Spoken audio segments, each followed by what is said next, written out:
hear me, type 1. If you can't hear me, type 2. Let me know in the chat if it's working. Type 1 if the audio is working, type 2 if it's not working. Also, if you're just joining the stream, make sure to hit that upvote button. It helps out with the algorithm, with YouTube. I probably should stop saying it because you guys are not doing it anyways. Oh my god. What are we going to talk about today? Apparently there was a big car event in Aspen. So we're going to check out the pictures, what people wore on the wrists, and we're also going to find out why watches as a status symbol might not last for much longer. All right. Welcome to the show, everybody. Turn off the music now, Timmy. Boom, there we go. It's off. How's everybody doing? Hopefully you're doing okay. I'm feeling okay. I could be better. There was a crazy snow in New York. It just came down. It was like 8 inches. And now the sun has come out. Explain that to me.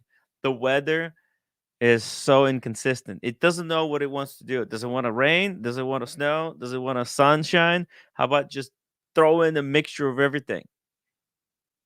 So, anyways, let me also know what you guys are wearing. Wait, is my audio working or not?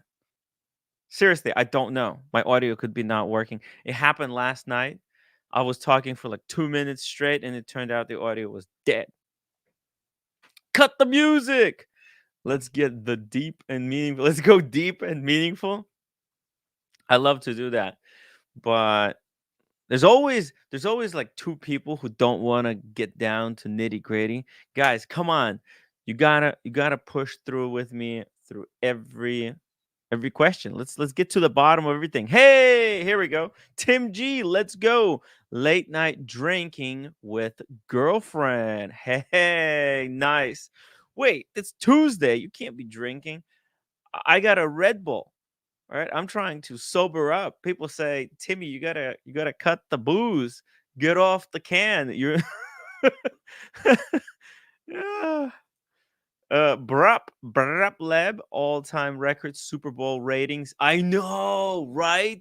That was the biggest takeaway. The ratings for Super Bowl freaking blew up the planet. Let's see here. Let's bring it up. Super Bowl ratings. Here we go. Pull it up. Pull it up. Super Bowl. I didn't. Here we go. Los Angeles Times. According to Los Angeles Times, Super Bowl drew a record 123.4 million people, held by Taylor Swift and Travis Kelsey. I don't know about Travis Kelsey, but definitely Taylor Swift. And then you know what? Actually, there is something to say about Travis because they did win last year's Super Bowl. So, hey, it's hard. Winning Super Bowl is not as easy as people making it out to be. It's not like waking up in the morning and then having 8 hours to prepare a show and not doing it. So, yeah, it takes a lot of effort. So, yeah. Interesting how it all worked out. Oh, you have to pay for this content. San Francisco 49ers defensive and Nick Bosa chases Kansas City Chiefs quarterback Patrick Mahomes. Yeah, Mathis really believed in Mahomes and it was done. It happened. I was not a fan of football and now I am. So this Super Bowl has sold the event for me. Not so much for the sport part of it, but the entertainment and type of the kind of drama that it brings into its vicinity. Because Super Bowl is not just about, it's no longer about just the game. It's the commercials, right? The characters on the field, on the side of the field, in your face. OC91. I feel like Tim G is in a different European city every night with a new chick partying like Jordan Belfort. Am I wrong? You're not wrong. Tim G is he's an interesting character, guys. You have to someday. Some of you will get to meet Tim G, and you will realize, oh shit, he's for real. He's not like the wizard. It's mind blowing. 209. Thank you. He says, "Oh my god, Taylor Swift. Taylor Swift, she brought her Swifty fans to watch." Well, look, I think this is kind of good for Swifty fans. It demonstrates how they should kind of maybe get their life together, maybe find a life partner, right? Something a lot of people find, a lot of people find dating really difficult right now in the age of social media because you got to go online and it's tough. It's really tough. I'm kind of lucky. I don't know, uh, but yeah, it's tough. It's tough to be a guy, it's tough to be a woman, and kinda see these 2 come together for all of us to watch and enjoy. It's real life fairy tale. Okay, but I've been harping on this point for so long. God damn, Timmy, get off the whole Taylor Swift, Super Bowl chat. Alright, so what I figured is that a little bit later in the show, maybe in 25 minutes, we'll take a look. Hodinky has this blowout article, photo report, tripping the snow fantastic. Wait, doesn't even make any sense. The snow fantastic photo report, tripping the snow fantastic at the fat ice at race Aspen. Just it's this title. This title does not roll off the tongue as it's supposed to. This is kind of a Tim Wright title card. But the report is off the rails. There's amazing cars to be seen. There's amazing watches. We'll go through the article shortly. Meantime, let's just catch up. Where's everybody at? What's everybody doing? What's going on? Let's see here. Tim G says he's wearing a Vacheron, simple and ready to be stolen. Nobody wants it. Yeah, it's Vacheron is not really high demand watch right now. John Pitcher says, I have 3, my Oyster Perpetual, my Tudor Black Bay Heritage, and of course, the 62 Moss. And I like that Datejust with the Buckley and the diamonds. Interesting. JDMTL says, anyway, he didn't do much for the team at the Super Bowl. Sad, very sad. The game is actually so short in reality. Like, that's just 18 minutes. That's it. There's a lot of planning, though. It's almost like a board. They treat it like a board game, the sports game. Like when it's soccer, it just plays on for 90 minutes straight. There might be one commercial at the halftime. Super Bowl, they stop the game every 10 seconds, every 5 seconds. So like everybody needs a break. Just slow down, slow the game down. And then when they went into overtime, that was just a couple of seconds of overtime, but they stretched it out into like another 15 minutes. Gotta love it. Tim G says Edinburgh College bar was co-ed. Nothing better than drinking at a smoke show. Wow. Captain Kirk. Okay, well look, we pivoted. All right. Let's go with some watches here. Got John Pitcher says, gotta go for a few, gotta get some work to make money so I can't send something to Tim. Oh, dude. I appreciate you thinking about me. It's really cool. Soon, guys. I don't know. I have to do something with this show, pivoted or just make it in such a way that it doesn't solely relies on the super chats and like few memberships. I don't know. We eventually, I think we're gonna have to get some sponsorships. I would love to get a co-host helping me out with man, if anybody has a skill on or experienced at scaling companies and stuff, get in touch with me. Maybe we could come up with some stuff. I don't know. Uh, Boston Collector Vacheron is number one brand behind Rolex in watch community. Collectors are drawn in by the strap fever. Yeah. Well, Vacheron does have an interesting strap program. They actually are very generous with straps. Not like AP for freaking stingy sons of bitches. Honestly, like AP is so goddamn stingy with the straps. Same thing with freaking Richard Mille, right? This is what it take for these brands. It's $100,000 watch, and they skimp on the straps. They're like, no, it's $800 now. They should be giving straps away for free all everywhere. What is this bullshit with the straps? It's a racket. It's a straight up racket. What the Richard Mille does with the straps and AP. I can't believe they're getting away with this. So expensive. Makes no sense. Seriously, it really makes no sense. Some brands are freaking tyrannical with their prices. Dingo Dave, Dingo Dave. Welcome to the show. Always great to see my dingo. Rob F. I'm voting for Tim's work ethic. Not easy to come up with the show every day like this. It's yeah, sometimes I feel like, hey, it would be cool to get somebody brainstorming ideas just on a regular basis, because thinking is hard.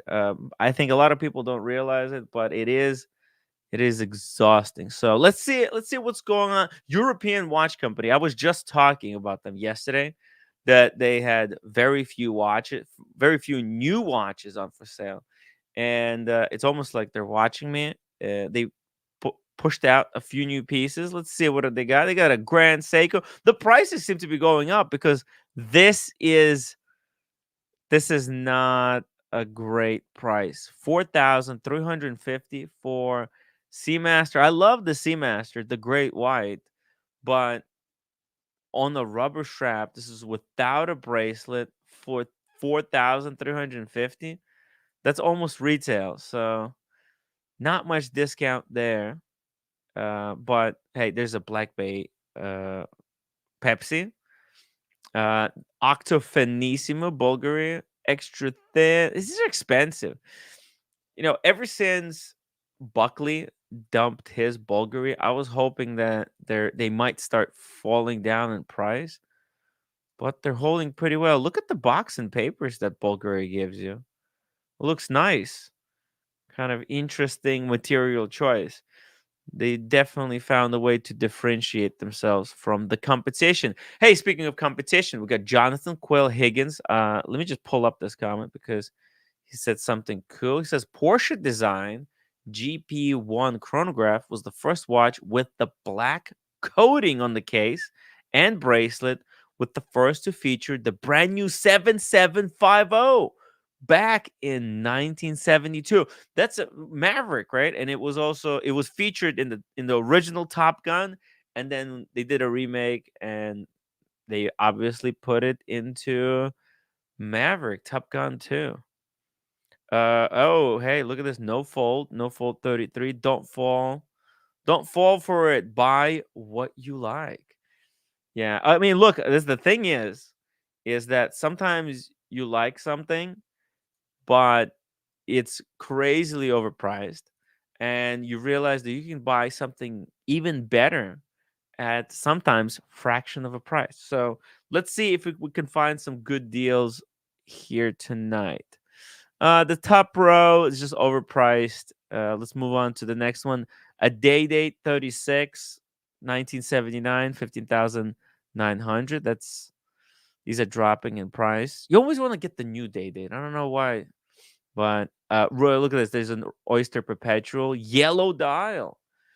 That's I like. This is actually my ideal Oyster Perpetual. Like, this is the one that I want the most, because there are some nice burgundy kind of red coralish dials but there's no good yellow dial watch out there. Period.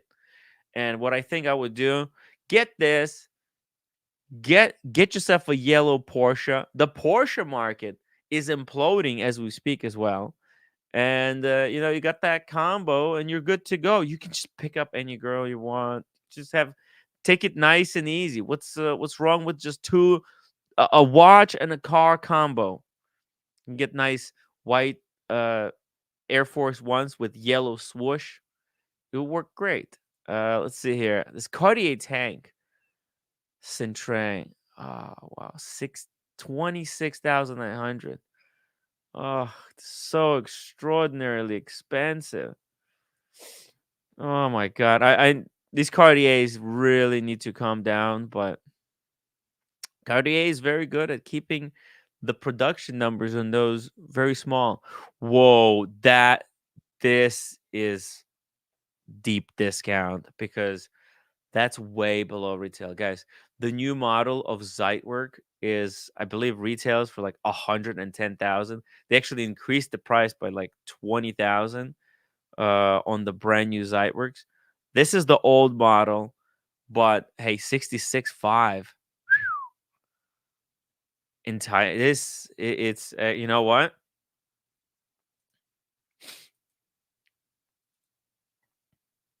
Fat guy in the t-shirt aside, this is a really nice watch. Really nice watch. Speaking of nice people as well, Daniel Katz, 279 super chat. Get the Porsche hype watch. Return your tent. uh, the roommate was telling me yesterday, Daniel, that she wants to go on like a van trip. She wants a Wrangler. She doesn't realize that well, it's very uncomfortable in there. It's good for a day out, but you can't sleep in that car. It's like sleeping inside a toolbox. There's always something is gonna be poking into you. OC91 White Oyster Perpetual 39 mil 2021 is the perfect daily. That's a really clean watch. Actually, I would add that to my collection. Like that's just a solid watch. I think Rolex is never going to possibly maybe they won't make anything better than that or cleaner. See, what's the current oyster? What's the cleanest oyster perpetual right now? Let's see. Oyster perpetual. They don't make white one now, correct? They just have weird colors. Yeah, okay. So they got silver, green. I'm on the wait list for this. The green one. Ah, ah. Yeah, I know it's a double up with the IWC, right? Let's see, let me show you. This IWC just guys. By the way, there's been a really cool video from IWC by Adrian Barker. Maybe we'll check that out. What do you think, guys? Adrian Barker went to an IWC factory, and I think it would be kind of cool. Let's watch it together because they just released it 3 hours ago. Let's see this new style of videos, and you guys tell me what you think about the new Adrian 2.0. Is the Adrian 2.0. He came back, right? He was in a partnership, kind of an equal partnership with those guys, Andrew and Bamford, right? The About Effing Time project. Now it looks like that has taken a pause, and he made an announcement a couple of weeks ago saying he's got a guy helping him run the shop and he's got a guy helping him edit videos. So what is the result? Let's see it. What do we see since then? Well, see here, just real quick. Oh, whoa! Look at this. He's pumping out videos. 6 days ago, he's got a true homage, Christopher Ward C36 GMT to an Explorer 2. That's a great sponsorship video, right? Like, hey, I I don't know if Christopher Ward paid him for this, but you know what? As far as plugs go, this is like, once you have wait, hold on a second, because he does have to disclose if this was a paid video. Maybe it wasn't. Let's see. Barkandjack.com. Maybe okay, well, guys, let me know. What do you want to do? You want to watch this video first or do we watch the IWC video? I'm kind of divided. Uh Conair MC about effing twats. Yeah, Bamford was just sucking out all the oxygen, all the fun out of about effing time because every time they were talking about what is the best watch, he would say, "Oh, you know what the best watch is? My watch, my Bamford," and he would just bring up any Bamford that he made. So every edition was okay. But anyways, let's okay. I guess let's just watch the IWC thing. At IWC Schaffhausen, right here is the head office, and right there is where they make the watches. And we are going inside. Schaffhausen, that's in the city, International Watch Company, but that's an American company apparently somehow. That didn't really mean anything to me, but now that I know the history of IWC, kind of makes sense. So IWC was started by an American, Florentine Jones, born in 1840. Oh, okay. History. Here we go. There's a lot of history. See, stuff like this, he retells the history of IWC. Interesting. Interesting stuff. Interesting. Oh, maybe we should listen to this, what he says. But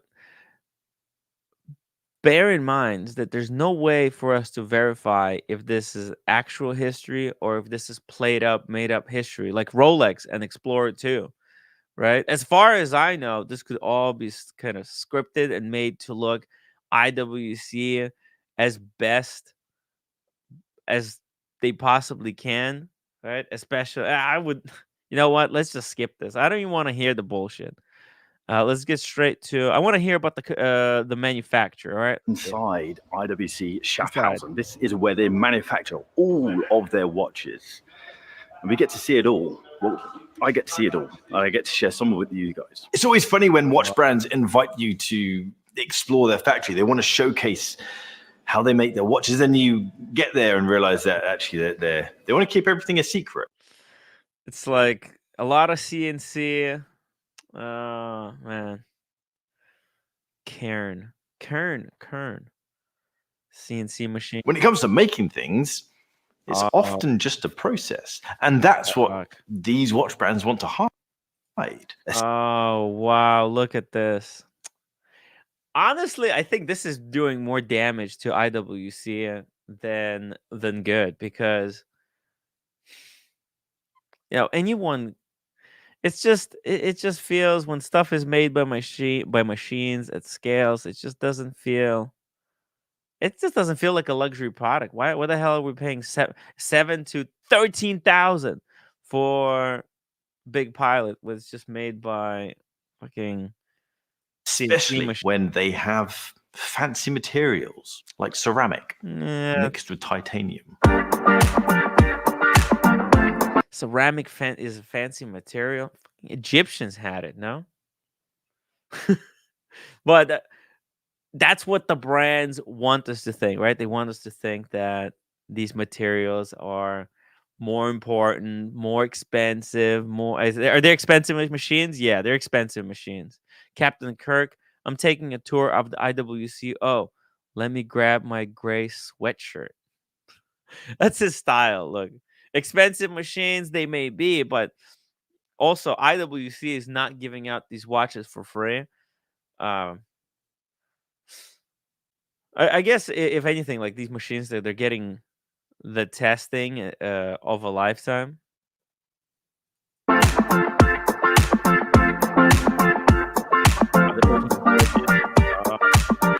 Oh my god! You see that? That was right there. Let me zoom it back in. See, this is the beveling. Right now, what they're showing is this machine using some type of a tool to apply, I think, like a 45-degree angle bevel to a bridge. It used to be impossible to kind of do that by hand, but machines gotten pretty good at applying that angle, uh, as long as there's not a sharp turn. So that's like one thing that surprised me. It's the biggest thing. This is something that I just assumed wasn't how they did things. I, like you, are very skeptical of the watch industry. The more I learn about the watch industry, the more skeptical. Whoa, what is this? Rant break. Oh, okay, he's got a break. I am, especially when it comes to brands that are sitting under massive groups like Richemont or like Swatch. I just assume that there's funny stuff going on. And no doubt there is funny stuff going on. But I was so surprised to see that these guys make their watch cases. These guys make their components. Because honestly, 209 $10 super chat. Thank you so much. 209. Very generous. Oh, let me give you a like. Still, we don't have the upvote for the super chats available. What the heck is going on? Does Rolex have a factory tour? 209. There is a famous Rolex factory tour video from like 2001. And Rolex it's an ad that Rolex themselves made where they show the machines. And basically, Rolex had this technology that IWC is showing. They had it back in like 2000, and it shows them making stamping bracelets, stamping all kinds of stuff. So I don't know. He assumes that there will be funny stuff going on. I mean, obviously, they gotta. It's an. I think one thing, the most important thing that we expect most of the companies that we buy watches from to manufacture their own dials and their own cases. You know, it a movement is it. For example, like Lange is an exception because Lange makes their own movements, but they don't make their own cases, right? This is kind of a weird, but Lange has always been known as a movement manufacturer for us. Like that's the company. They're known for their movements, and IWC they're not known for their movements. They're known for their dial, their case, and maybe their strap, their leather strap. So, I mean, I want to see movement manufacture, which some of the biggest brands out there, they don't. You know, this is a part of what something that I expected, in fact,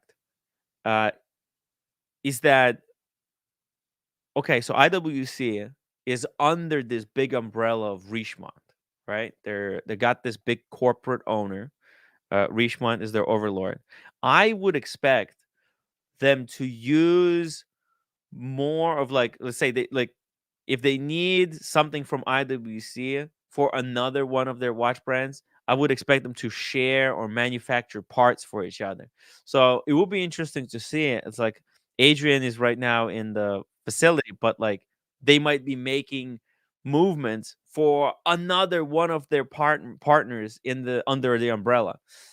That's what I want to see. Because that's what I think is happening a lot. Hey, Danny. That's the problem with I me. got you before that final bite. It's just porridge. That's what I need, Tim, is a better umbrella because all my umbrellas are not working. But anyways, did you finish your train of thought? Because I just want to say address something you said some minutes ago. Okay, go ahead. So you're dealing with we enjoy stuff that's pieces, watches, clocks that were originally made by hand by great artisans, watchmakers, cross between art and engineering. But at the end of the day, in this society, when you start to get attention, you get popular, you have to hire more staff. And then the question of balancing handwork with machine work or sourcing out the case. Like Rex Heppy, he has the older guy make the case. Yes. When you get bigger, when Rex Heppy gets bigger, or even the Bethune and all these other big companies, they'll pick a watch that they'll do almost everything by hand and charge hundreds of thousands of dollars for it. But they'll make the pieces that they have to fit into economies of scale. To cover the cost, you got to have so many made, so many fidgets made within a certain space of time without driving watchmakers nuts. That's where AI comes in and machinery and computers. Right. Rolex would be an example of it. So anything 10,000 to 80,000 or whatever is mostly, but really well done by AI and machinery, washed over by people that had training in watchmaking. They learned how to It deal looked with like anybody machinery. was watching anything there. It looks like just Oh, machines were doing well, everything. okay. See some of the cutaways. I'm talking about a perfect world, okay? Oh, okay. Nothing's perfect. So Boston can come in later and say I'm full of it. That's fine, or whoever. But that's been going on for a while. I've heard it before that even an $80,000 brigade or whatever, there's some things that are done by hand, some finishing done. Maybe some part of the dial are finished and refined a little bit by hand by Rolex people, so they can say they did some of this by hand. Yeah. But to fit into economies of scale and to deal with markups, that's what everyone has to go, unless it's Rex Heppy. But not Rex Heppy. I mean, this guy that no one knows about, Felipe Pekulik from Brazil, lives in Berlin. He takes Unitus movements that are already made, Yeah. has them, they're in pieces, and he makes them into this beautiful piece of artwork. So if you want handmade, but it's under 10,000 or it's under 24,000, he's one of many that takes pieces that are already been made, but he makes it into his own. If you want some original, De Bethune or De Bethune, Max Booser, a lot of stuff is by hand, but I'm sure there's some parts that are made by AI. But you're still getting something that's amazing. Using as much AI as everybody is saying that AI is used. It seems to be extremely unreliable. Like AI could be. Yeah. It's got to be done right, though. It's got to be done right. Yeah. I would love it where there's no hardly any AI involved. No, but people want. I'm a huge anti. It's not even AI. They call it. It has a technical name for it. Sure, I'm open. What is it? The technical name? Somebody in the chat maybe can help us out. What's the AI? What's the technical name for AI for this generation of so-called AI? Technical. It's not really me talking, Tim. It's I have an AI source that's pushing my lips and allowing me to speak. Okay, I don't know. Because when I Google AI, it just like it interprets it as what we're talking about, but in reality, AI would have self-consciousness, whereas what this AI is doing, it takes in words, reinterprets them as, for example, like the AI that writes poems or like different stuff, right? ChatGPT, right? Yeah, I didn't know that's what it's called. Thank you. Okay. Yeah, so ChatGPT, it's like a generative something. It's like a generative model. Basically, what it does, it takes a sentence. It doesn't understand the sentence. It doesn't understand what you're asking it. But Right. it takes it and it turns it into math. Right? It has a formula, right? Every word has some kind of value is assigned, right? It's Yeah. math. And then solves that math problem like it's math, and then the answer comes out in mathematical form as well, and then it translates it into words.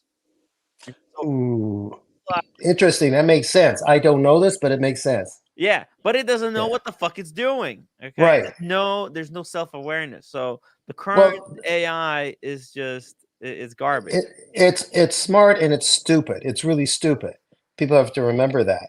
And that scares me when we're talking. That's a whole other topic for another day.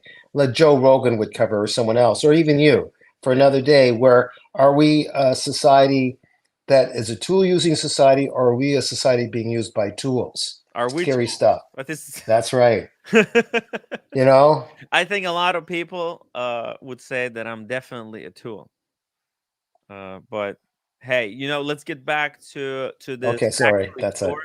There's certain things that I'm expecting to see at this IWC factory. Oh yeah, Things that I'm looking out for, right? yes, sir. And one of the things, right, like when you have economy, see, Daniel, what you said, economy of scale, all that stuff is great, and especially when, like all these companies, right, they're under the umbrella of Richemont, so there could be collaborating, and I don't know, do people find that? What if these brands collaborated? Would that still count as an in-house?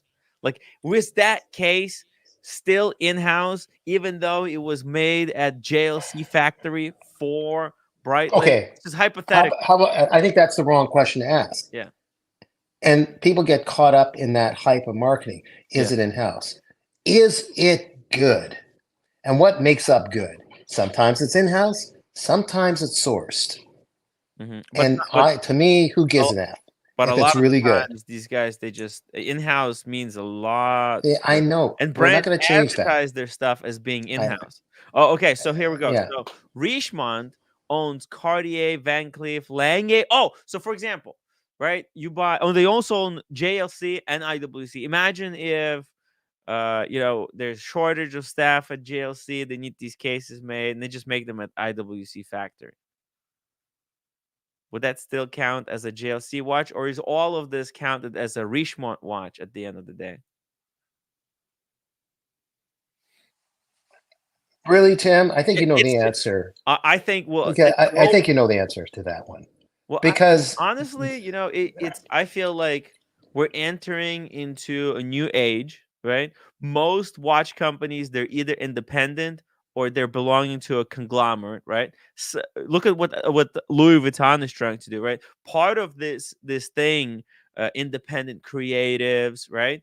Part of it is just to create a little bit of confusion so that people are not following these important tropes. Hey, is your house fully is your watch fully in-house? Because people take a lot of um value for, like, they value a watch that has everything in-house more so than they value a watch that doesn't have everything in-house.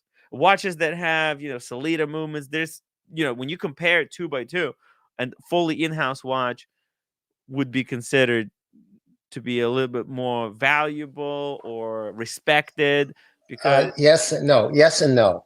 You can have, at least from years gone by, a piece that is got all the good stuff, and the name is strong, even though it may be owned by Swatch or Richmond Group or LVMH. Doesn't matter. It's the initial company to which it's, let's say, Omega, that it's got its brand name, it's got its recognition, and that they follow through with their service and so on. Now, Speedmaster is their own movement, but if it was a high end movement from somewhere else, it can be considered better than some pieces that are in house. That's just garbage. are we entering into an age where people no longer care about in-house or kind of a generic ETA? Overgeneralized question. I'm not being fussy, but Yeah, I'm just it's almost over seems like because all watches there's are in-house now. Almost some. everything is in-house, and now we have to now people value independent more than a brand that's part of a conglomerate. Well, well, yes and no. That's why some companies have bought out another company that makes movements and call themselves in-house. Yeah. So, yeah, I mean, yes and no. It's satisfying the end client. Certain end clients want the word in-house. Yeah, because it's politics. It's politics, and it's about value, and it's about value, a perception of value. People perceive a watch company that does everything in-house as higher status than a company that does just a part of their production in-house. It Yeah. just Well, it in a way. I no, I majority. hear you, Yeah. and maybe I don't know the numbers. Maybe it's a majority, Okay. Well, but let's they're do a poll. wrong. Let's do a poll. No, wait a minute. Maybe it's before you do a poll. Yeah. Maybe it is a majority that I go with in-house. It's got to be in-house. But I'm being the arrogant little guy here, up north of the border, and I'm saying they're wrong. I've listened to enough experts say that even though it's a majority doesn't mean that they're right. You get a good piece that was sourced properly at a good price, darn, they're good. There's some pieces that have a JLC movement in there, and it may have been an old Vacheron that had a JLC movement in there from years gone by. Is that suddenly no good? To some, maybe, but unfortunately, the numbers are going to say they want in-house, and it's got to be in-house. So you can do the poll now. That's all I'm saying. Okay. Everything. I don't know how to spell everything. Do you value Just the way it sounds, Tim. It's with a Y. that okay, let me just get this question go. I think it just makes sense, and that's why all the brands very quickly started to make everything in-house as in-house. But like, you notice now people, they don't talk about in-house versus outsourced anymore, because it almost feels like the entire watch market has consolidated. Everything is in-house. Right? Besides a few, there's only a handful of watches that ever come out every year that say, "Oh, it's Salida. It's got Salida." For example, like Christian Ward, right? Christian Ward. Oh, that's a Salida garbage, right? But most brands that people talk about, they no longer. It's something Wait, wait. I've been hearing. Ward has for their high-end piece, their Yeah. in-house movement. That was a movement, I think, And from Salida buying out is a really company. good. No, hold on, hold on. Even the But latest there's Salida, yeah, they're on. but their Salida is for the movements to keep the price down. So they got some of their Yeah. pieces that are more accessible with Salida movements in there, and they check that they're the better ones. Yeah. And then I think they have an in-house movement based on on the purchase of a company that makes that movement. So now it's part of Christopher Ward.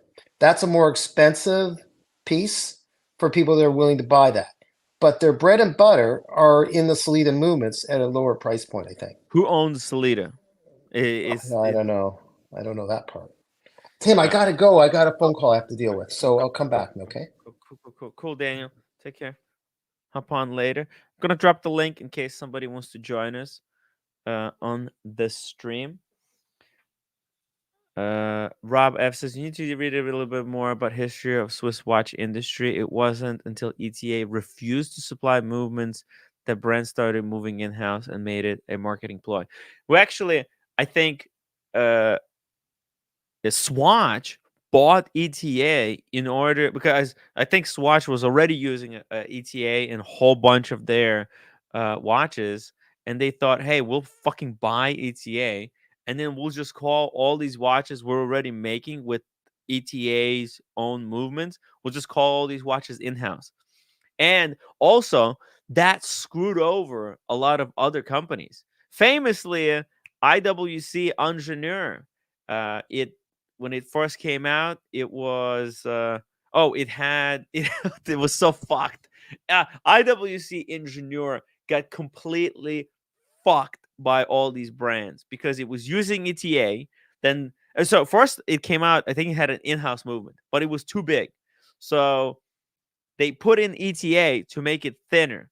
Then ETA, guess what? ETA pulled their movements. They said we're not selling anymore. So IWC had to redesign and put Salida. Ew! And then the IWC was using Salida, I believe, in their engineers. Let's see. IWC engineer with Salida. See. Oh yeah. Engineer contains a modified ETA with a Salida base. Oh my god. Watch you seek. Okay, here we go. Let's see. Whoa. It's the wrong screen for me. IWC engineer contains a modified ETA. Somebody's answering. It means some watch brands can get away with using ETA based movements and charge 5K and others can't. And why? This is 2015 discussion. Look at this. And this is why I have not bought an IWC engineer. Looks aside, It is no better than a dozen watches at half the price. Kind of a bummer because it doesn't it oh wait, because its design is really attractive. I get what Ariel was saying, and he does tend to use ETA and Salida interchangeably because of menu movements. They pretty much are identical. And it's like 1.8 TDI in Volkswagen and in the Audi. Same thing, different making on the valve cover. Anyways, so yeah, I see there's people who were debating this. Like, to make it simpler, RWC uses modified. Oh, here we go. Okay, Ibu Ibuche's movement to make their caliber 3011. When it was first introduced, they used ETA. Now that ETA tightened movement availability, they use Salida. Ew. Okay, we see this. IWC Engineer is the unluckiest watch on the planet. It's good to see Engineer freaking finally rise back from the ashes, make an incredible comeback, and we're actually might have an unboxing. Someone in the watch community, I don't want to give away who, um, said, so they revealed to me they got an IWC engineer, and they're gonna come on to the stream to show it, to reveal it for a $100 super chat. I don't know. That's not what they said, but anyways, let's see it. The quality of the finish and the bracelet is exceptional. The manner in which the bracelet is resized is pretty cool as well. I'm curious as to which dozen watches you consider comparable at half the price. Wow, man, this guy got torched in the comment section. All right, let's get back here to the good stuff. Oh, here we go. Oyster, thank you so much for 27 seconds. Why we all love them pilots, but never would buy. I have a pilot. What are you talking about? I bought it. It's right here. It kicks freaking ass. Let's go, pilot crew. Pilot crew. I don't fly, but wow, look at that green dial. You could think that this is like a $20,000 watch. I could say that this is a Volcanium case with some really special dial, and people will believe it. Honestly, it's got the looks, and I'm not kidding you. This is how it shines in real life. You see that, like electric blue. Yeah, this piece is really special, guys. Come to New York if you want to see it. So I love it, but yeah, you're right. The big one, Buckley should get the big one, right? Think like if he wants to consider, if Buckley wants to consider himself a proper watch collector, watch enthusiast, which he is not. He's a Rolex and AP hype man. He should get a big pilot. It would actually fit him and look the part as well. Nick, the Santos has a similar situation. The new in-house looks to be built off an ETA movement. 8K for an ETA is a shame. Right. So it's a lot of these brands, right? Once they got the some of these, crazy machines, right? That Adrian was showing here. What are they? Where are those machines? The CNC machines, right? Once they got the hands on these machines, you can make any fucking movement you want. That's the crazy thing, right? So once you got the machines, you can fucking drill all day long, make any movement. And so what I'm thinking is happening is that all these companies under Richemont, they're kind of, I don't think they're making their own movement. I think Richemont got a central base, right?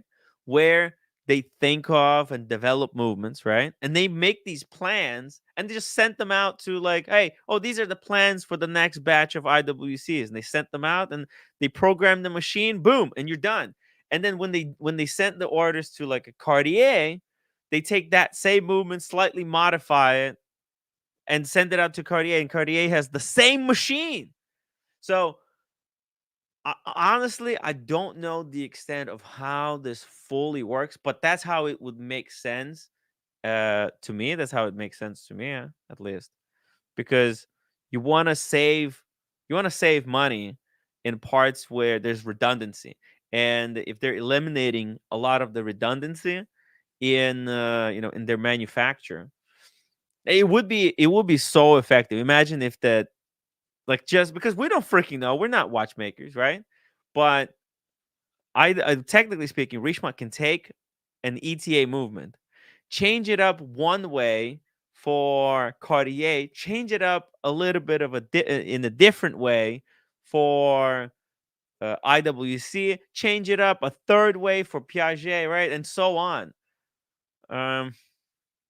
That's why I'm kind of seeing this. It takes away the joy. It just feels so pre-planned. There's like these brands, they do all this market research. They test their audience and they make the it's just, I don't know. That's why I'm not selling my Maurice Grossman. There you go. I fucking said it. One thing that surprised me, it's the biggest thing. This is something that I just assumed wasn't how. Let's skip this part. This is where they got the materials. He's looking at the materials. This is actually pretty cool. All right, we get to see some of this is like raw steel, raw titanium. This is a part of watch manufacturing that I love. It's seeing the raw materials and then the machinery that turns it into stuff. So over here we've got racks of steel, we've got racks of titanium, we've got. Look at this. Oh wow. It's perfectly preformed, right? Hey, you want bronze? There's a tube of bronze.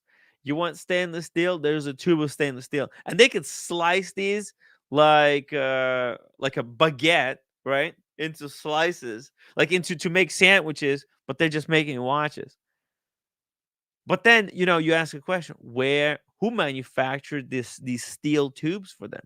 What company did IWC hire to make the steel? Because we know that Rolex actually has their own forge. They make their own gold. So Alex Foley. Ooh, careful with the gun. This makes me sick. It's over. Well, it's behind the scenes. Sometimes it's best not to show how the sausage is made. Ceratanium, and we've also got bronze. These massive rods are then taken over to here. I can't show you this bit here. That's all the machinery. A massive warehouse. You can probably hear the robots in the background. But this stuff gets turned into components and turned into cases. It's very sterile. Speaking of sterile, OC, yo, are you seeing this video? It's crazy. Inside IWC's manufacture. An American watch company. I don't think so. What? An American? That's what he says. Well, that's what they're trying to. This is how I think IWC is trying to differentiate themselves from the rest of the Swiss industry. They're trying to pander a little bit more to the Americans by bolstering their American DNA or whatever, lineage, heritage, lineage, credentials, even though they haven't made any part of that watch in America. Yeah, I wouldn't call this an American company, but it's an international company.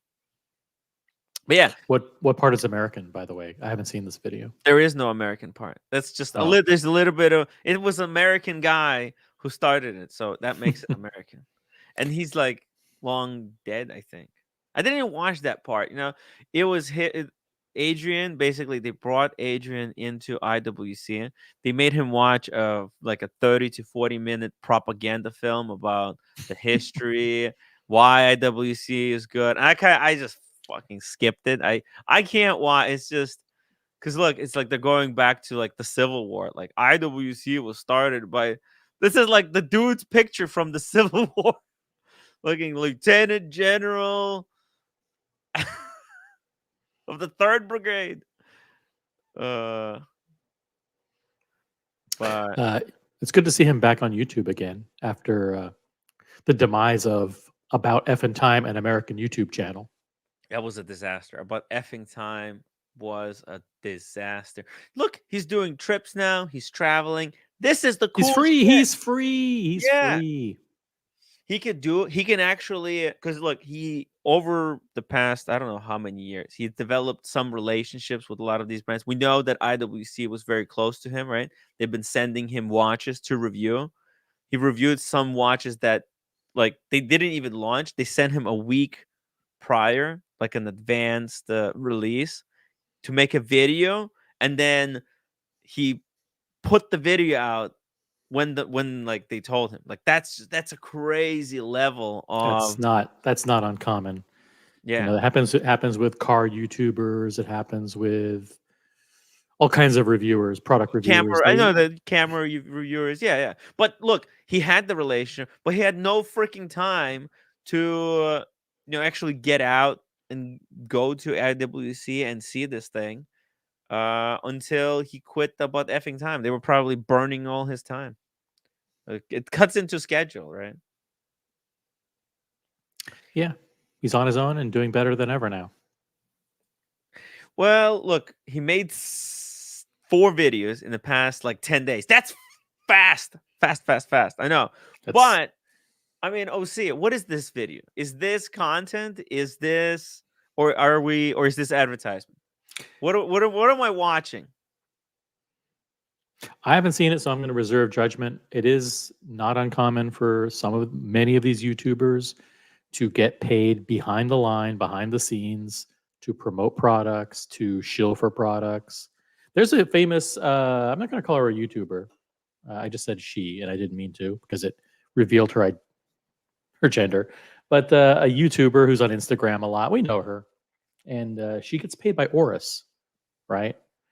And so you see her Instagram and it's, oh, Oris is great. Oris is wonderful. Meanwhile, Oris is paying her to fly here, fly there. Have a little mark that says paid content. Of course not. Of course not. So it's like I love Oris. It's so great.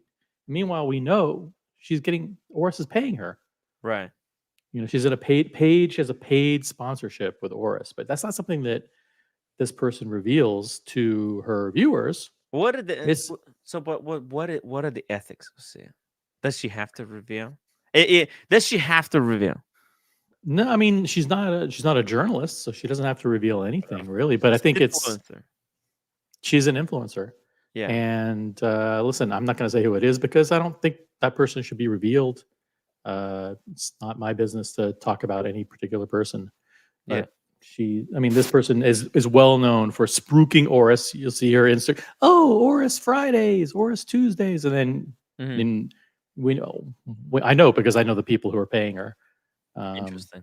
Yeah, they're paying for you get trip after trip after trip, and you should. I think you have. Do you have a responsibility to say it? I think we should say it. I think actually, no. I think we have responsibility as journalists to point this out. That she's not, but she's not. Well, what do you mean?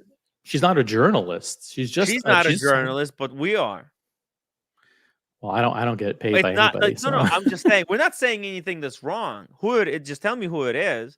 If you have any proof, that's even better. Because I think it should be known. There's nothing to be ashamed of.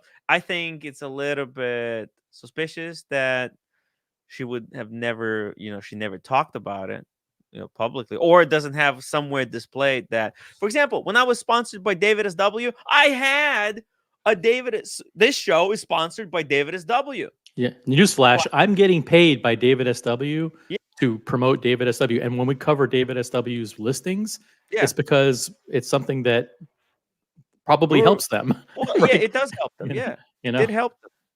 Yeah. So, but also I was upfront about it. I don't think there's any, look, sometimes you need to get sponsored. Like this month, I might have to talk to some people to get some sponsorship. I have some plan. I had these plans to take the channel to the next level, and then I don't know, something happened. We hit a wall. The show has hit the wall. This show or some other show? This show. Oh, this show. Other shows are doing fantastic. Listen, I just don't. It just is very obvious when, like, I think Paul Thorpe. Remembers when Spencer went to Las Vegas and he was wearing that shirt from Zero West? Zero West, yeah. It was and just, they were wearing Zero West watches. That's just so unseemly to me. It's like, yes, they have at that point a responsibility to say Zero West is sponsoring our trip, thus we're promoting them here. Yeah, that's why we're wearing Zero West watches. And look, and Zero West actually a nice watch brand. I like it. Well, It made no fucking sense why Zero West would sponsor Spencer's trip to Vegas. Kind of bizarre. It was a weird. Had nothing to do with Zero West. What happened was, oh, you know what, Paul? Oh, I get it. Actually, I know what happened. You know what happened? It No. was Zero West paid Paul Thorpe and Spencer. That's why it was sponsored by. They paid some money to bring 4 Zero West watches. Oh, for to producer Michael. Yeah, I remember that. Yeah, so they I were remember like that. the delivery boys, and producer Michael made a reel about it, like a 40-second or like a 30-second reel, and that's it. It was never seen or spoken of ever again. It was the biggest waste of fucking money that dude, give Zero West. Imagine if Zero West gave those watches to Ashin. Yeah, it was a lot of watches. It was like $50,000 worth of watches. They got zero value from fucking producer Michael. Imagine if they give it, because the Zero West gave one of their Zero West watches to Ashin, but they took all others back. And he's like he made videos for them. Imagine, I'm just saying, a hypothetical. Like invest, like, and Oshin does all these live streams. Like, there's a chance he would be wearing a watch more if they gave that box of Zero West watches to Oshin instead of giving it to fucking producer Michael, who just threw them in, I don't know, in the back somewhere, or flipped it. It all comes down to authenticity for me. And if I'm actually really disappointed by what Zero West did there. Like, producer Michael, even he distanced himself from Zero West. Like, he took that box begrudgingly, Yeah. Because I'm not sure if he was even paid or he was even in on the sponsorship. I think it was maybe just Paul Thorpe and Spencer that got paid, and they went and did a video, ambushed him, did a video, say, hey, look, we have a present for you, all these Zero West watches. And he was kind of forced into showing them. No, but on his Paul channel. Thorpe said that he talks to producer Michael all the time on WhatsApp, like that they have long conversations. To me, it's about late into the night. To me, sometimes until morning. Like who needs to talk to producer Michael that much, please? Yeah, well, to me, it's about authenticity. If I were on this show and I came on and I talked about Bremont, Bremont's the greatest brand, and it's made out of airplane parts, or people would see right through that. They'd know OC is a fucking liar. He would never, ever in his real life wear that. Don't like I think that's what it comes down to. You're not an emotional guy. You're a brains guy. No.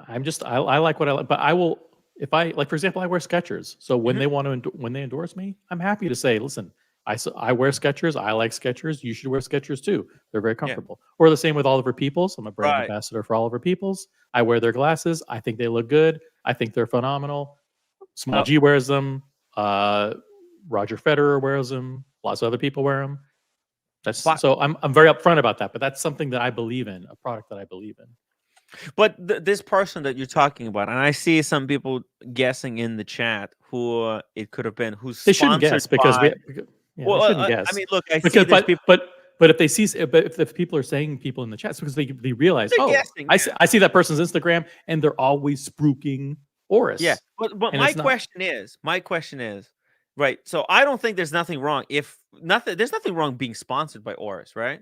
But what I find wrong is when it's concealed for a reason. Now, I think it's kind of a okay match for the person you're talking about and Oris. I feel like it's Never said anything. it's a. I mean, I don't know. I could see it as a good fit, but has that person tried to conceal this relationship with Oris Osea? Have they tried to go, through I don't know. put I some think extra you're. steps in order to hide the relationship? I think you've jumped I'm one just step asking. that doesn't need to be. You're assuming that there needs to be that it's incumbent upon the influencer to disclose that there's a Yes, relationship. yes. And in this case, I Yes, don't I think so know. because look, I come onto the show, right? I think influencers have the responsibility to disclose their financial Interests. interest, financial relationships with the companies that sponsor them, right? Because if you're sponsored, because that way, because a lot of people, majority of people, comes to YouTube for an independent advice. Someone who bought a product, who's not a professional reviewer, someone who's bought, let's say, you want to know which phone next to buy. You go to real people, and that's the expectation. When YouTubers don't do that, they just do a review without telling person that, hey, that company actually sent the product to you for free, so you're obviously going to be biased. uh this is not a healthy thing for anyone. It's not healthy for that influencer's following, and I think it's not healthy for the influencer himself, because Right. then you just little lies lead to bigger lies, and then the next thing you have is Anthony Farron. Right. Okay. I mean, like here's a real world example.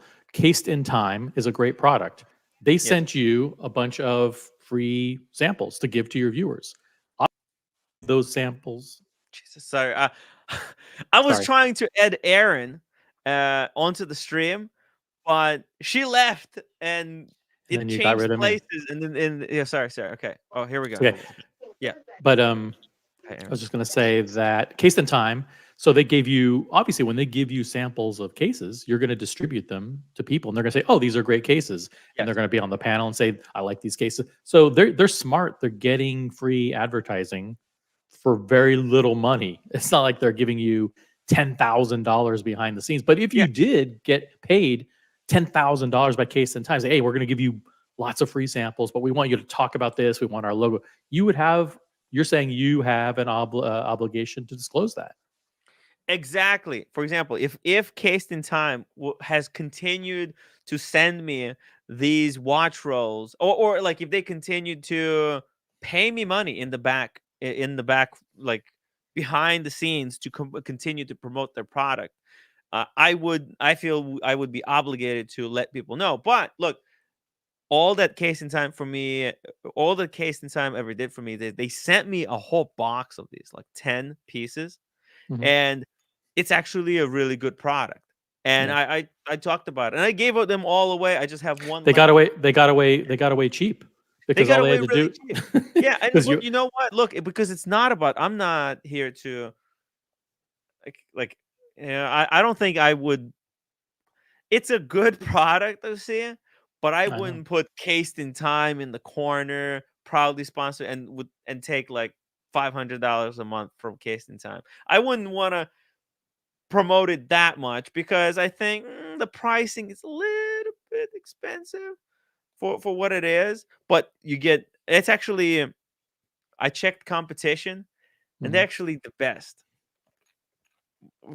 compared to the rest of their competitors. So, and then every time we bring that up, I stand behind the product. I love it. Yeah, we Yeah, should check with our YouTube account manager because I should. Yeah. just like what the rules are. Like if Oh, you. yes, you do have to. Basically, if you take money, it's actually there's a button in YouTube. Actually, let me open it for myself. I'll tell you how it works. So It's called includes paid promotion or something like that. Is a button that you need to you go have. to monetization, and it is it's a warning, basically, that this part, or no, it's not. It's monetization. Let me see here. No, it's just in details, I think. Let's see here. Where is it? Where's this category? It's on episode by episode basis, like stream by stream, video by video basis. Subtitles, licensing. Anyway, restriction- I yeah. didn't mean to create, to talk about a topic. No, and no, no. drag us You completely do off have to, track. if you are taking money Yeah. from maybe it's because I'm not monetizing. I think if I was monetizing it, here we go. Yeah, then it starts asking you if you have. The problem is it's been so long since you made a video, you don't know where No, those I just settings don't are. monetize them. I don't monetize my stuff. Yeah. And I wonder what the rules are for Instagram too. Like because the person I was talking about is mainly an Instagram person. Mhm. Doesn't have really a YouTube presence, but mute Aaron there. Oh, what does she got there? What is that? Oh, in style. She's got a fragrance, romance, inspired by romance. That's amazing. She's a fragrance head as well. Aaron, were you paid to show that bottle? Are you sponsored by? Are you sponsored InStyle? by InStyle? You have to disclose it if you are. That's right. That's right. It's important. You wanna be transparent with all of You have to be your- transparent. There's nothing that I find more unseemly, and kind of like immoral Mhm. than shameless product placement. I mean, if you are being endorsed by a product, and you should just disclose it. You shouldn't just flash their logo all the time and give them, and just mislead your audience into thinking it's a great product when you aren't being forthcoming about that. That's all I have to say. Exactly. I think. Let's go watch something on eBay. Okay. Here we go. See, So see this refreshing. video? Okay, this is a perfect example. We'll see it. This is a sponsored video. See, he actually included. Oh, it disappeared. Did you see that? It was a Yeah, I saw it. warning. It's very Let's go subtle. watch something on eBay. Okay, but if you click on it in time, it tells you the rules for watching videos with paid product placements, sponsorships, and endorsements. When the video includes paid product placement, endorsement, or sponsorship, you'll see a disclosure at the beginning of the video. So, what are paid products, placement, sponsorship, and endorsements? So, what is this? What does all of this mean, right? Paid product placement is a video about product or service because there's a connection between the creator and the maker of the product or service. Video created for company or business in exchange for for compensation or a fee of charge. Free of products- charge. Free of charge. Products. Yeah. Free of charge. Videos where that company or business brand messaging or product is included directly in the content, and the company is giving the creator money or free of charge products to make the video. So it could be as little as there's a relationship, right? Like the owner. For example, if Horace was the Horace strap maker, if Mhm. he was my friend, I would have to Yeah. put If there's a label. connection, yeah, Because there's a connection. We're friends, right? It's just any connection, even when there's free of charge and the most severe, but you still should include this label. By the way, I think the video that about IWC that Mhm. Adrian did, I don't think that has placement. But there's clear relationship, right? Maybe not getting a free watch, but they do have relationship, right? They send him products. If they in any way paid for his trip, Yeah. or But no, not even paid for the trip, OC. I'm thinking they already have a business relationship where they send him products early. If they're sending him products early for reviews, that's relationship right there. And there's already a company that has um, mutual benefit for each other. It's great stuff. Endorsements, and especially because this company is selling product. It's selling product. Endorsement videos created for an advertiser or marketer that contains a message that reflects an opinion, belief, experience of the creator. So like making a video, touring a factory at IWC, like that's a experience that somebody has, right? That endorses IWC. Interesting stuff. Even this, like this is really, I think Adrian should have included the product placement, sponsorship endorsement warning in front of the IWC video, because there's clear benefit there. Although he included it on the eBay, but there's no product placement warning. Video that have been financed in whole or part by companies, right? Without integrating the brand message or product directly into the content. Sponsorship generally promotes the brand, even though it's just general. So, for example, let's say you got an Oris as a gift from let's a say company. let's say you got a company approached you and they really want to promote. They were the leader in titanium watches. Okay, so Yes. they say, listen, Tim, we want you to create like a 4-part series on the great benefits of titanium. Right. Yes. So you start doing videos talking about, hey, titanium's a great material. Yes. Watches made of titanium are great. Titanium is this, titanium is that. You never talk about any watches. You never talk about a brand of a watch. Right. You're just promoting the fact that titanium. I'm just promoting titanium because a brand is paying you. Plan. There seems to be a coordination between an influencer and a brand. If some brand, let's say Rolex, secretly contacts me and then says, Tim, it's starting January, we want you to start spruiking titanium watches, or just spruik titanium as material. Start telling everyone, get a titanium watch. Okay, let's say they send you $100K and they say just start making video. You already have an audience, right? An audience of loyal viewers, followers, whatever, that keep coming back. If I just naturally start to my audience, it would seem just, who cares? There's no difference. Tim is interested in titanium now.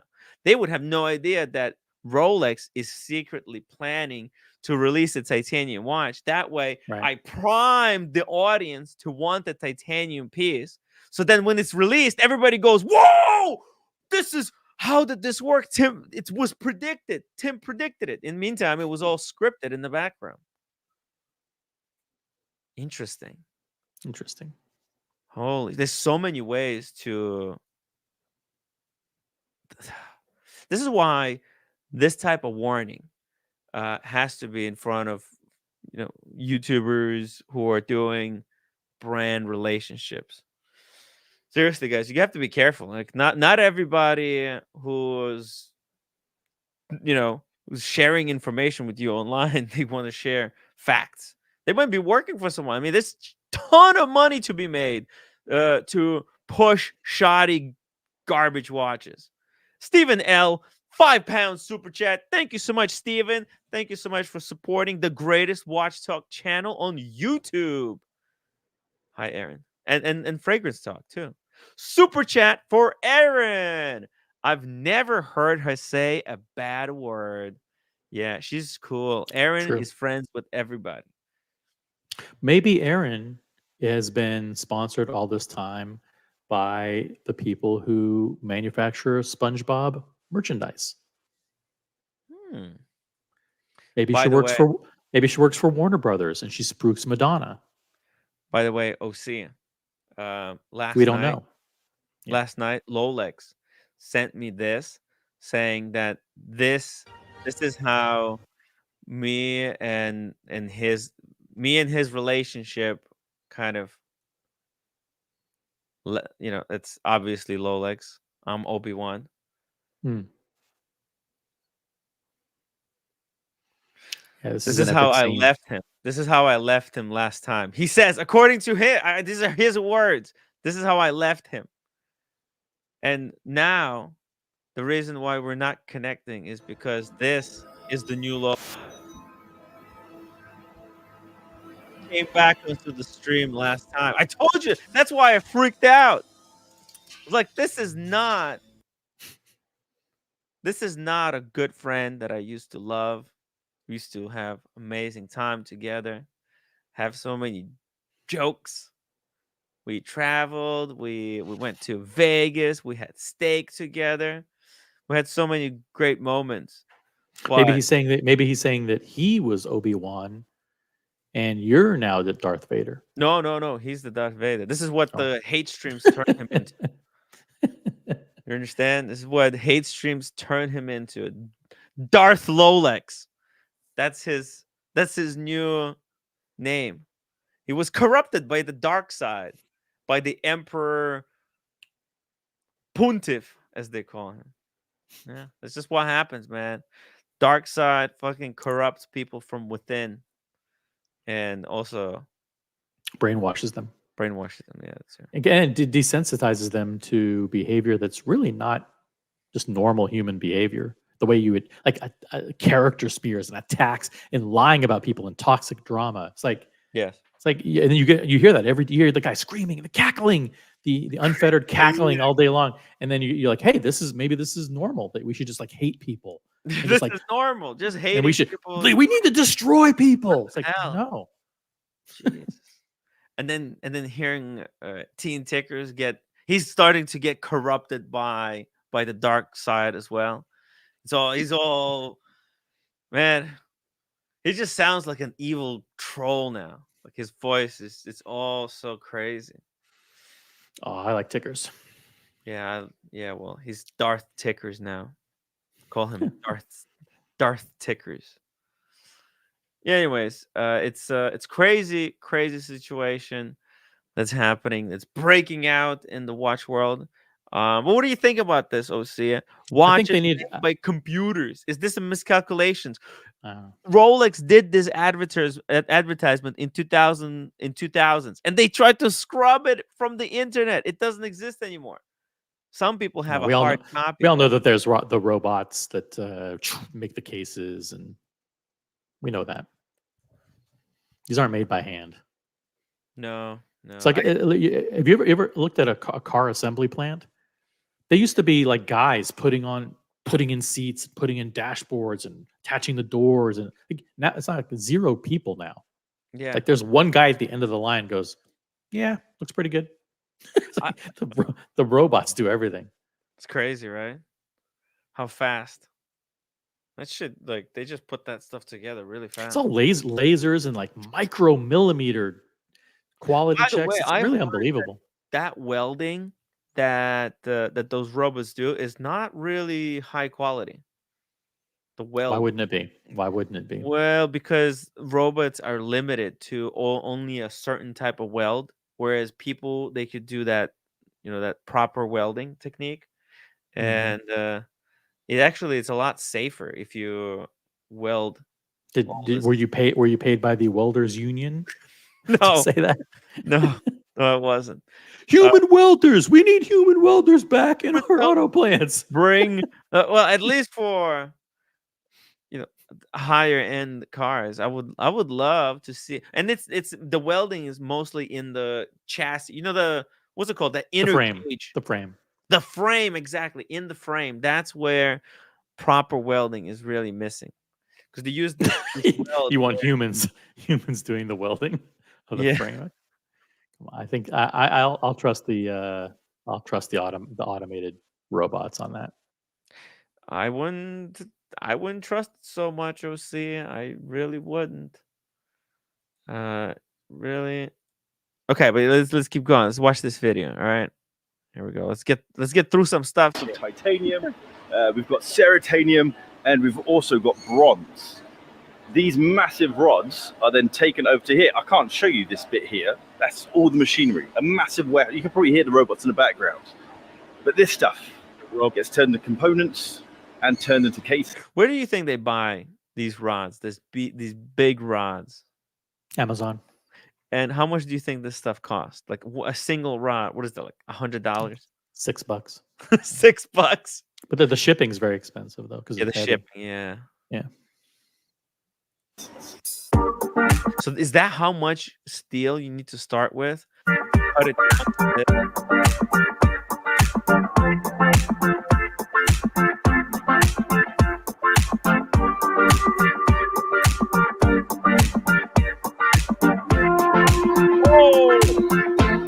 polishing wheel. Look at that. They do polishing and brushing by hand. That's still nice to see, I think.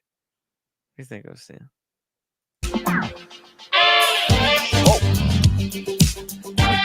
I love it when there is a hands-on element. Yes, like Oh, whoa, what is this? That doesn't seem... This does not look like the IWC factory. This is footage from a different video, no? I'd love my watches to be handmade. Oh, no, it is IWC. Wow, okay. Holy shit. Damn, IWC. That's a what is that? That's a Portuguese or... Is that a chronograph? Chronograph moon phase or something. Yeah. What the oh, is this maybe it's like an annual. Maybe it's an annual calendar. Of course, after they assemble the movement by hand, yeah. and but they attach the dial, they're gonna wind it and make I sure think it works. this is service center. I don't think this is them putting together the watches. I don't think this is assembly. This can't be. Because did you see how they assemble watches at Tudor? A robot brings you a part, and the watchmaker each watchmaker puts one part, and then they just keep moving it along. This seems like a service center. It can't be. Or if it is, this is amazing. But I don't have £500,000. They don't need to be that much. Handmade watches can be had for 30, 40, 50,000 pounds, but it's not something that bothers me to an extent to spend that sort of money. But at the same time, if I'm going to see watches being made, this is how I want to see them made. It looks cool.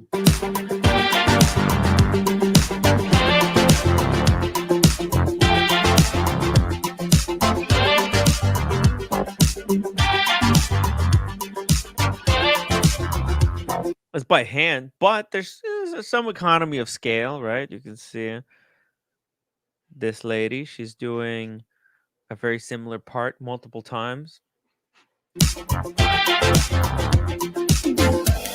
I mean, but this is this entertainment, or are we being sold a product? We're watching a commercial. It is education. It is education, but the question is it paid education? Right. Paid education. Or does it not matter? Listen, we're learning. Are we learning stuff? Yeah, it's kind of cool to see. Yeah, we're learning. So there we go. It's kind of a in IWC propaganda. That's what we're watching. And look, it's not bad. Whoa. Whoa.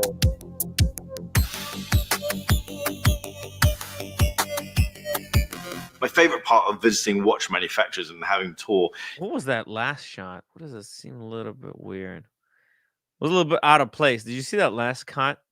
So we go from here. This one. What is this? Oh, this is education. Oh.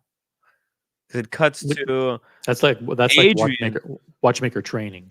So they have a whole training room where the person is up there showing, here's how we do certain things, and then everybody follows along. Do you think they start out by teaching them how to pick up tweezers? Like, this is how you hold tweezers. I think every aspect is probably. I mean, working at a company, they've already gone through educational training, like at Lititz, Pennsylvania, like a watchmaking school already. That's like they come here, picking up small little parts, putting together. They have to know how to assemble watches there. Yeah, and then they come here to probably. Here's how we do it. Here's how we do it our way. Yeah. Okay. Today we're gonna work on the chronograph movement. Okay. Today we're gonna show you how to work on the annual calendar movement. This is how to take out the dial without damaging it. They might have a quarter turn. There's a technique to everything. Tim G, thank you so much for the upvote. Wow, really appreciate that. Guys, if you've been watching this stream for the past hour and a half, make sure to upvote for us. Really, really appreciate it. It's been pretty difficult.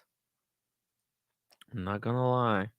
Evan G, legitimately, they teach how to hold tweezers. You hold them like a pencil, so you can roll them easier, like a pencil. No, I think there's a way. For example, when I was at Grand Seiko, I was doing this exercise And the guy showing it to me, he actually he when we were picking up a balanced cock, he said, well, for this one you have to change the grip of your tweezers to like an underhanded way, so that then when you correct it, when you flip it, you're holding the tweezers, the same way, but the part is upside down. Because there's techniques to picking up screws and everything. It's not as easy. You think you just grab tweezers and you could use them? No, fuck no. It's hard. Bruce G, the definition of Swiss made doesn't reference bracelets. Oh, right. Where are the bracelets? Where are the bracelets? Hey, Negroni, understand. Underhand is the best way to hold a balanced cock. Okay, there you go. My favorite part of visiting watch manufacturers and having a tour is actually getting hands-on with the movements. I love the humbling experience of trying to take apart a watch movement and putting it back together again. My brain is not big enough to comprehend how this stuff all connects. I can understand a gear train and how these things can interact, but the fact that there's so many levels of this interaction, and it's not just gears interacting with each other, but there's levers, there's pressure, there's jewels, there's lubricants. There's so many elements that go inside these machines, and it has to all be right to make it work. I absolutely love that. When people ask me, That's pretty cool. Do you like watches because of how complex the mechanism looks to you, Lucia, or do you like just the perception that people get, that you give off when people see you wear a watch, or what is it? Why I do like you the I like the looks of the cases. I like the looks of the dials and the the bracelets. design, the overall Yeah, the design? design. Which is for me like the most interesting part of watchmaking is the case making, the dial making, and the polishing. Mm. Like But not so that's much the movement, the movement.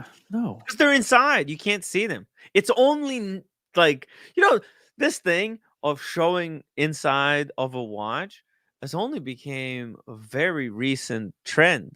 In the past, nobody cared what the movement looked like. And well, there was a few kind of watches that were finished to a little bit of better degree for kings and queens, right? But yeah, now it's an obsession to make the movement look amazing from inside and outside. you know who's partly responsible for that? Partly is Teddy Baldazar's shameless promotion of Nomos, like around 2020, 2021. He was promoting, like, Nomos was an up and coming brand, and he kind of was one of the leaders in the social media space promoting Nomos. And he would say, listen, they're one of it's affordable entry level in-house movement Swiss watches or German watches or whatever they are, but they're watches with an in-house movement. And now Teddy Baldazar, I don't know if you care. Yeah, no, I do. Link I in the private chat. with some crazy news. Let's. Link in the private. Is it the first article or the second article? Second one. Second article. Okay. We'll It's just, behind a paywall, but we'll just shortly switch topics here for just a couple of hours.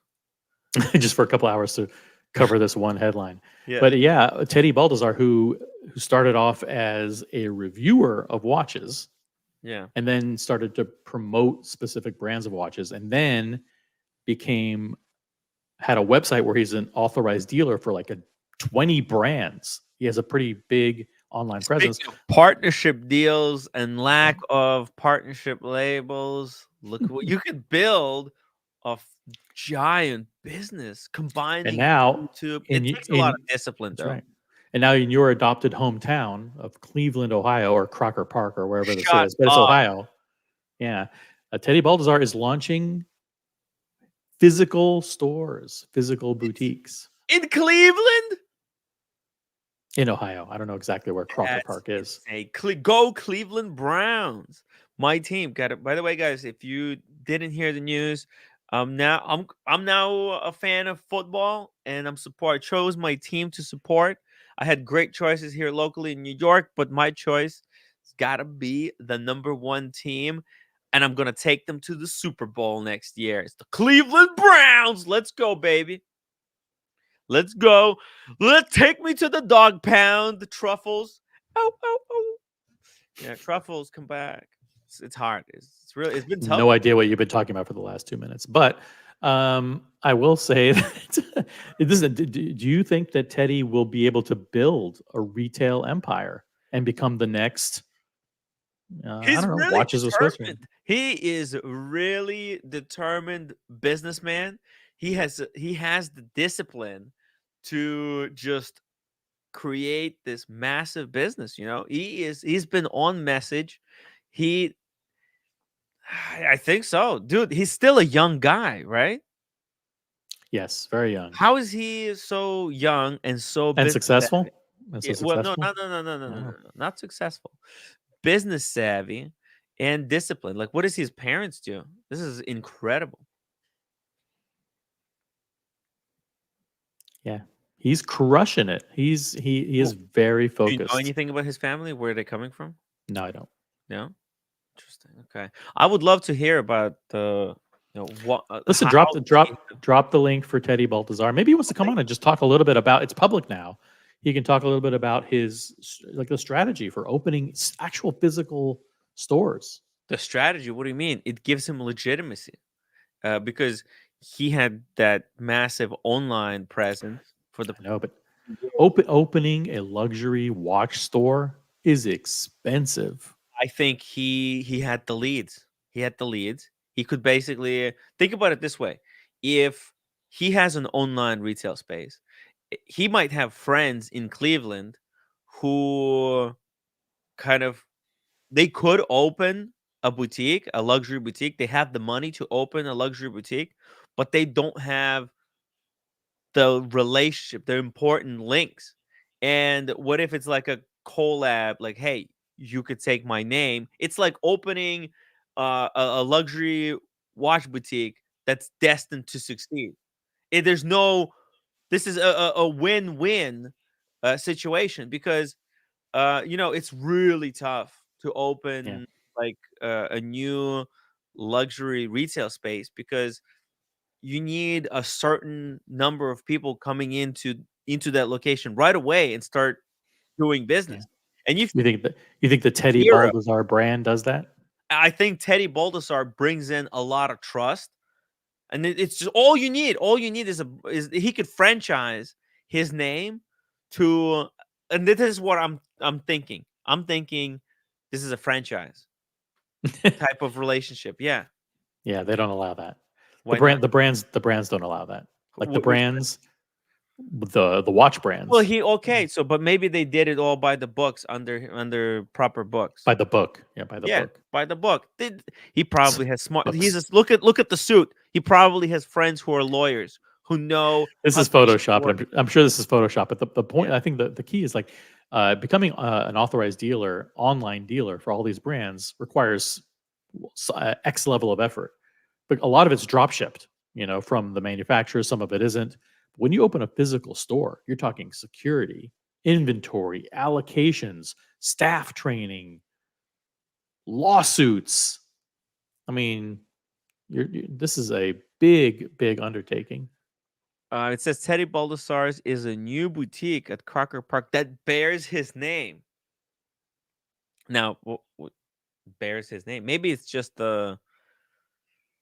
Well, as I said, maybe it's done. It's done in such a way where he doesn't have to pay much to open this boutique, where investor pays most of the cost, but they're also going to share in the revenue. MD Chaz, Teddy's secret, he makes videos.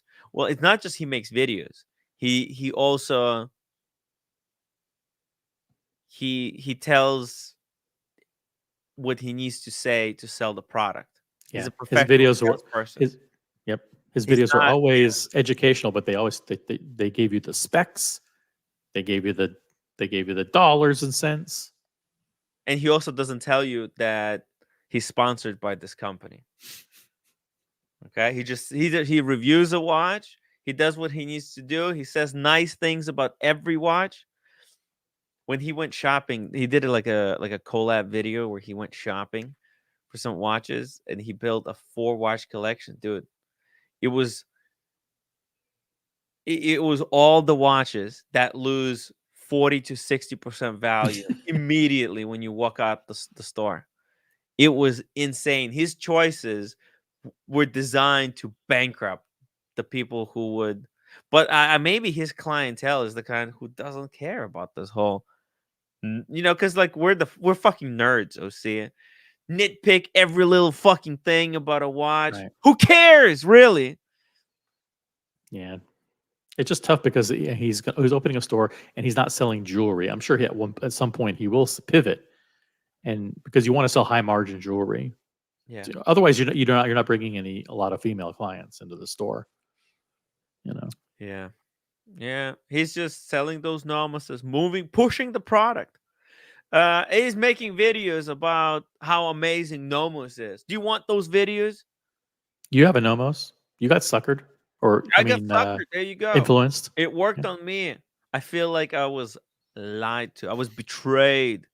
Right? I should have been told. I feel like I should have been told that Teddy's just looking to shift some product, and I was stupid enough to buy it because I thought it was a genuine opinion. He looked like a smart guy. He looked like he had his whole life together. Yeah. I should have trusted Timepiece Gentleman more. All right, sorry for the sidetrack you with the Teddy Baldassar story, but it is newsworthy that someone who started off reviewing watches. Well, maybe he always had the plan. He saw YouTube as a tool where he can build a strong following of future customers that he could like turn into customers. He said, "Oh, here we go. YouTube, I have watches. I could make a watch business. What do I have to do? Make some videos reviewing watches that I will get as a product that will build up my kind of following. Then when I launch my online shop selling watches, I'll have people who are ready to buy because they've already been watching my videos and I've been priming them. And then once he's got inventory, who can I partner with? Nomos, boom, there you go. He could sell Nomos, so he immediately started. Why do you always think that the people have? Why do you always think that people have these grand master plans? That's because clearly Teddy Baldassar is the best. He did no, he did. The guy liked watches, and he said, "You know what? I can make good videos reviewing. I love watches. I'll make videos reviewing watches." Turns out he's pretty damn good at it. So then, he's from some. Then after time, he said, "Listen, what can I do? What can I do next? How do I monetize this?" Okay, you know what? I have a website where people go and they view my articles and they see my videos. Well, I'll approach these guys and ask them if I can sell the watches. You know what? You know what I'm thinking? I'm thinking maybe his dad did something like this with a different company. You mean his father was a successful businessman? This is a professional business. The way he's doing it, he is on message, on brand. You understand? Like he's got like a 10-year or a 5-year plan. Okay. And it's full out, scripted out, and everything he does now leads into the next year. And everything he does next year, it all leads out into next step. And all the steps are designed to grow his business. So yeah, if by steps you mean not getting drunk and taking your shirt off in a bar in Miami, what's wrong with doing that? That's great entertainment. It was funny. It's great, but I know. I'm just saying that it isn't a plan to know how to be professional. Like everything he did was by the book. He didn't create. There was no Nipplegate for Teddy Baldassar, right? Mm-hmm. So it's like he did everything. Well, hold on a second. You could say the same thing. I'm following the same steps, but I'm doing a different type of a business.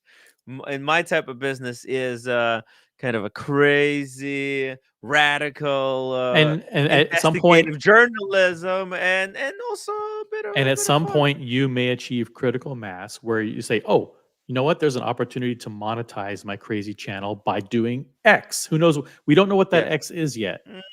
X. I know what X is. It's Twitter.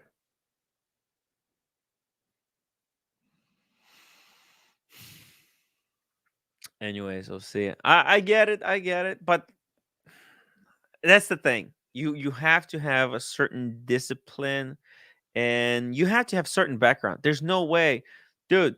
Like I have to do certain things to pay rent next month. You know what I mean? This guy never had to do things that, you know what, like sometimes you just have to do things just to get by, you know what I mean? And hey, you know what, maybe those things will make you look bad in the future. For example, Timepiece Gentleman, he had to jerk off all of those guys to build up enough money to launch his watch flipping business, right?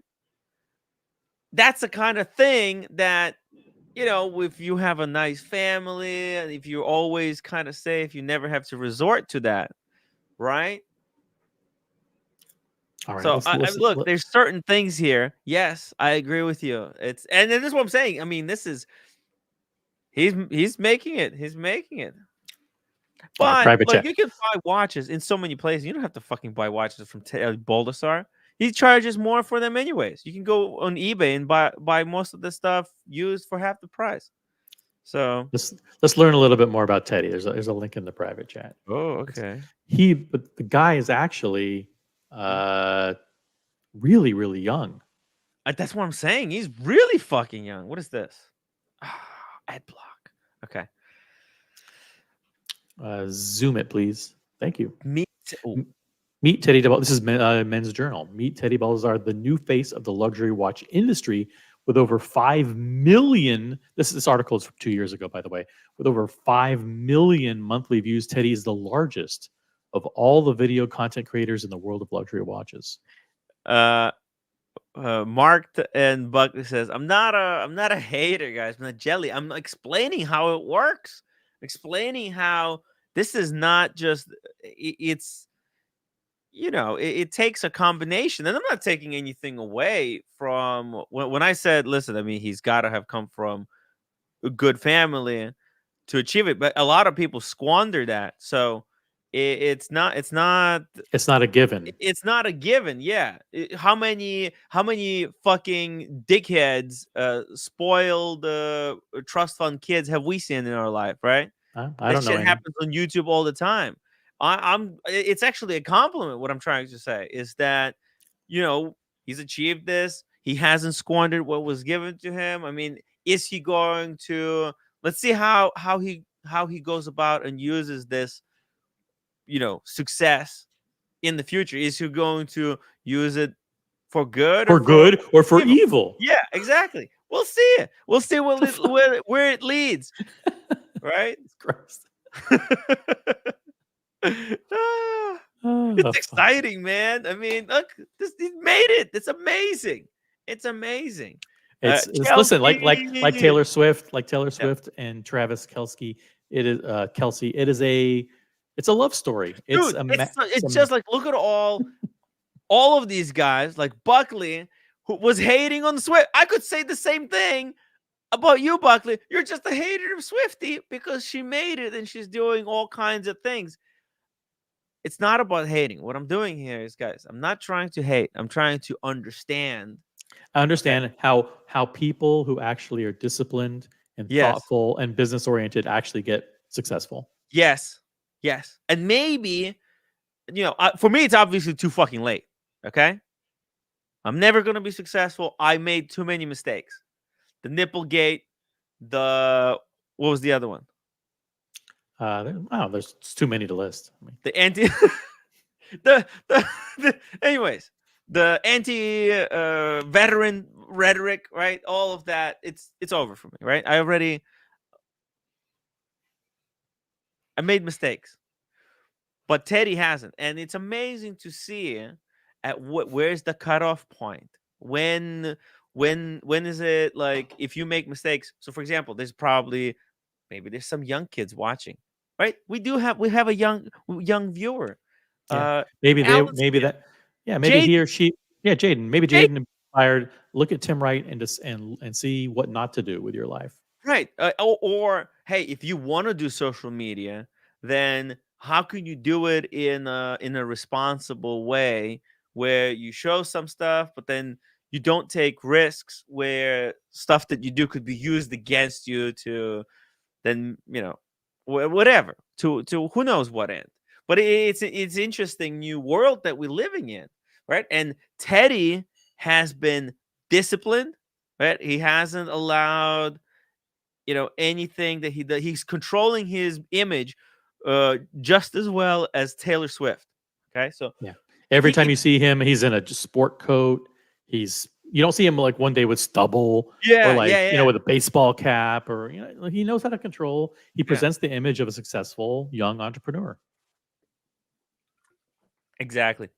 Maybe he's gonna become like a CEO of some brand. He's the CEO of Teddy Baldassar, Well, and he that's could be pretty. CEO of Teddy Belisaire, but what if like fucking Richmond or something, wanna But who's would to he say ever, that if he opens 10 stores in yeah, the Midwest and has he a could be he 20 could or be 30 or bought 40 out by million dollar Richmond. business, yeah, Yeah.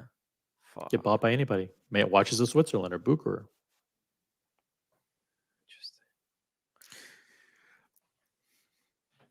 Alex August. Tim, you have a personality in spades. That's everything. Thank you. Thank you.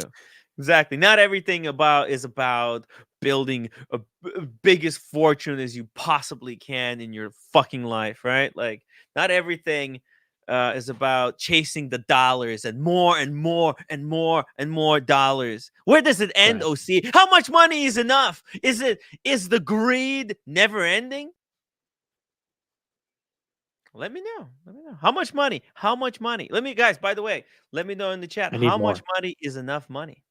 I need a lot more. By the way, let's you can keep that image up there. In the vast sea of new world digital content, a trusted voice has emerged who has captured the attention of millions of these new luxury enthusiasts. You may have him on your feed with his styled brown hair, black rimmed glasses, sport coat, white button shirt, and that friendly yet determined grin, inviting you to your favorite YouTube rabbit hole. His name, Teddy Baldassar.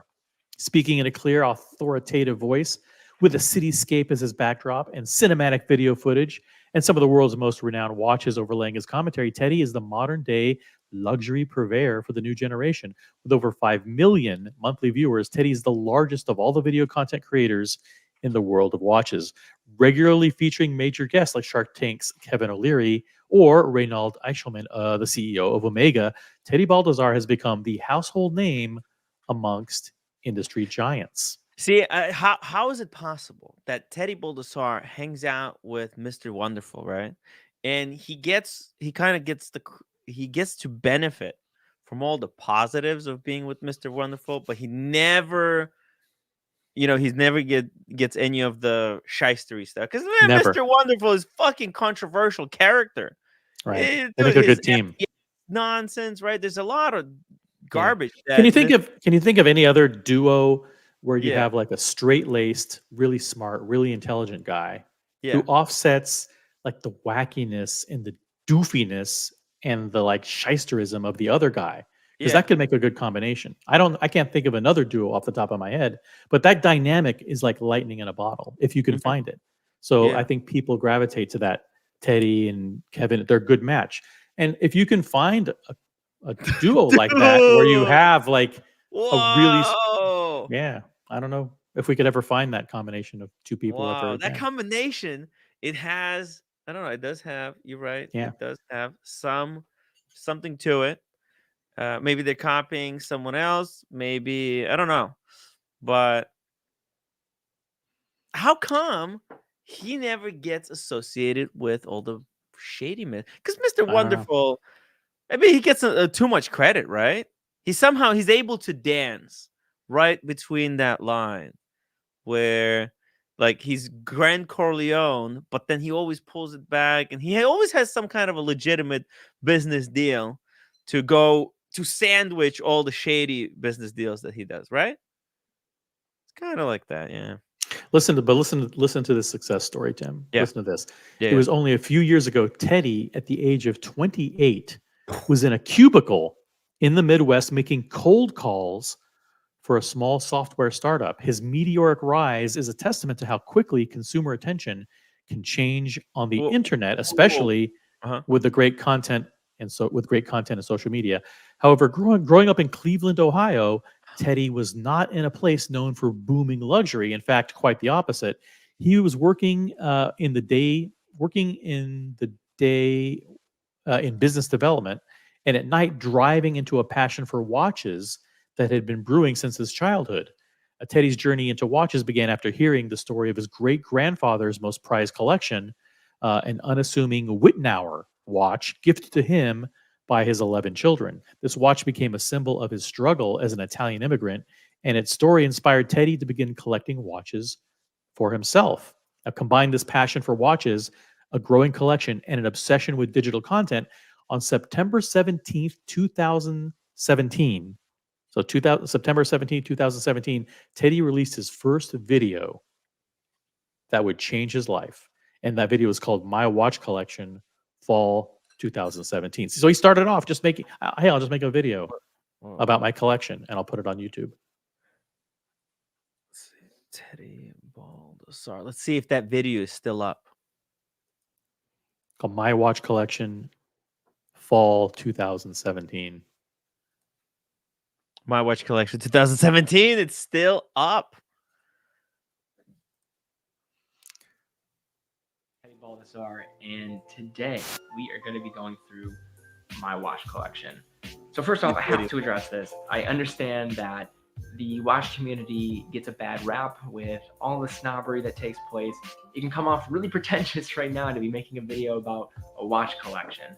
I get that, but over the last 12 months, I have absolutely developed a love, a passion, and what some would say a sickness. He's got to have been reading by this time, like Hodinkee. When was Hodinkee launched?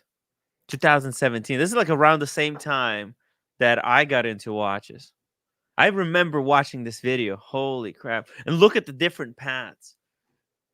Path of success on the big screen and the total failure on the left in the small box. Very interesting trajectories. But look at the background. I mean, he doesn't look broke. I mean, that's a beautiful lamp on the left.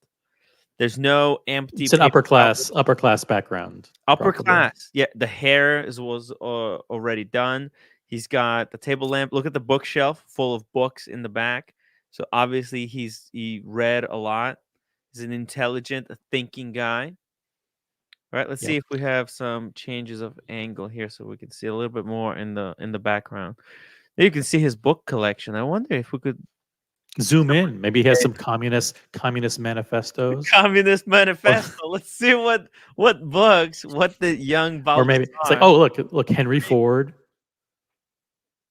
Yeah, well, but look at his collection in that day. He's got a freaking Rolex Datejust. He starts out with a date. Look, Omega Constellation. Oh, wait, Datejust. That's a vintage Datejust. Around that time, this was probably like $3,000. This was like probably less than 1,000. These were dime a dozen. But then he's got the Nomos. Wow, he probably bought this. And then look at the outside the window. It looks like he's living. Look, kind of. You see this? Where was that? Oh, maybe this is not outside the window. I'm just thinking it's outside the window. Oh, he had an Orient. He probably had the Orient because this was what TGV was spruiking. TGV was all over this watch. Seiko, same thing with the Pepsi Seiko. It's a great collection. How long is the video? How long is this video? It's 12 minutes. That's not long. So No. I'll just read a little bit from the story. It says, from his first video was hosted from a humble set and featured a slimmer, slouched Baldassar who stumbled through his delivery covering his entry-level collection.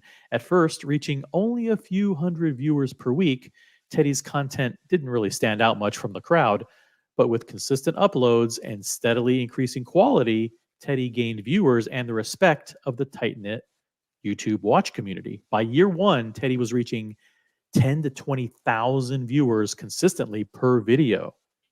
Combined this base audience with a few major hit uploads like watches of world leaders, that stuff, like watches of presidents, stuff like that. Robust corporate overview of the watch industry, and over 6 other videos which have surpassed the 1 million mark, He which is was a rare early on feat. that. YouTube had no videos of topics like that. Now those videos are dime a dozen. Right. But he was one of the first people to do it. So he had 6 Yeah. videos that quickly hit the 1 million view mark. Wow. Before long, Teddy, as a solo act with only an $800 camera and a laptop, had eclipsed the video viewership of Hodinkee, Revolution, and Blog to Watch. Holy shit. Well, his video is actually pretty good. I mean, the cutaways, he knows how to do the video. They're simple, but YouTube was very simple. I mean, 2017, YouTube wasn't that complicated. This is actually really good editing because look at this. Even he had even mini graphics. He might have had an editor to start with even. Hold on a You second. think? I don't think so. I don't know. That was him by himself. You think he with the camera, but maybe he had editing help, but maybe not. And then look at this. He did the menswear thing. I think he talked about these crazy vintage watches. What was this all about? And then he started doing these really smart topics like 20 watches for under $200 or 5 watches under $5,000 or build a 5-watch collection for under 10,000. Those things, people want to see that stuff. They're learning about watches. They want to know. So if I'm trying to think of the positives for having, I mean, look at this, right? He's got great background. It's professional right away. Look, he's got a suit here. He's got the tie. He's wearing the thing. He's looking smart. He's talking about, oh, wow. perhaps I'd go with the white dial, but there's some really funky colors that you can go with. Meters, water resistant. This is what Gringo is doing now. And audio is awful on this thing. But this is what Gringo is doing, no? Kind of what Teddy Baldessar was doing back in the day, right here. Yeah, I was doing 7 years ago. So I received a good amount. Yeah, standing in front of the thing and then just cuts and giving some information to price. It's funny that you said that he was that he had a professional editor, because it does say that for the first 2.5 years of his making videos, he didn't make a single penny. Because what he did was he hired a full-time editor. I told you. I knew it. Because editing just to do professional editing of the videos. Wow. So he was all the money no got money. poured back into there. Whoa. 2.5 years made no money. Well, but that's for the YouTube money, right? The YouTube money that he threw back in. But yeah, this is how you invest. Shit. The lack of riches was also due in large part to Teddy's resistance. Listen to this. Yeah. Resistance to take media and marketing dollars from brands in exchange for reviews or coverage. A big part of the niche industry content and media outlets is finding the balance between true editorial and advertorial content, which is advertising disguised as organic editorial. For Baldessar, the balance was simple: keep his authentic voice and avoid ads. This approach, while not the most lucrative, immediately gave him authority and trustworthiness of his content to the consumer. Yeah, he didn't sell out to the first brand that came to him. He didn't sell out immediately. He said, "Listen, I'm going to hold the line. That's right. I have to build my audience, have credibility first before I could look at business opportunities." Now he can bullshit all he wants. He can say Nomos is a nice brand, and people will believe him. Because he's got that authority. He stands behind the brand. He's been saying it, and it's doing well. Yeah. And he can. Teddy was no fool to business. He saw the opportunity in the challenge that brick and mortar retailers were having, and he said, "I want to be an authorized retail and e-commerce provider for these brands eventually." Yeah. So as the supply chain value of brick and mortar retailers dwindles, combined with the shift of consumer attention from advertising to organic content, who has the true power in the supply chain? And he figured, I'm going to be in a position to have an authorized dealership with these brands directly if I have a big enough audience and I have maintained my credibility. Yes. And he's been very good at maintaining the credibility.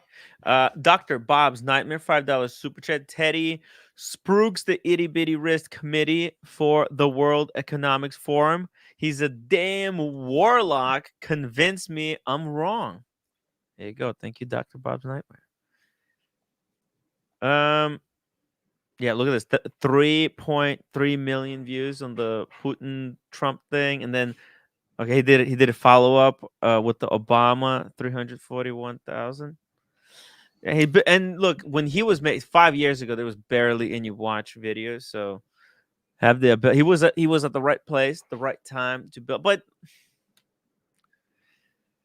I don't know. The watches thing is changing, and I think what he's doing by opening a brick and mortar place, this is great because he has that type of brand that he can actually sell to, like, you know, Rolex bought Booker. They might buy Teddy Baldessar. He doesn't have, you know, he just have to open 5 locations and just keep quiet, not say anything, and that's it. It's on autopilot. Yep. After countless meetings, Teddy, along with his business partner Mike and his investment firm, Clum Group, received approval from major watch brands to do something that was unheard of at the time: open an online-only retail authorization. So, like brands like Nomos and Longines and others said, "Listen, we're going to give you approval to be an authorized online dealer for us," which was unheard of at the time. Yeah. But with a full factory warranty. Like this is like not Joma Shop where he's buying the stuff from Hong Kong and whatever. This is all actual authorized dealers. So now he's the representative. Now he's an authorized dealer for 30 brands. Wow, it's just wild. Yeah. Today, Balthazar is one of the fastest growing online authorized retailers in the watch industry and boasts 15 full-time employees. This was as of 2 years ago. Wow. Good stuff. Good stuff. Hey. Good stuff. Interesting. It's particularly good considering we had to kill some time, and we killed a whole bunch of time. No, it's interesting. Talking about Teddy. Look, this is how, if somebody wants to, you know, if anybody wants to do business and use YouTube as some type of launching platforms, right? You can't do it in watches anymore because it's already been done. It's okay. You have to find a next niche. Like if there's something else that you like and that's not covered on YouTube, if nobody else is talking about something that's really specific, you could start talking about it on YouTube, build up a little bit of credibility, and then you could kind of turn your viewers into customers using the Teddy method. And this is like a lot of people done this in YouTube. This is Mr. Beast, right? There's a lot of people who done it, you know, more successfully. But in watches, this is the most successful way. And I think Adrian could possibly do it, right? He could turn his strap shop and add to ability to sell watches. Why can't he? He could probably talk to, well, IWC, I don't know, but there's few companies that I think, you know, have probably, and you know, enough belief in him that they could do something like that. Well, then again, IWC, I don't think they want to sell online, right? It would have to be a smaller brand. Marked, dude, you're projecting. Just relax. Not jealous. I'm just explaining how it works. Why would I be jealous? Jesus.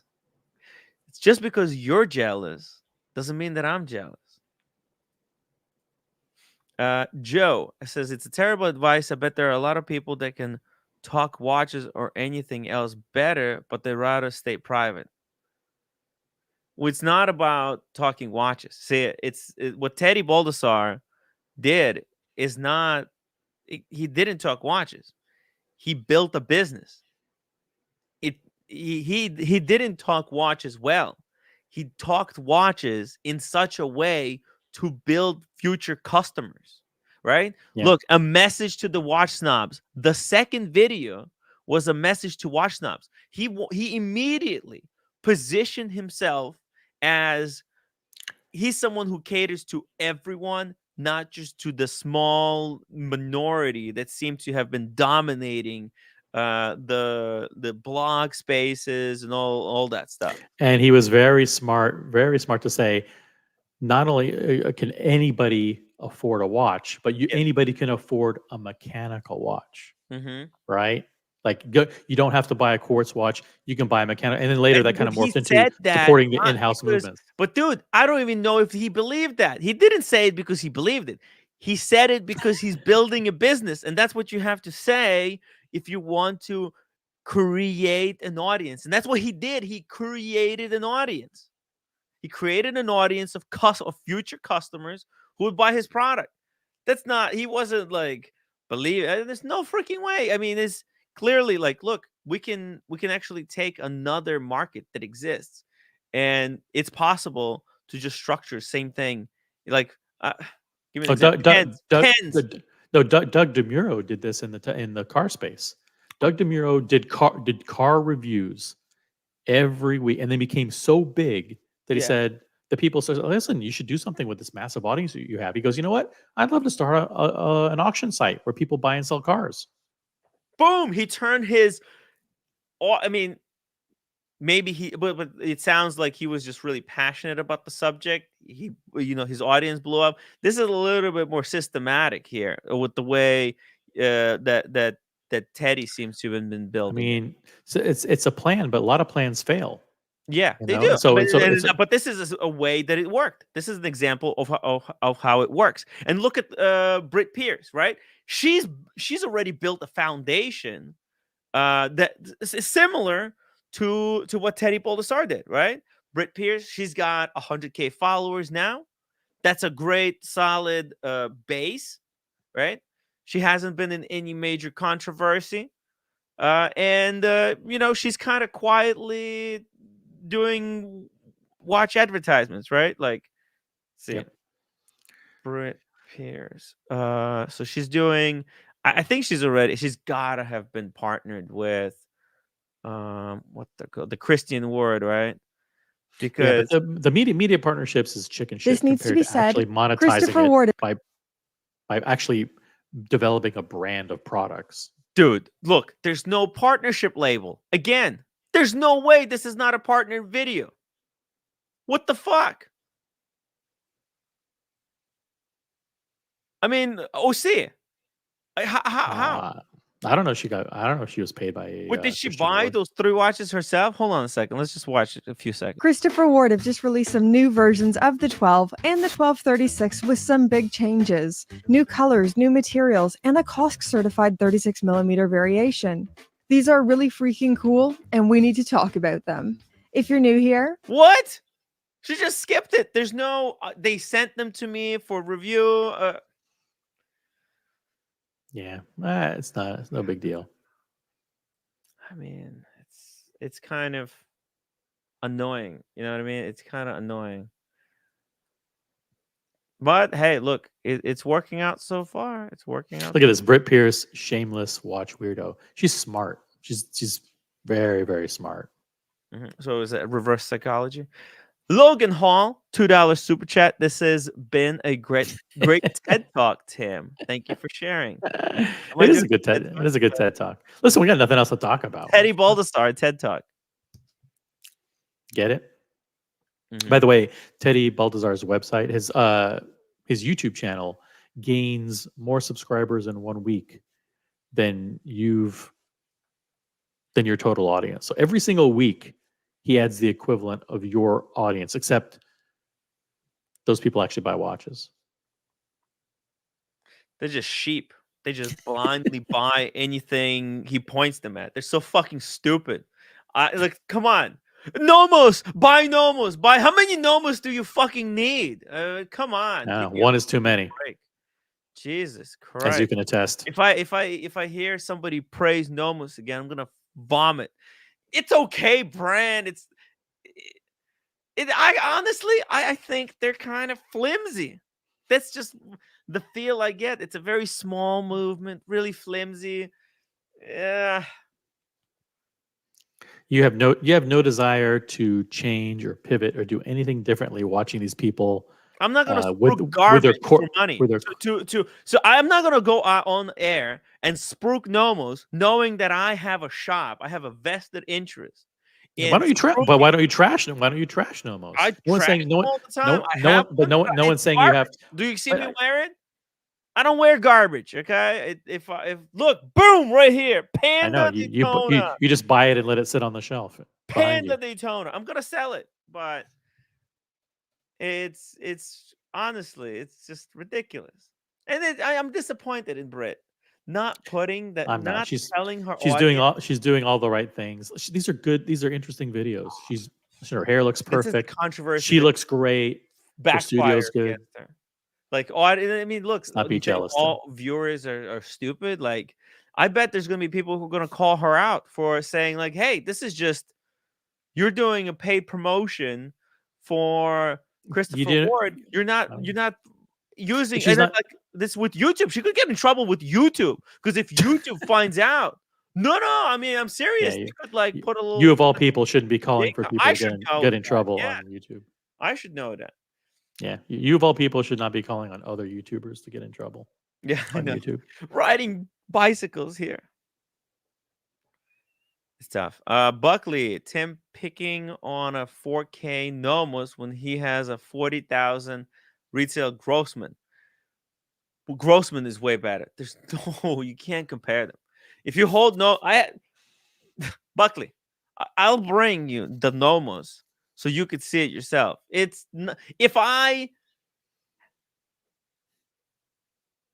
thing is, most people who buy Nomos they already have a nice watch. Like, I had a Rolex when I bought Nomos.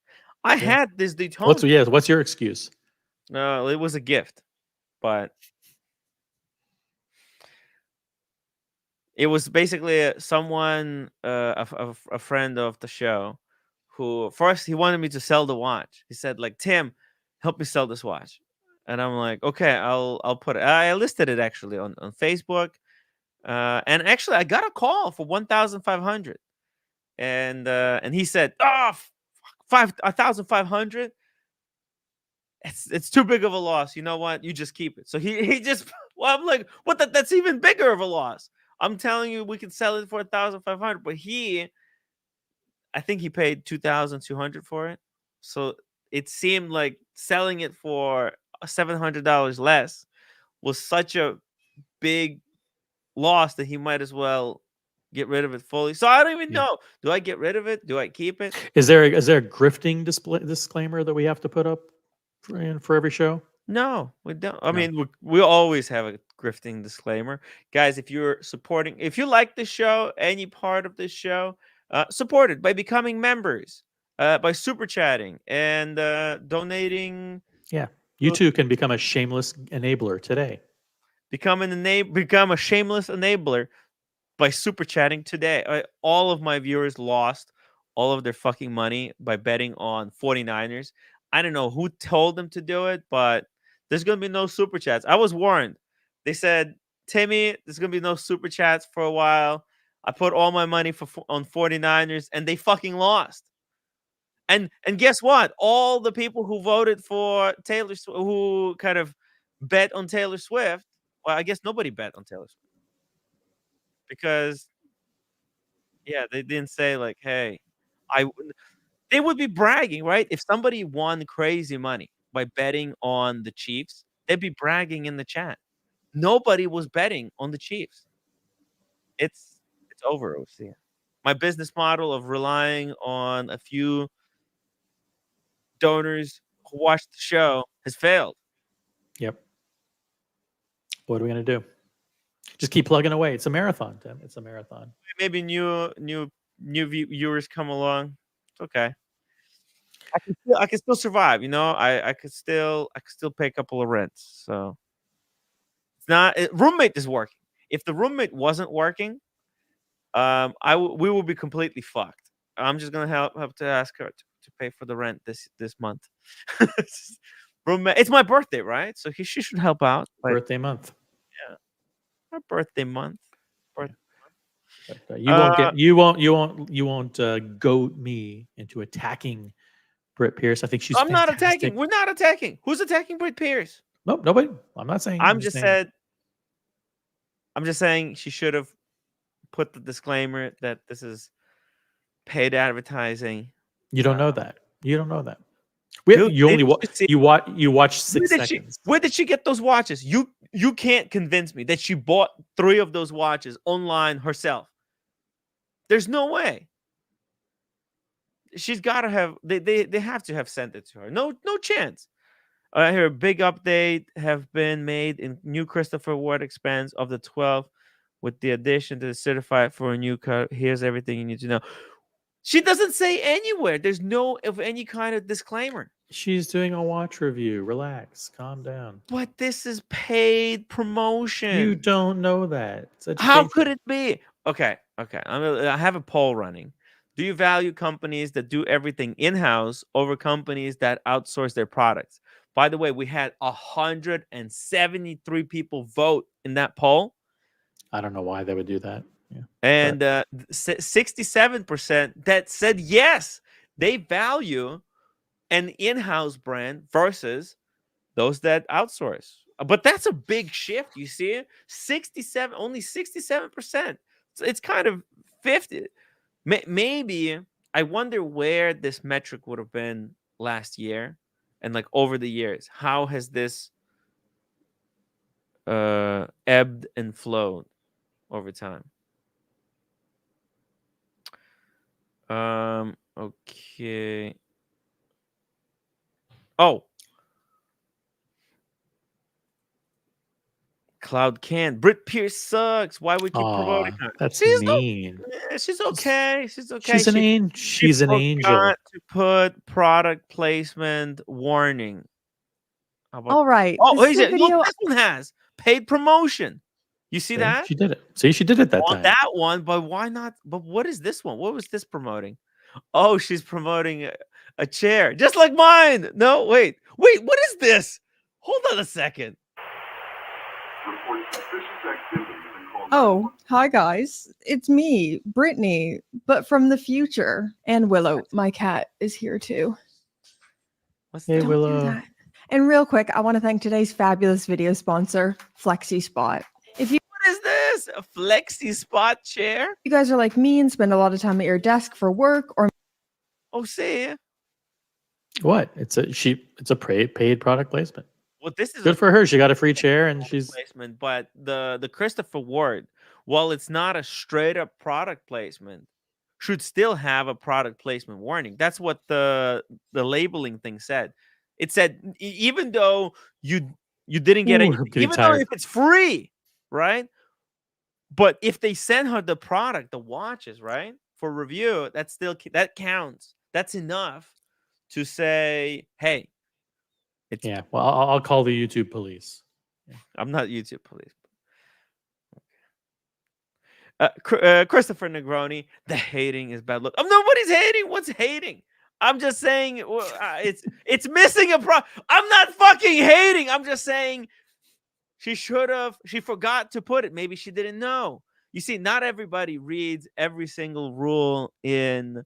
I don't want to be pedantic here, all right? I don't want to be pedantic. I'm not trying to make Britt Pierce look bad. I'm just saying she might have didn't even know that. How do you guys, everybody assumes like I'm trying to attack her or trying to purposely mislead people. Maybe she just forgot. Maybe she didn't know how that she had to put product placement label when she got free watches. Maybe she thought it was just when you do a direct sponsorship like she's doing here. Nobody's fucking hating. Calm down. My God. You guys are so quick. You guys so quick to jump to, oh, he's just hating. No, we're just talking. We're commentating on what is happening. Jesus.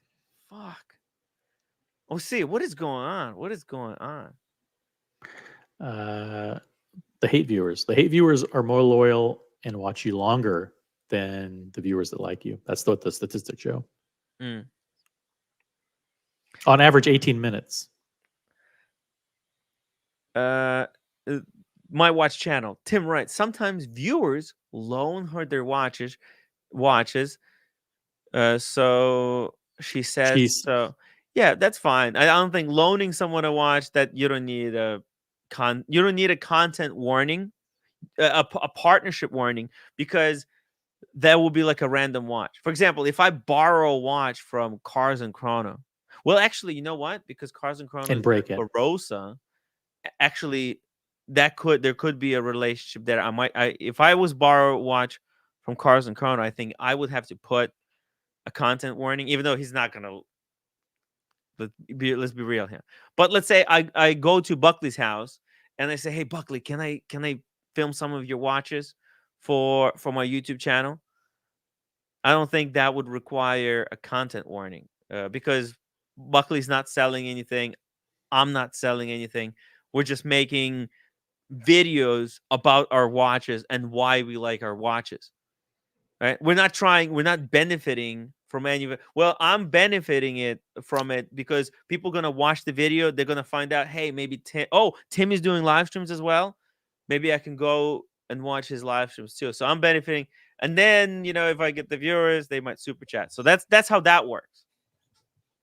But I think there's nothing. I'm not trying to fool or trick anyone into anything. Whereas, hey roommate, what you doing? I tricked the roommate into marrying me. That's the biggest trick I did in my life. Sam D, dude, timestamp 45 seconds. She said Christopher Ward gave her the watches. So if smoking gun. Oh my god. If they gave her the watches, then she should have had the content warning. See? Problem solved. She just didn't know. But whatever. Why is everybody taking that as hating? She probably doesn't know that. She doesn't know that all videos that have a bit of a relationship to a brand should have a content warning. It's not for us. It's not for the YouTubers. It's for our audience to make sure we don't mislead them. She must be happy with that decision. All the success. I don't get it. She got the grand. What is it? What is the GC? Who tricked? She got the GC. Who tricked whom? I'm not sure. What's GC? GC. She got a Gerald Charles. I think she just doesn't know. Because that's not something like that's not obvious. It's a not obvious thing that it's more than just direct partnerships. But in either case, who cares? Why people keep dwelling on this? Jesus.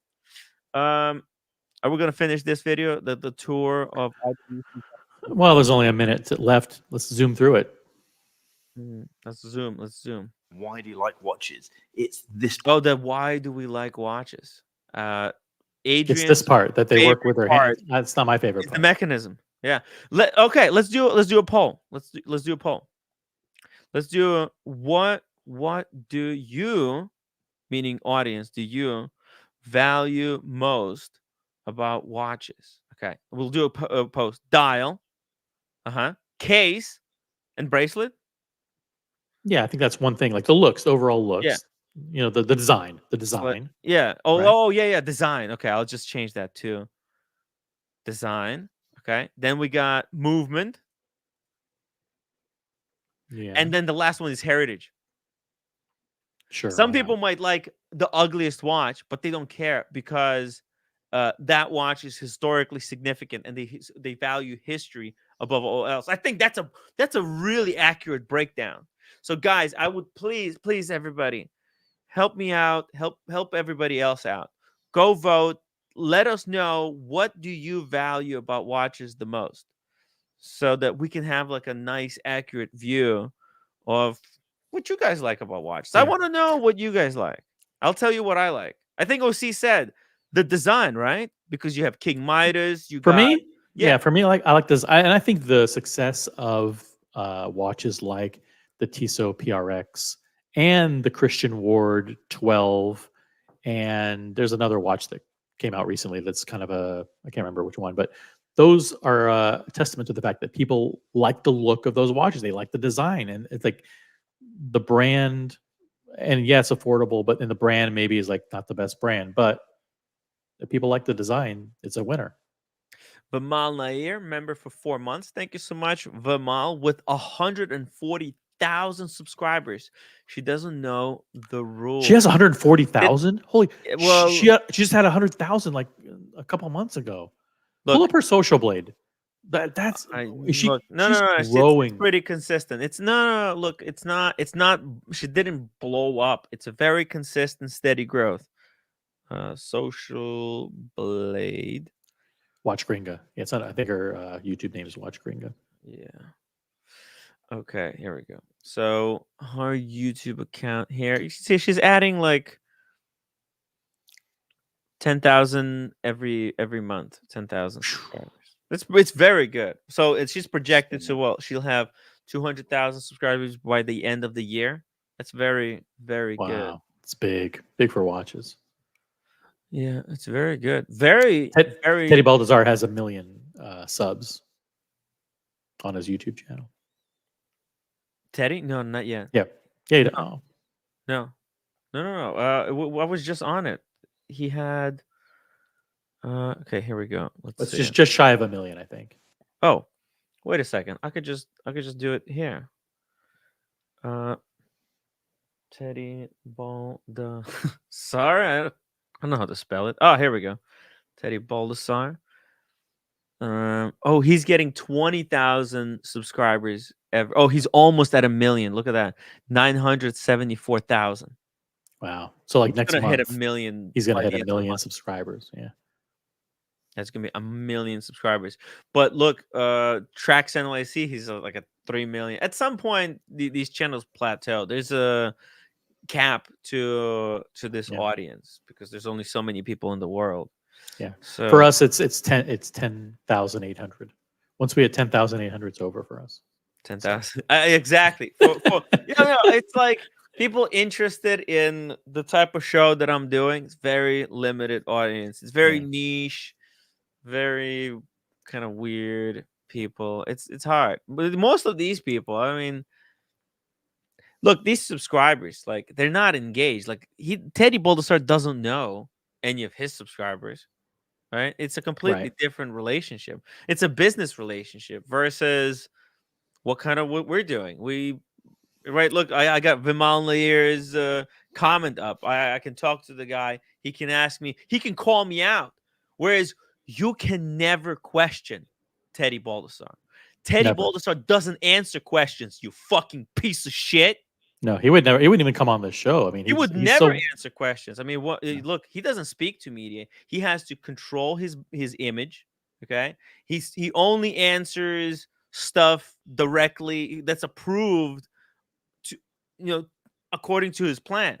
So he's only going to say good things about watch brands, about watches that he collaborates with, and then he will never question when there's some kind of a bad thing. He doesn't talk about it. Okay.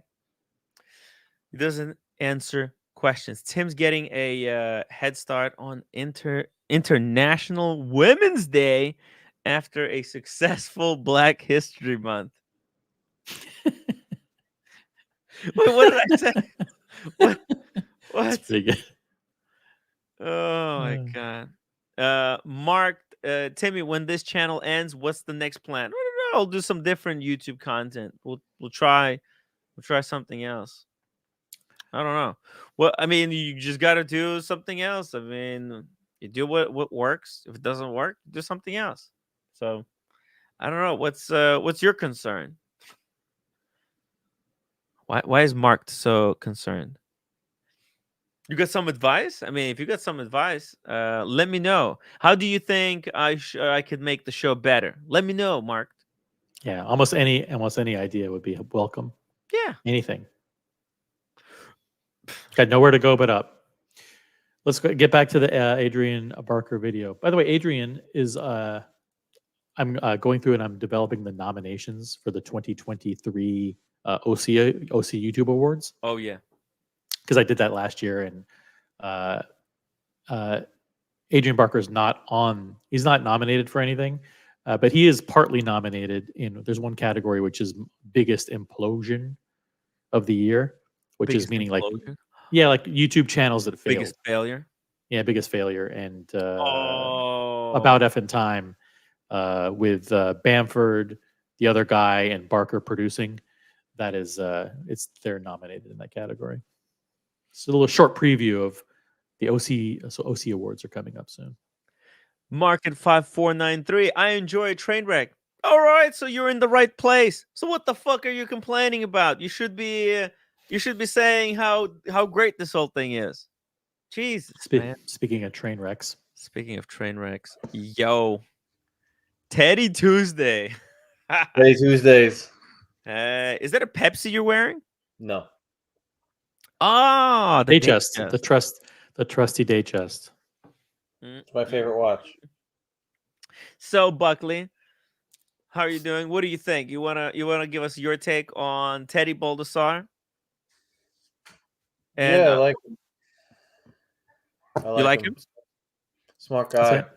And Tim, you're saying he doesn't speak out. Do you know what made him like quadruple his subscribers a What? few years ago? What did he do? Oh! Did he call out some guy for MVMT, saying like MVMT watch is just as good? Oh, that's right. Vincero. Wasn't he against the Vincero and all those guys? Vincero. Yeah, he did like an hour or 2 hour long documentary where he basically called them garbage to the CEO's face and said that nobody respects you in the Swiss watch industry and this is Alibaba trash. Well, but you know what? That's on his messaging. He knew that his plan, his customer is a Swiss watch brand enthusiast, someone who likes Swiss watches, someone who is And not German. going to buy designer. Yeah. So it was on brand. It's not like he did something that would hurt him in the long run. It would hurt him. It would actually hurt him to sell Nomos and Vincero as well, or Nomos and MVMT watches. MVMT straight up garbage. You don't know where that brand's gonna go, right? So I don't know. I feel like for him it was a win-win situation. Well, yeah, he's not going to do a lose-lose or a win-lose. He's going to only do win-win. PG, thank you so much for the $2 super chat. Oh, Tim, JC, what does that mean? I'm not sure. Hmm. Type it again, PG, without super chatting.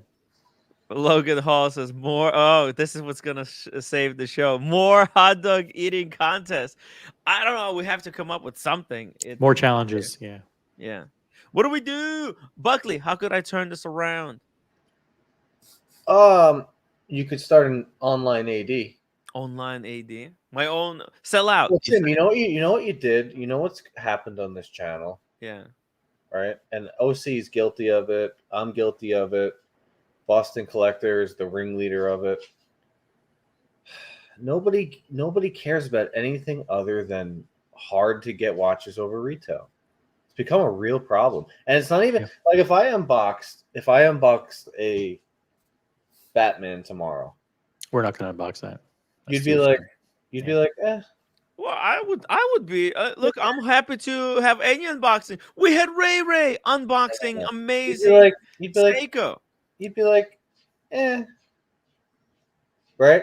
We need an RM. We need a rose gold AP. We need a Le Mans. I think everybody should be forced to wear a Breitling for a month. as a punishment. I like Breitling. Pull yourself. Everybody should wear a Breitling Chronomat, one of the old ones, the two-tone. They're like 45 millimeter. Yeah. Wear that for a month, and then we'll come back refreshed. And then people could bring on Tudors and IWCs and Omegas. This Panda Daytona is making me say crazy things. Let me put on my IWC back. Yeah. Take the Panda off. Put the IWC on. Do you think these watches have power? Like when you wear them, they like superpowers. Don't ask me this because I'll reveal things about Yeah. my brain that I'll never recover from on the internet. So don't ask me these things. When you put on a watch, does it like changes how you act towards other people? Can it actually affect you? I think this. I've been wearing so much Panda Daytona lately. Maybe it screwed up my brain. It's too much. Oh, that's the reason. That's the cause. Yeah. Yeah. I mean, There's a bunch of other causes. What other causes? There's no other causes. it's a problem. I think we're all like immune and just it's too Honestly, much. I don't think I even said anything controversial lately. And with Just that, I pointed out some obvious things that some YouTubers missed out in their videos, but besides that, Oh, look, his window, his market was 18 to 25, $100 to $5,000. Teddy owns that space. He completely owns the space. There's nobody that does it better. When I was, what am I now? 29. I got into watches 2017. I watched all of his videos. I think I was 23. yeah. 22. And if you go to one of his watch review videos from like 2020 or 2021, they're very well done. I mean, extremely well scripted, Yeah. perfect the visuals, lighting, everything is everything. The way he covers, the case was this millimeter by this millimeter, the dial does this, the complication is that, the price is this, and he would cover 4 or 5 watch. They were masterfully He done. knew right there at that time that being the first one to make those videos will make you the most important person in that space as the space grows. Because right now, just fucking watch YouTubers dime a dozen. Every fucker with a watch wants to be a watch YouTuber now. It's insane. It's too much. It's too much. Every guy with a G-Shock and an Oris has a YouTube channel about watches nowadays. It's so crazy. But I feel he knew and he put money, like OC said. He invested. He broke even on all the and he probably even spent a lot of his own money because he didn't look like he was broke when he started his YouTube channel. So he invested heavily into content to make sure that it stood test of time. Yeah, Because I mean, I disagree with a lot of what he says, but yeah, because he's building a business. He's saying what he needs to do to implement the next stage of his business plan. He's saying, "Hey, I'm going to start selling. I want to capture Nomos as I want to be brand ambassador for yeah, Nomos." but a lot of people were on the Nomos train because of the whole, that clean dial that they have. And The Bauhaus design. He was the one who promoted clean Bauhaus design, in-house movement, promoted affordable it. price, German He promoted engineering, for all free that stuff. because they're he not that knew expensive. he They're wants not to that be the spokesperson for the Nomos. Because what you do, if you're the first one to the Nomos hype train, if you have the oldest Nomos videos, if you're the first person to talk about Nomos, you're gonna be taken Yeah, more but seriously than Christian did anybody the else. same thing. Christian did the same thing. Yeah, but he followed a different plan. He went into media. His plan was to become the guy who films all the commercials for these different watch brands. He didn't want to be a seller of watches. He wanted to be like a vintage dealer. See, all these guys, they have different business plan and they're taking their channel in different directions. They all start out talking watches because that's how you do to build up a following. Like I don't know what you do, Buckley, but you should have a YouTube channel where you talk about your product, and No, that could be I blackmail. I can't do you that. could get blackmailed. Yeah, you can't do that. No. I blackmail. That's what I do. Oh, you blackmail. So I can't talk about You it. can't talk about it. There's some Well, I thought we were going to get to the end of the Adrian Barker video, but we didn't. So, but you can do it without me, and I'll jump on later. Peace out. Okay. You got Buckley. You're much smarter. Hey, we'll This just finish panel. this IWC thing. We'll talk about some more. Maybe some other people will jump on. Buckley, Oh yeah, I saw this. you saw it? What do you think? I like IWC.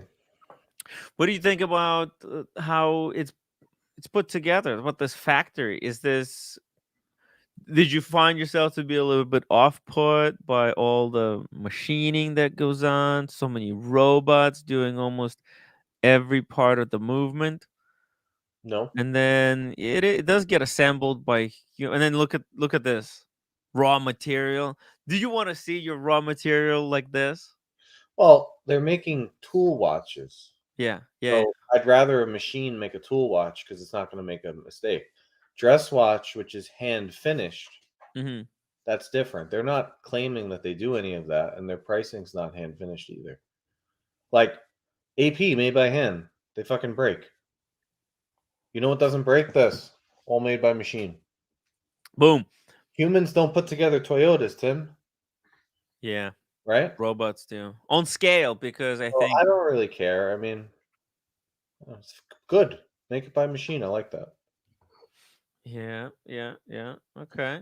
And actually, look, there's actually quite a lot of look. This is being put on by a watchmaker. He's got a little air blower here to clean up all the dust specks that might have fallen into the movement.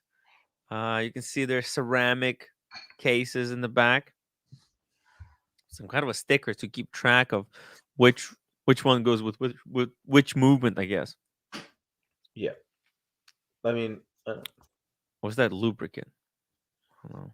I have noticed, if I noticed anything from Adrian, it's that he's released 3 or 4 videos in like a 3-week period of time since, Yes. getting off of that show. When I don't even know if I think he did maybe 4 videos the entire year last year. I don't know. He didn't do a lot. He had, Yeah, but do you see ulterior? Like for me, look, he's building a business, right? None of these I videos. don't know what you mean by ulterior motives. Okay, so for me, I'm I looking at this, He and it's a little bit too your definition of ulterior.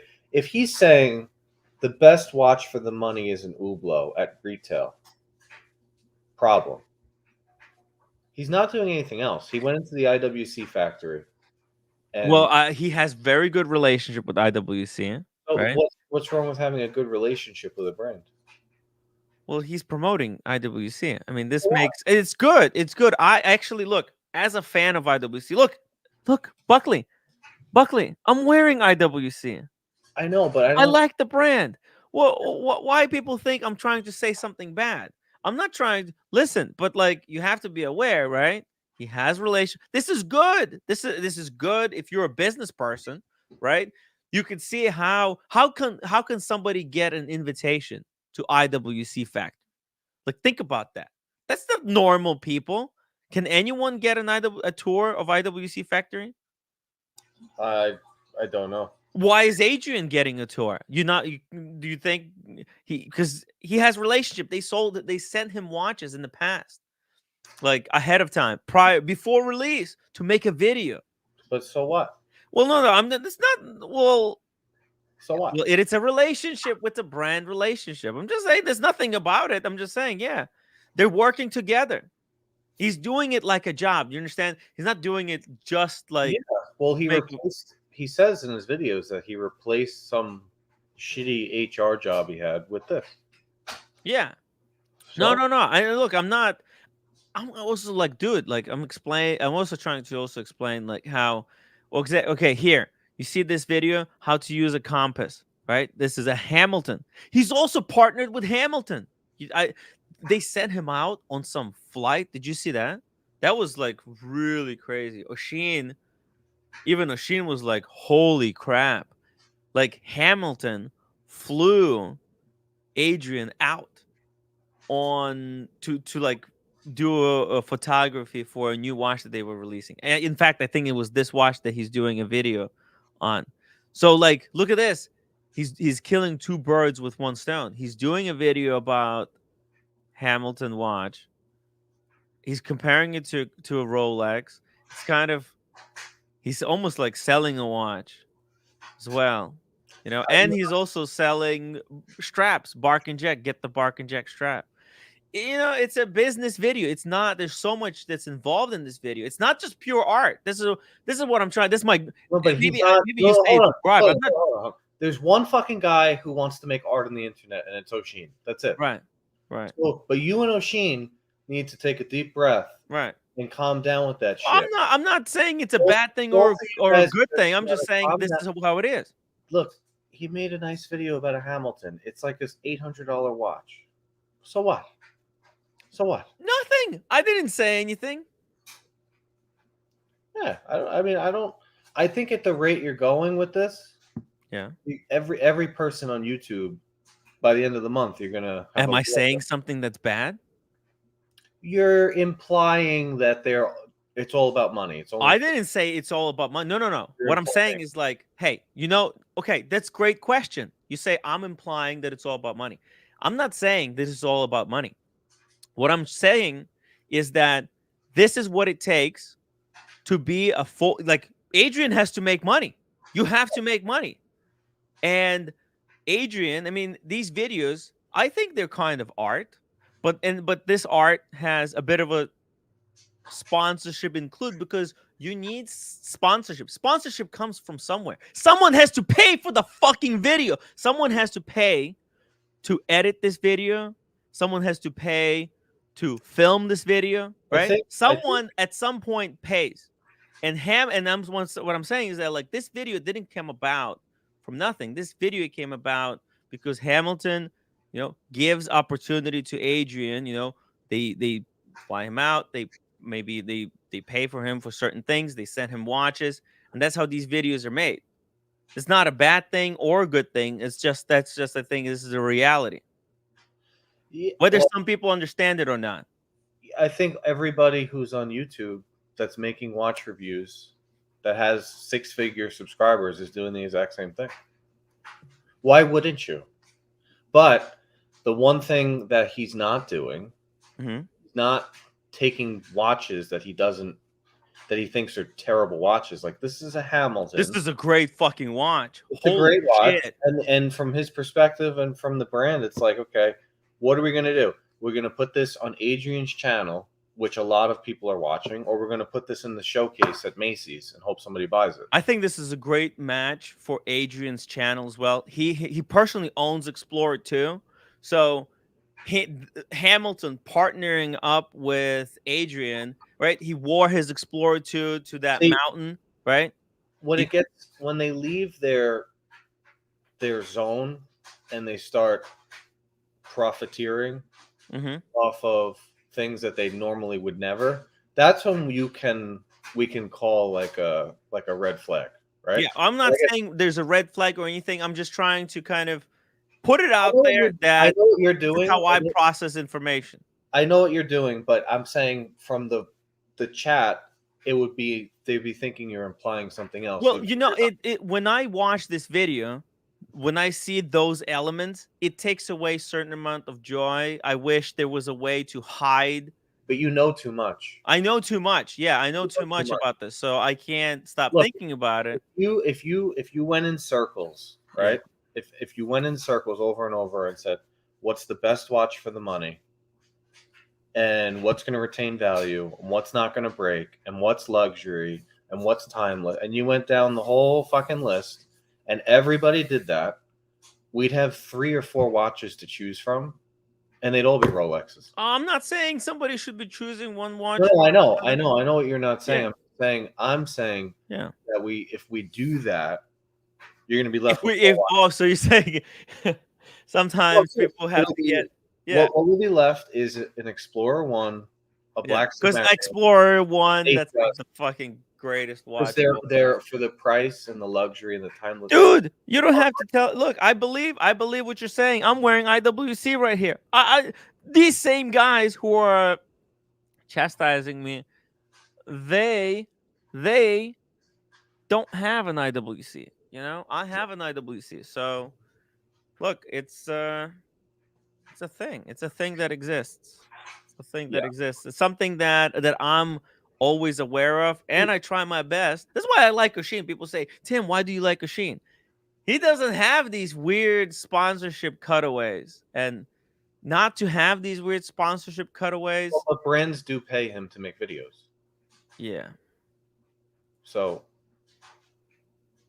like, No, but they'll pay to make a video. Oh, look, yeah, he did the Zero West. Yeah, but I'm talking about. I the think. ones I that mean, are- I can appreciate the history behind Zero West, but the Yeah. watch is it's an abomination.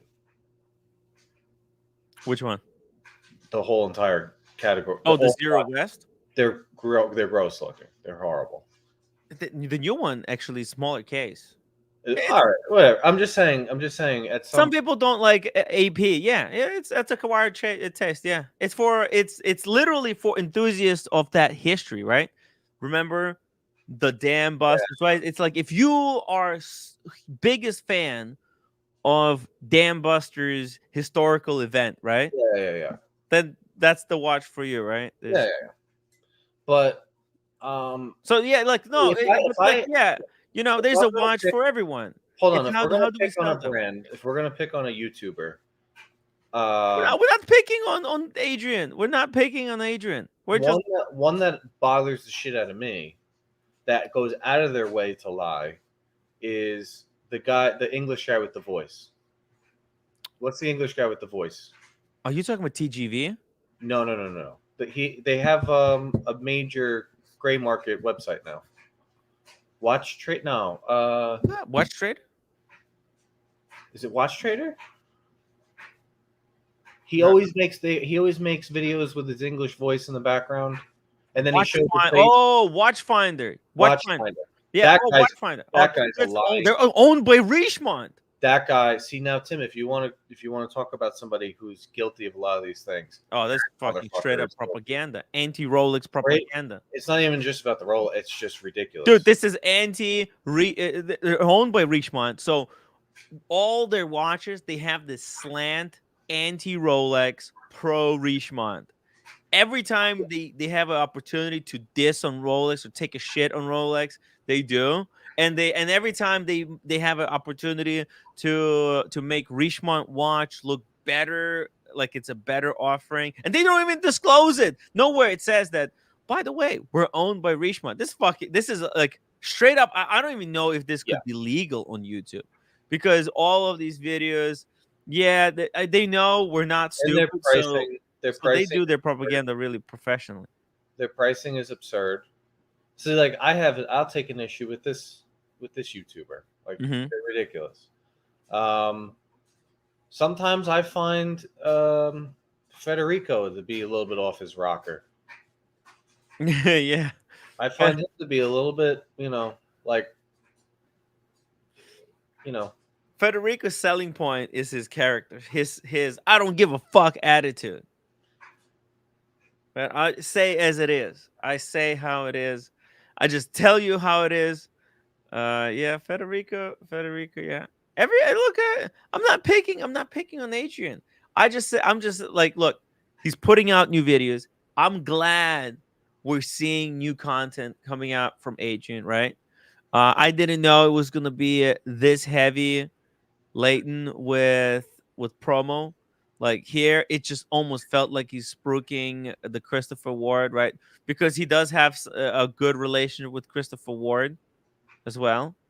Like Gringo has a great relationship. So, and then like the first 4 videos when he's back, but he's not saying buy this. He's not. But we can see his plan, right? Like this is what he's going to be doing in the future, right? Doing videos with other brands, smaller brands that fit his kind of lifestyle, and going out on these tours. This is good stuff. It's all good. We'll see interesting shit.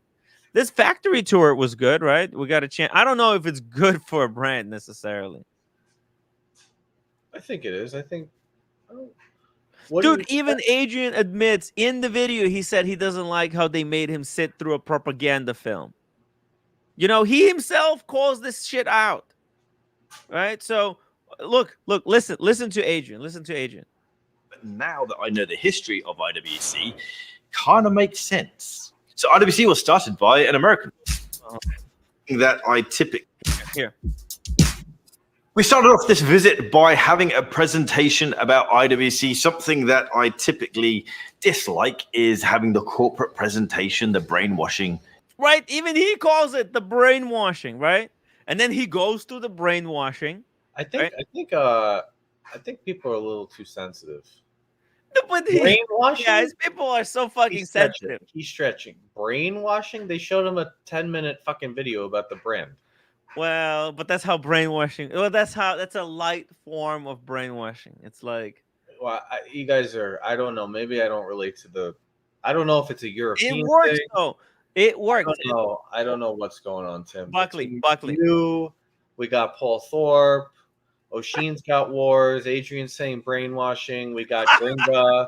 We got Jenny L. It might be a European thing. I'm having trouble. Yeah, how come IWC is not attacking Adrian right now, saying we didn't brainwash you? What is this? They understand it's a little bit of humor. And it's just having fun. Where everybody's just having fun. Relax. Just everybody calm down. People sometimes take this stuff way too literally, you know? Yeah, would they show him a 10-minute video on how they make the Genoa? But it's obvious he's joking about it. And we're joking with Adrian. I didn't say anything about Adrian. No, everybody's cool. Everybody relax. Jesus. Some people get stoked up way too easily, okay? We're just saying some stuff that's should be discussed, right? And I want to see it. What am I doing here? This is a meta analysis, all right, Buckley? I want to see how Adrian is going to implement the strategy to grow his YouTube channel and his business. Okay, because he kind of gave away the battle play. He kind of shared his battle plan, right? He said he's hiring new people. He's gonna go hard with merch. He's gonna go hard with editing, right? And we're starting to see it being implemented. What's the fucking big deal if I point it out like, hey, this is a partnership with Christopher Ward. That's a partnership with Hamilton. What? Why is that? Why can't I say that? So why don't we take a left turn here for a second, and let's put on our tinfoil hat. You ready? Okay. I should actually have a tinfoil hat. We don't know how the relationship. Wait, hold on. I'll be right back. You have a tinfoil hat? Okay. This guy's crazy. Tim is losing it.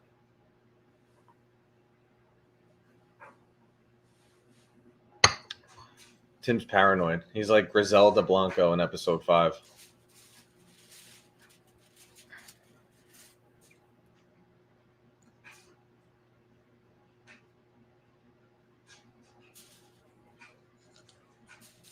Okay, Buckley, go. Explain. We don't know how his relationship ended with Time and Tide and George, right? About effing time. We don't know. He might be a little bit salty, and he might be coming in trying to take their share by making videos like this. Right? They'll make articles in a magazine. What if he made real-time videos to steal some of their thunder? We don't know. If you look at this, of course, he's probably trying to reclaim the audience that he pushed into about effing time, because that channel, from what I understand, that channel main owner is Bamford, right?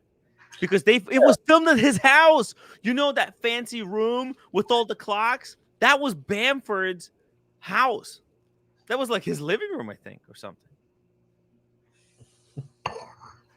PG, $2 super chat. Buckley, you and I are on the same page. Buckley's a voice of reason. I'm just trying to... And Buckley actually asked me really good questions that allowed me to bridge the gap, I think, where we had a misunderstanding, you know, where people were, that I'm trying to diss or something like that. No. We're just looking at a channel and being real, right? And it's good. It's amazing channel. I fucking love. This is the OG. I actually bought my Explorer 2 because of Adrian. So yeah, there's no disrespect here. Dr. Bob's Nightmare. Tim, I think about what you're doing. How is the mothership supposed to contact you now? Chelsea, a guy who can produce even one guy who can produce even one video watch review actually go produce some content. Okay, so Chelsea thinks that doing live streams is not content. That's fine. But I did videos. I did some videos. I think now would be the good time to start making videos. And I'm working on it. So just give me a second. Your audio's bad. My audio is bad. Yeah. Well, maybe it's because of the hat. How about now? Can you hear it better? Hello, hello. Hold on a second. How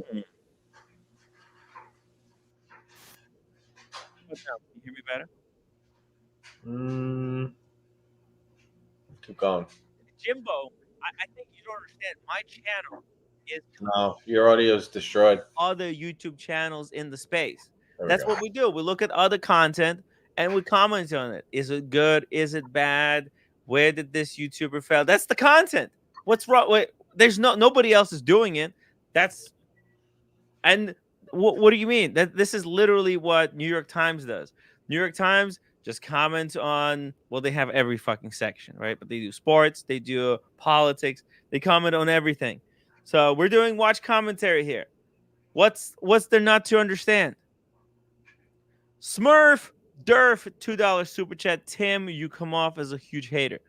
I'm not hating. We're doing commentary. It's like literally like, is New York Times hating when they're doing commentary on different news that's happening in the world? Are they just hating? Right? Like that's not hating. Sometimes, yes. It's not well, sometimes yeah, but Sometimes, yes. we're not doing that. Just catching up. Oh, it's horrible audio. Still horrible audio. Well, I don't know. No, your audio's fine now. Okay, New York Times is Alex Jones doing hating when he's doing his news? Is he just hating, or is he doing commentary? I don't know. Do you want to be? I don't watch news. Tucker Carlson is Tucker Carlson just hating when he's doing interview with Putin? Is he just doing hating on? Is Tucker Carlson doing interview with Putin because he's just trying to do that as retribution to Fox News for firing him? Is that why he's doing interview with Putin? I mean, come on, let's not go down conspiracy route here. Let's do commentary. Oh my god. Biggest interview ever. It was the biggest interview ever, wasn't it? Ever. But man, he looked like a bitch in front of Putin. The Putin. I'm sorry, Tim. I'm psycho. sorry. Would you? Putin is fucking psycho. Yeah, okay. Yo, you're gonna try and challenge a guy that has had hundreds of thousands of people murdered. Yeah, I know. You know, the entire time Tucker Carlson was thinking like, is he going to make out of it alive? Exactly. Come on, Tim. Oh, come on. I wouldn't be surprised if after the camera shut down, they didn't make Tucker Carlson like actually ride Putin's bicycle before letting him out. Because seriously, oh, they could have made it look like, hey, he was in a helicopter crash. Like there's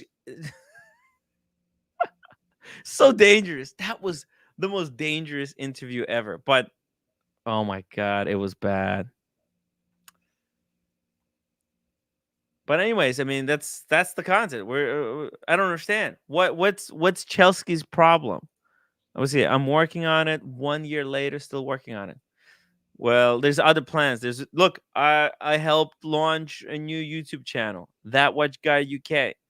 You think it's easy to that took a little bit of effort. Yeah, I mean, I'm okay with you challenging other YouTubers. I would not tell you that Adrian or Teddy, those are maybe the two worst that you could pick. What am I picking? I'm just I'm doing the same thing everybody's doing, except they're not doing it live. But like, dude, like what's what's the problem? Look, eBay video. That's a partnership video. Everybody agrees with that, right? Yes, of course. I mean, even he says in the video that's a partnership video. Then okay, this is like kind of what the future plan is. Answering some questions. This was a great video. Answering commonly asked questions. Great video. All right. There's some good videos.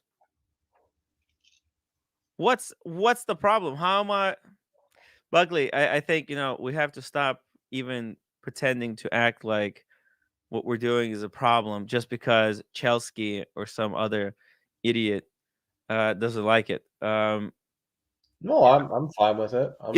I mean, it's honestly, it's preposterous listening to some of the concerns that some people have. But yeah, I mean, look, at the end of the day, this took time to get out, right? Looks like he was in Zurich. And Adrian is also, while he's doing this YouTube channel like about the watches, he's also doing photography heavily, Buckley. So look at this. I mean, he's also promoting his account of his photography, and I think that might be the future pivot, and that will be actually a bigger audience. So like if he wants to grow if Adrian wants to grow his audience to something bigger, I think photography for him would be bigger than just watches. There's a lot more people in the world do photography than they do watches. Like he could build up his original audience in watches in the small niche and then pivot it to photography and just blow up his channel to millions of subscribers. Oh, he did. Oh, that's the Scottish watches. Scottish watches. Oh, check this out. So, yeah, he's getting out. He's doing some stuff. He's meeting up with media, with other media. We ended the trip in the standard Swiss way, going out for dinner. A really nice dinner.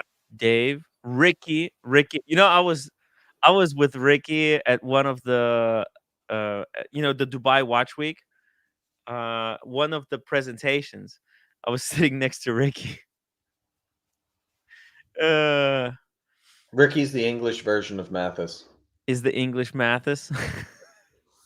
He's a really serious guy too. He's I told him, hey, let's do this joke. He didn't. Is that a?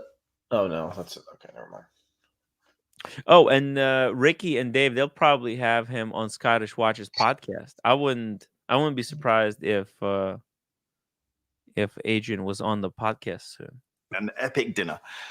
Late night in Geneva with the Christmas lights and just a table full of watch geeks. Lights. Oh. That's the perfect way to end the night. Did you guys see anything that stood out to you as being surprising about IWC? I was really surprised. Pleasantly surprised. The brainwashing worked. The brainwashing worked. You hear that, Buckley? I think he's making a joke. It's a joke, but it's also a grain of truth in there. Once it's brainwashing in the sense that they showed him what he wants to see from this brand. Like, this is how, it's clean, it's professional over there. It's something to like, hey, it's a good type of brainwashing. It's a brainwashing that reassures you that it's a brand that you could trust. I mean, is it wrong to call it brainwashing? It's a negative term. But sometimes you want to be no, but you could be positively brainwashed by being shown stuff that maybe you had doubts, you had fears, but once you see in the behind the scenes, you're like, you know what, this is good. This is the good kind of brainwashing. The brainwashing that reassures you, that cuddles you, that gives you a hug. a soft kind of brainwashing. It's a joke, but it's a little bit of truth. It's a good kind of brainwashing. I know people don't want to be brainwashed, but look, sometimes a little bit brainwashing doesn't hurt. America 5726. Adrian is fine. He seems like a good guy. Yeah. And look, he's promoting good brands. Hamilton, I love that brand. Right? If you're gonna say he's sold out, these are like actually decent brands to sell out to, right? These are not malicious made in China bullshit brands, right? It's not Vincero garbage, just absolute fucking garbage marked like what's that MVMT brand, right? Fucking garbage, made in China, $5 watch marked up to 140, and then they literally lied to the customers where they said they're cutting out the middleman, that they're actually saving you money when you buy it because you're buying such a watch that's so much quality, right? He's not doing that. He's not promoting shit bullshit brands. Well, yeah. And that's why these brands, right? These are Hamilton, IWC, right? These brands, they're the kind of brands that have a lot to lose. You know, the reason they allow or partner with Adrian and allow him to do deals with him is because they trust him. They trust that he's not going to fuck up their brand image. Username Mickey, $10 super chat. Thank you so much, Mickey. Tim, you need to find your own lane. Oh, this is my lane. I found it. With your own original content, kind of getting old and very predictable watching you watch other videos. I mean, that's what we do. Yeah. And take exception what others do. Take exception what others do. What does that mean? Take exception. Take offense? Like sorry, Yeah, what does that mean? I think I don't know if you're struggling with your delivery, but your delivery is coming off as you're implying that all these YouTubers are just sellouts at this point. Even though you don't mean it. I'm not know, trying. Maybe I should say I'm not. Okay. Maybe I should do a disclaimer. I'm not implying they sold out. There you go. You got to do something because everyone imply. No. Yeah, because it's like if it's one person saying this, but we have like 100 people that are saying the same thing. Look, the delivery is hitting them. When like, I watch videos from creators, I try to separate. I try to categorize the content that I'm watching, because I'm sorry, YouTube is no longer a place where you go in and you get and you get inform and that this person wasn't paid to make a video about this product. Okay, YouTube changed, Buckley. Okay, I don't know about you, but I grew up. Everybody was coming in and making videos about shit that they already bought for God knows what reason, and they were just doing a review. Hey, I just got this new phone. Here's what I like about it. Here's what I don't. Content is not like that anymore. Okay, and we have to stop pretending that it is. Okay, all these creators are building businesses, and what I'm doing, I'm just telling how it is. This is how this creator is making his videos. This is how that creator is making his videos. And I think, I think, because some people don't know, I think we all try to fantasize that it's so simple. But I don't think it's that simple. But you think it's that simple? No, it's not. The problem is you know too much. All should just shut up and just try to enjoy each videos as no. The problem is, like I said, you know too much, and the problem is when somebody comes on and says, "Hey, a Grand Seiko is as good as a Datejust." Yeah. Anybody who knows, who's owned watches, who watches this channel, that's not true. Right. The problem is because this is all subjective. Well, it's not really. It's not that subjective. Well, let's not pretend that it's subjective. It's subjective, but this is that's the type of stuff that YouTubers do that bothers me. When they say you should get a when they start comparing a Christopher Ward to an AP. You know what I mean? Christopher Ward to an AP. Yeah. Or Chapek. This is better than the AP. Oh, it's just like AP, but they're clearly doing it. There's no one would do it, like coming from like it's no one does it genuinely, right? Yeah. Yeah. A lot of people. I mean, some people probably do it genuinely. Like I think. Well, why would they do it? Yeah. I mean, there's videos and I there's. mean, look, you could make an argument. Sure. I mean, look, an argument could be made that Christopher Ward, a certain model, actually, you know, one of their latest models kind of looks like, actually, Britt Pierce was just spruiking a Christopher All Ward right, this is a video that kind of looks like an AP. And, you know, an argument could be made like, hey, if you want something that to know. type of look, but for cheaper price, this is a watch for you. If you want that look, but for fraction of the price, and you leave it at that, that's it. That's the only argument. Kind of that look, but for 2,000.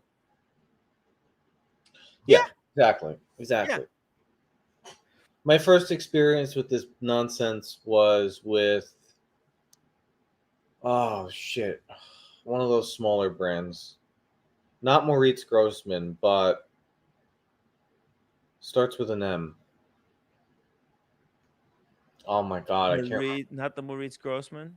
No. It's like it's an AP. Moser? No. It's like an homage to an AP. Homage to an AP. They were the biggest one. Maurice Lacroix? Maurice Lacroix. Yeah. Bullshit. Bullshit, bro. I went into Watch Time New York 2019. 2018, 2019. Maybe it was 2018. And they had their stand and they were doing buy one, get the second 50% off. Ooh. I was like, oh, these must be garbage. Maurice Lacroix is such a freaking twisted brand. It doesn't know what it is. The identity is so screwed up. Yeah. Because they're cheap AP, but you know how much they charge for their plastic version of that same watch? More, yeah, I know. They charge like $1,500. Like it's so if a plastic version is just as expensive as the steel homage. They're trying to be expensive moonswatch at the same time. It's so fucking bizarre. I take more issue, to be honest with you. I take more issue with the staff at like Hodinkee, right? Or at one point, Crown and Caliper had their own YouTube channel. That I know for certain, the people conducting those videos, when they get home from work, in the draw is a Nautilus and a Royal Oak and a Panda and a Pepsi, but they'll come on and try to sell you their nonsense version of other brands and pretend like they're amazing. That's where I get pissed. Hodinkee does that all the time. We all know Ben Clymer is not wearing any of those watches. Hell no. Hell no. Right? That's where it gets a little bit, you know. And then you have like these horological New York guys that you're not even a real person. You're not real people. Like, you're not relatable. You're weirdo. Like, which YouTube channel I like? You know, the London Watch Collector. You know this YouTube channel? Well, this was a hype guy, and then he kind of disappeared. He's just gone. You know what I think? You know what the best YouTube But this is what YouTube used to be about. He's just showing his shit. Okay, this guy is just a flexer, and he was doing YouTube for what YouTube is meant for, to kind of just like, hey, you bought this watch, show it to everybody else. And this guy, he was buying the most flex watches, whatever the most hype watches at that time, he was buying them. You know what the best series on watches ever is? What? Watch and Listen. Watch and Listen. Watch and Listen was the best show on watches ever. Oh, the podcast. Not after It after died though. This one right here, right? Matt Farah. 5 years ago. Right. This was Wow. literally the best show. Well, he was on Joe Rogan because of this, right? This guy, Well, they no, got him on Joe Rogan because of the no. watch. He has a big show on cars, and Joe Rogan's a car guy. Oh, okay. So he was doing watch. This was watches Yeah. in addition to the cars. Ah, I see. This was literally the best show. Every week they do a different brand, or they bring in a real guest to go over stuff. And it was shooting the shit just like your show. Yes. 45 minutes an hour. And when they finished all the brands, they walked away. Right. Show ended. Right. It was the Kind best of show. like that Watch Guy UK. They had their guest, they did it, and then boom, they're out. Yeah, there was no repeating over and over. There was no Meandering. watch this today, and we're going to talk about the new Daytona for 6 months every day, 4 hours a day. None of that. Yeah. Boston. Well, what was he trying to achieve with this show? What was he? He was just a pure watch guy. Yeah, And he was just doing it for fun. You just showing which watches he liked that time. He did it for fun, and then Crown and Caliber approached them, and every week would send them a box of watches. Yes, 10, 20 watches based on the brand. Oh wow! I'm sure they got like a kickback on if those watches were bought or whatever. What watch collectors like? But that guy on the right is Cameron Weiss. He's a watchmaker. He has his own brand. Wow. Matt Farah was an enthusiast, and it was the best show. I didn't watch this. You know, I haven't. Oh my god, Tim, this is it. This was it. For some reason, it just doesn't appeal to me. I don't know why. I maybe I'll start watching it. But I probably already know everything they talked about here. Like if they're just talking watches, then I know most of the watch. Hey everybody, basic watch knowledge. I already have that. I'm more interested in personalities, in watches and what they're doing and what's going on. Well, the guy Cameron worked for. Oh, this MVMT. This was garbage. Yeah. I bought this for my brother. This watch on the left. What a piece of shit. He doesn't wear it. Rightly so. He won't put it on his wrist. Long time. This was a long time ago. Matt Farah actually just launched a watch. Oh, no way. Is it like MVMT? No, it actually looks pretty good. Yeah? Looks pretty good. Yeah. Sorry. We had the super chat on the screen for a while. Vimal Nair, $2 super chat. Waiting for you to trash Zero West watches, a.k.a. bullshit brands. Hey, if you're looking to buy a watch to tell time, Zero West is the most expensive way to do it. It's fucking dumb. But if you're looking for a watch that has a piece of fucking aircraft from World War II and not just any airplane, a really specific one, then I want to show me another watch brand that does that. Show me another one, right? So yeah, don't buy it to tell the time. Buy it for that piece of aircraft. It's an emotional attachment. See, not everybody buys watches to tell the time, and Zero West is not a brand to tell the time with. The watches have to actually be attractive looking. Yeah. Or don't buy it if you want an attractive watch. Buy an AP if you want an attractive watch.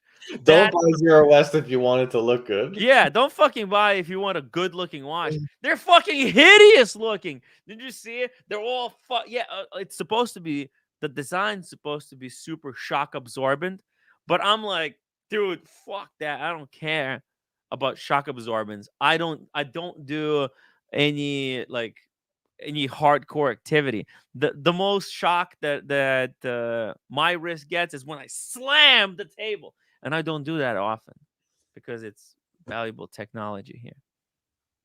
Yeah, I don't know about that, but I'm not a fan of. Yeah, I don't like that novelty shit. Yeah. It's not for everyone. I listen, but there are these psychopaths who are obsessed with history. They wear pins, like they love history so much. They bike ride history so hardcore that they wear pins on their shirts and stuff. And they don't want the watch. They want the piece of history. And that's where Zero West comes in. They're not selling a watch. They're selling a piece of an aircraft. Okay? And the story and the fancy story. So there you go. There's many ways to sell a watch. You could sell a watch because you're the first one to make that type of a watch. That's Rolex way of selling watch. They were there first, right? But if you want to start a watch company today, you gotta have to find out a different reason. You have to give a reason for people to buy your watch, right? Some watchmakers, they're fucking extraordinaires, like Recepi. Others, like Reuter, are self-taught immigrants.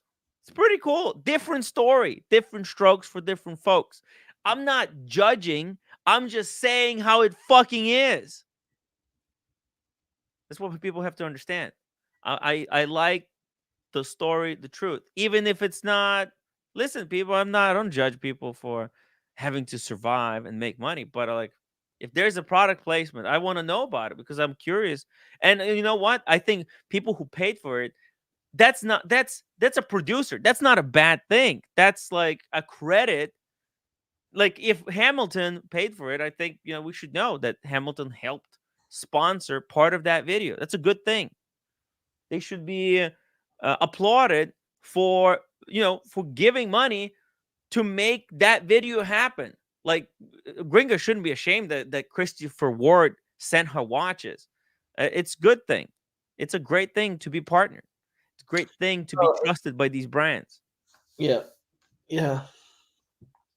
Jeez. What are you going to do, Tim? You can't make everybody happy. You can't make anybody happy. You can make only a few people happy, and that's I did my job. Vimal Nair, thank you so much for the super chat. Okay, I mean, yeah, I'm done. How are you? How are you, Buckley? What do you want to talk about? I don't know. You want to cover immigration? Oh What shit! do you want to cover? The race, dude. Oh my god, I didn't even talk about this. You want to go through it? Yeah. Sure. That's some sick. Oh no, never mind. What is this car? First of all, that is a vintage Porsche. Oh my! No, come on. You think so? I think Really? it is. Yeah, I think it's a vintage Porsche. No, Dude, that must be like a Model 1. maybe not. I mean, it looks like a Porsche to me, but I don't know. If it is, then it's like the first Porsche that was ever released. This looks extremely vintage. And look at this. They're doing like I guess just a race for fun in the snow in Aspen. Can you believe cars like this still exist and still work today? Like that's just incredible. People upkeeping it. Brap Lab, $2 super chat. Timmy is serving complainers equals generational gap. Boom. Thank you. Brap. Don't complain. I mean, look, no, complain. But I want ask me about like if you think I'm asking a question, ask me why I'm even asking that question, right? Because I want to see, I want to understand where we're not on the same wavelength, guys. All right, let's ask every single question that needs to be asked. Let's get to the bottom of everything. Generational gap, interesting. Most of my audience is a little bit older and wiser than I am, so certain things I just don't understand. And you're even younger than I am, Buckley. Yeah. Oh shit, look at this. That's apparently that's a $10 million Porsche, Buckley. Oh my god. Yeah, it's a different level of wealth, huh? Dude, this is an Aspen ski resort, dude. Yeah, Aspen ski resort. This is the most exclusive, probably, car race on the planet. Only for VVVVVIPs. No bullshitters around. Look at the freaking cars that are here. Oh my god. Just all crazy, souped up sports cars. And look at this race back in the day. Oh my god. It's just crazy. They're keeping the tradition going. Imagine the watches on the wrist there. Oh, Oh my God! Just wait. There's crazy. Okay, there's some cars here. I don't know these cars. They're looking impressive though. Look at this. That looks crazy vintage, right? That's a Ferrari, no? Oh, is this a Porsche? It might be a Porsche. Could be an old Porsche event, huh? Porsche. It gets weird at that level of wealth. Porsche. It is Porsche. Huh? The watch collecting gets kind of funky at that At, level of wealth. at that level? Yeah. Oh, dude. There's like the millionaire, and then there's like the 10 millionaire and the 100 millionaire, and like between 10 and 100 is like those are where the hot watches are going, right? But then past that, these guys have so much work to do that all of a sudden it's like Panerai, Breitling, and back to Rolex. Like it like levels back off because they can't go to AP and or Patek and play these games. What are right? you expecting to see? Are you expecting to see mainly Rolex, or are you thinking there's going to be Richard Milles mixed in there? Do you think there's going to be APs, heavy hitting Pateks? It's Hodinky, so they'll probably mix it in. I'm sure you're going to see a bunch of Porsche design.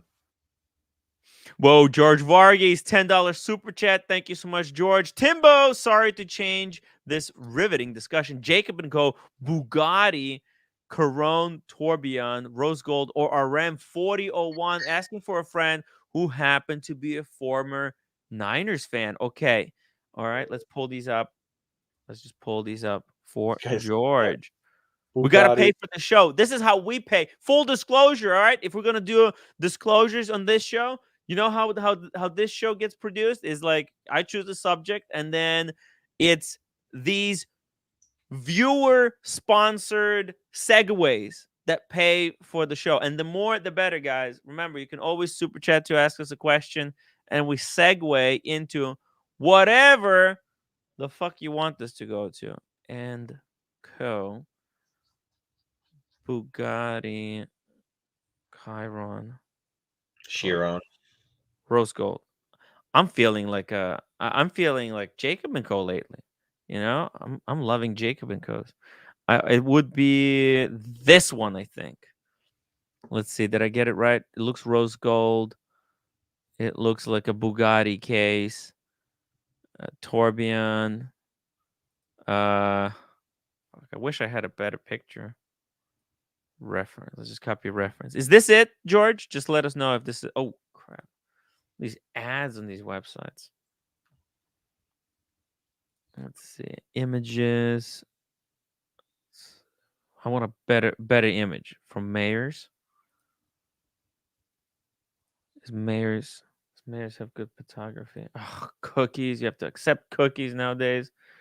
So much nonsense. All right. I think I got that one right. And the other one was RM 40-01. Oh, that's it. That's it. RM 4001. There was a footballer who was wearing this. I think he even covered it. I think, or maybe they didn't. Oh, it was on Instagram. Instagram, crazy luxury. You know this crazy luxury? Is it crazy luxury? But that's not it. Maybe it was insane luxury. Let's see. Oh yeah, it was insane luxury life.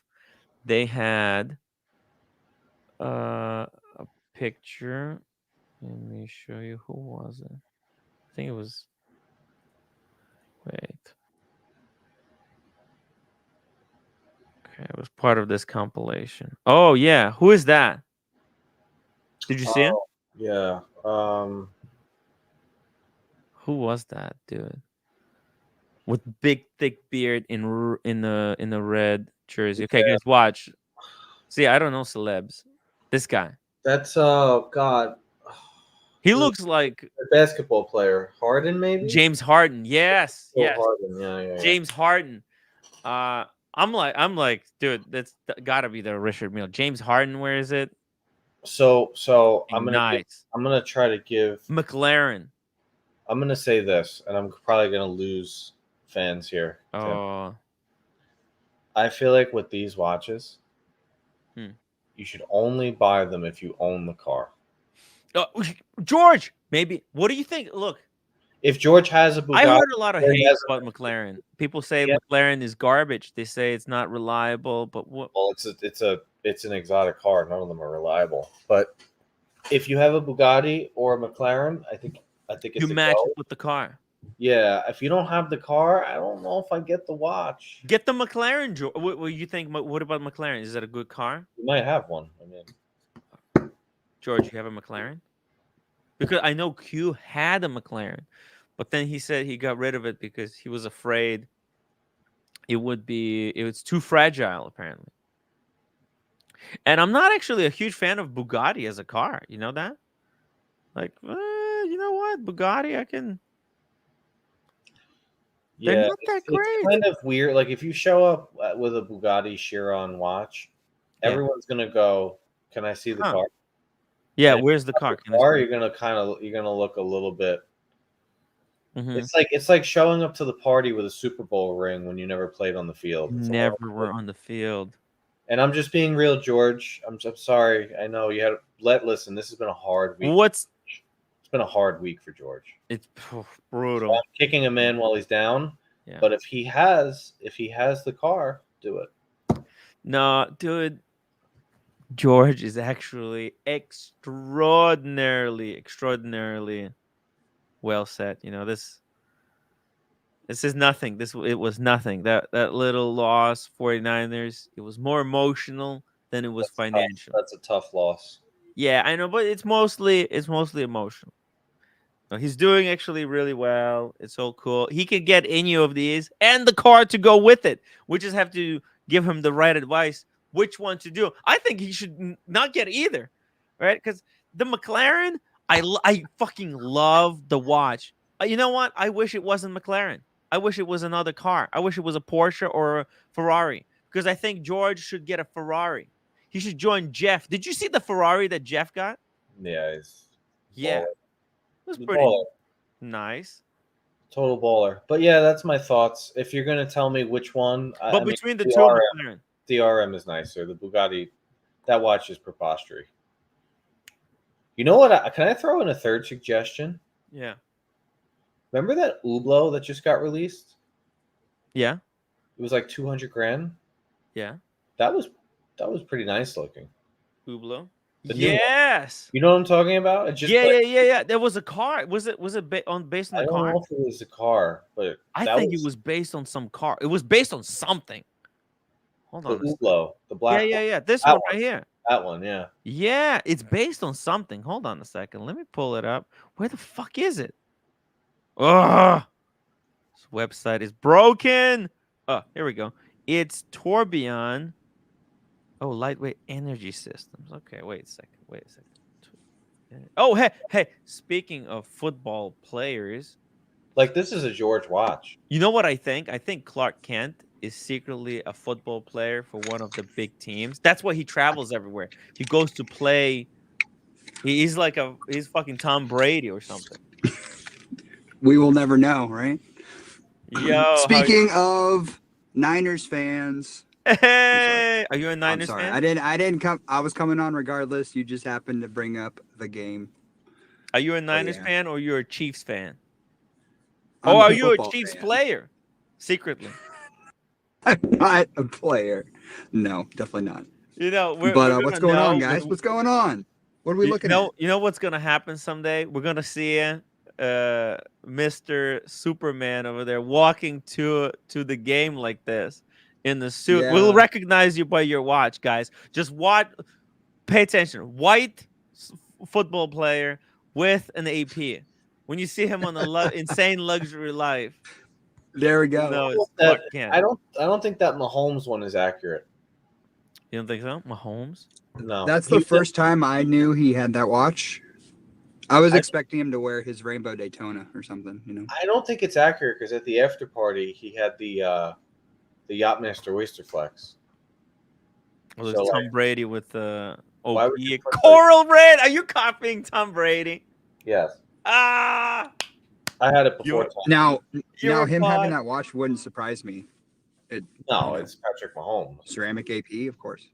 But I think I don't think they got it right. I think the Yachtmaster. Ooh. You can't even see it. Jimbo says, talking of cars, the new Aston Martin Vantage is stunning. Interesting. Aston Martin Vantage. I think I know whose troll account Jimbo is. Who? I'm not going to say. Wow. What a car. Put it in the private chat. I don't know. I'm just guessing. I want to know. You want me to put it in the private chat? Okay, I'll put. Yeah, put it in the private chat. I'm just won't say. joking, though. I'm just joking. It's a joke. Oh, It Okay. can't be. It can't be, obviously, right? I'm just saying it as a joke to myself. that's funny. Buckley is thinking. No, I don't think it's possible. I don't. No. Hey guys, I'll be back in a bit. Okay. Okay. Yeah. I don't. Jimbo, interesting character. Would you buy a Richard Mille Hyundai if they did one? Richard Mille Hyundai. Yeah. Yeah, that would be actually cool. I would think it would be such a fucking cool thing to do, to have a Hyundai, because there are some super, super mega wealthy people, but they drive a Hyundai because they respect how, reliable it is.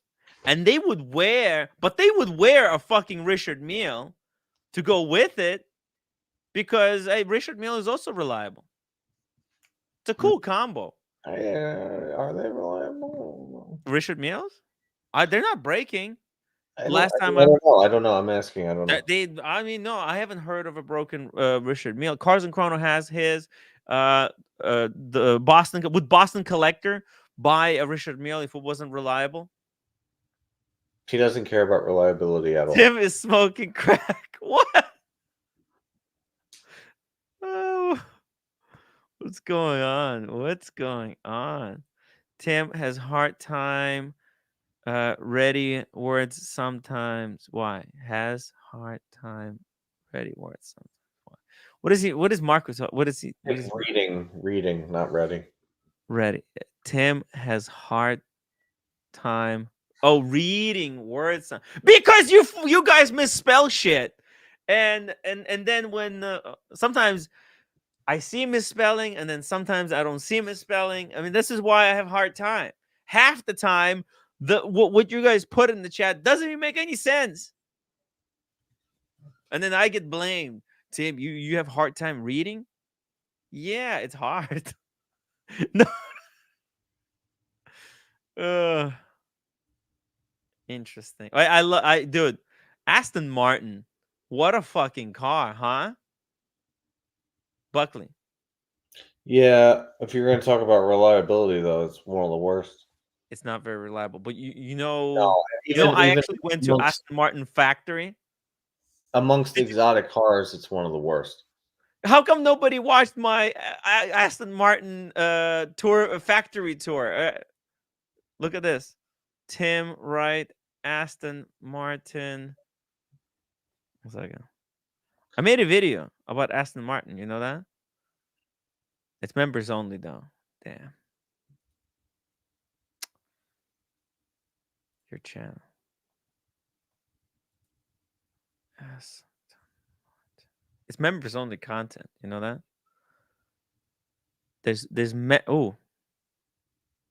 Wait, where's the Aston Martin? What the hell? It's all right. My bad. I just want to tell people that. Oh, there it is. It's the worst editing here, by the way. But hey, it's some Aston Martins. You could see it. I don't know Aston Martin. That's why I'm not a very good presenter of this. But look at this inside. There they had the freaking OG DB I don't know which one this was. DB5. DB5? The My OG. This is the OG would from the the film because it's an Indian. Would the brand be anything without James Bond? That's the brand that keeps them alive and reminds I do people too. that this is a luxury, hard to get car. Yeah, Without going to the moon, what is Omega? right. Yeah, Without James Bond, what is Aston Martin? right. I don't know. It's just product. It's just another luxury car that's just another expensive car. And in that alone is not enough to sell a car.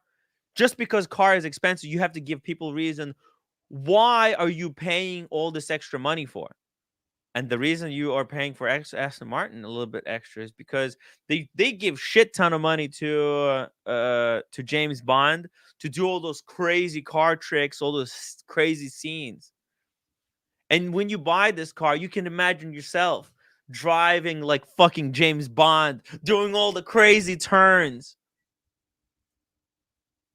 Yeah, They look nice. they do look amazing. Look, So does Range Rover, but look. I was wearing my Speedy. Look at this. It's like a you command. haven't worn your Speedy in like a year. Yeah, I need to wear Speedy more often. What happened to the Speedy? No, I have it right here. It's just I put it on this cursed blue strap, and I haven't been. I sold my bracelet. I don't have that bracelet anymore. This Why would bright you blue Comet has it. Why would you sell your bracelet? I was short. I couldn't afford rent. I spend all my money on watches, and now I can't pay rent. I'm always behind. Sell Just the trying- Grossman. You'll have Yeah, 2 I years. need to sell my fucking watches, but years. I want to make videos about my watches before I sell. Tim, 2 years of rent is sitting in the Grossman. 2 I years. well, then nobody wants to pay fair market value for it. Everybody just wants to rob me blind. I'm already blind on one eye. I can't be fully robbed. Carolyn Martin, thank you so much for being a member for 17 months. And Aston Martin is a sweet drive like nothing I've ever experienced. Oh, dude, I told Alan because Alan wants to buy an Aston Martin. He like works across the. Well, I shouldn't dox the guy. He works nearby. Oops. But anyways, he wants to buy an Aston Martin. He has the money, but he doesn't want to do it because he wants to save money for his son, make sure there's money for college. And I told him, fuck all that. Get the fucker. Get the Aston Martin now. Oh You're my alive God, why are today. you You could be dead tomorrow. Your son is gonna be okay. He's a smart kid. We'll take care. The community will take care of him. We'll make sure he's not homeless. Get the fucking car. I'm just. I'm You joking. just did you just thumb swipe a DB5? I did. Wait, did I? My God. You did. You Wait. just Oh thumb swiped shit, a fucking DB5. dude! I thumb swiped. Oh no. Oh no. I'm joking, obviously, but interesting stuff, right? Aston Martin, what a car, but it breaks. The thing is, like, Alan, he's a smart guy. I'm sure he would be able to fix the car himself if he had to. The smart is a genius. Look at this one with the red highlights. That's pretty cool. It's old. Tim gave up on videos. You need to have some ambition. Wow, that's brutal. Crushing thing to say. Yeah, it's over. It's over. Look, guys, we're gonna go for another 8 minutes, 7 minutes. I wanna thank Buckley. Buckley, thank you so much for hopping on the stream here. To save the show. Did you see the messages that Lolex sent me? What'd you think? No, I didn't see it. Oh, I deleted them. It was the Darth Vaders. He sees me and his relationship as that last scene where Anakin Skywalker fights Okay. Obi-Wan. Which one are you? And then I'm well, dude, come on. Obviously, I'm Obi-Wan Kenobi. I'm trying to save him, take him to the dark to the light side. But he was poisoned by the Sith Lord. And so I had to freaking, do the unthinkable to him. And so now he's coming back as Darth Vader. He's been so traumatized by his stay on the hate streams. He feels he's like Darth Vader. He's all effed up and he can't come back. Part of him, he feels like he can't come back because he has done certain things that are sins that are unforgivable. You understand? Yeah. Yeah, it's like, think about it. Can we accept Darth Vader? Is Darth Vader a good guy? Carolyn Martin, $10 super chat. We need to stop hating on Tim. He shows up every night, 7 days a week, when most of us can barely go through 5 days of work. I know, right? This is all willingly too. I show up here willingly. Most people go to work, but most people go to work unwillingly. They do it because they have to be there, right? Some people have to go to work. I choose to be here with you guys because I love you guys, and I don't want to look. I'm trying to understand the watch space as it really is. I'm trying not to bullshit. There's enough people bullshitting each other online. I think it's best. It's healthiest for everyone when we're cool 100% with everyone, right? Isn't it just cool? Better to be like upfront with everyone. I don't know. Am I wrong, Buckley? Oh, yeah, no. Yeah. I wouldn't worry about it. Yeah. OC91, $2 super chat. 167 people watching. Only 90 upvotes. Guys, step it up. Oh shit. And you know what? That's my bad. I have not been telling people to upvote. Guys, upvote and super chat to support the show. I mean, look, you can always go and watch Teddy Baldessar's sponsored video and you can replay it over and over, but hey, we're here every single day. Most people come here for the nuggets, right? The nuggets of info. Oh, but dude, let's get back here. Let's finish up there was some amazing watches at the Aspen event. Okay, so by the way, Buckley, I got the results of the poll. 134 people voted. What do you value most about watches? Well, let's ask you first, because you haven't answered this question. What Design. 4 things: dial, design, movement, heritage. Design. Design. Yeah. Yeah, I could see that. Yeah. It's the most, at the end of the day, that's the most important thing. That's the only thing that you don't have to explain to anyone. Because Yeah. and dial you also don't have to well, they're different. It just becomes preference with the dial. But like movement, you have to explain. Heritage, that takes a lot of brainwashing. But also it's entertaining. It takes time. All right, here we go. First watch. Holy shit, vintage Daytonas, and you would expect to see vintage, expensive, vintage, Grail type of watches at this event because it's a vintage car event. So look at this. Worn proudly. You think Boston Collector will ever wear his yellow gold Daytona like this to events? I think he no. No. No. Hmm. No. He won't even wear the John Mayer to events. He's not going to wear the vintage one. By the way, I'm gonna end that poll. I'm ending the poll. So Buckley, most people agree with you. They mostly care about design. That's 57%. 18%. That's a second most kind of important thing to people, and that's heritage. People care a lot about history of their watches, which makes sense, and actually explains a lot why this audience is a little bit polarized, because most people don't fucking understand why we care so much about the little things, the menial things. Then we go 17% care most about the dial, and then just 7% care about the movement. That's the nerds. The nerds. Gotta love the nerds. That's the core of my audience, I feel like. The most dedicated.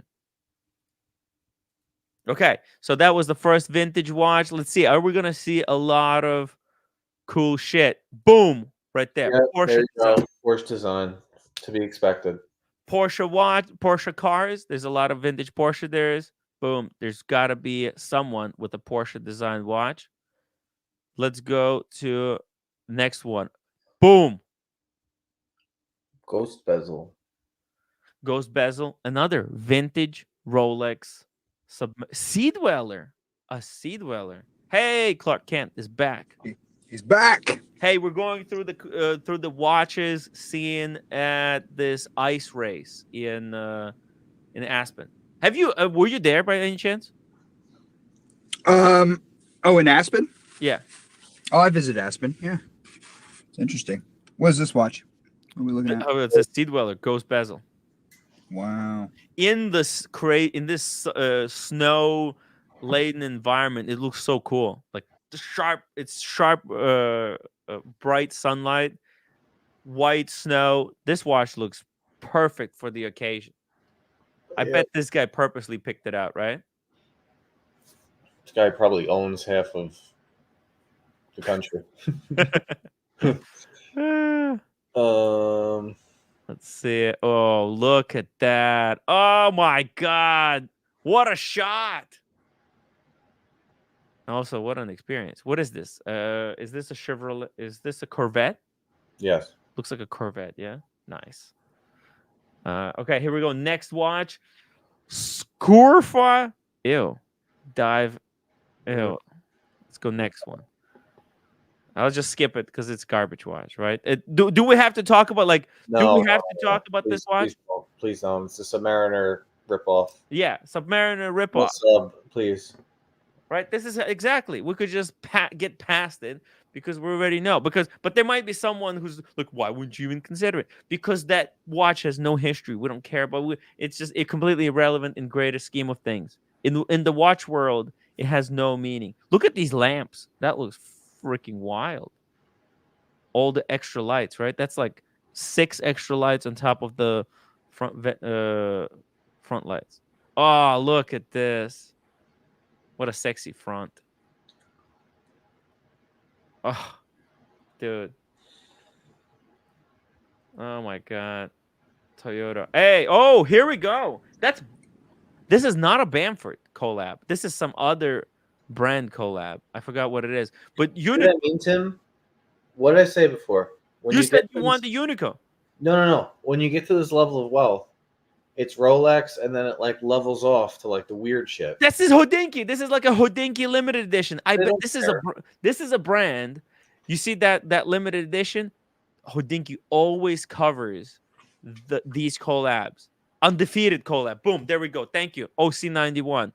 Undefeated Unimatic. And Unimatic is probably even Hodinkee spooks the heck out of Unimatic to the point where you think, do they have vested interest? George Varghese, $10 super chat. Free to good home, lightly used, recently stepped upon with mud and some with areas of puke. Niners jersey, hat, mugs, blankets, towels, scarves, keychains, and rugs. Please let me know. No, George, come back. George, don't do it. George, you should join the dog pound with me. Let's go Cleveland Browns. I can't think of anything worse than a We Browns have the fan. most. Well, actually, no. Actually, Raiders are pretty horrible. Broncos are pretty horrible. Packers are the worst. Packers and for my safety, I cannot say anything. Packers, Eagles, Ravens. Oh, Philadelphia. Oh, Philly fans. Sorry, Kimbo. I love you, but Philly's pretty horrible. That might be the worst. That might be the worst. Hey, there you go. Some were saying some people were shitting on the Cleveland Browns. No freaking way. That's my team all the way. I'm gonna take them to Super Bowl next year. The biggest turnaround. I'll even. You need to get a Browns hat. On stream. I'm working on it. Actually, PG said he's sending me something, but let me see. Some swag. I need like I need a hat, right? I guess brown and orange are cool colors to wear, right?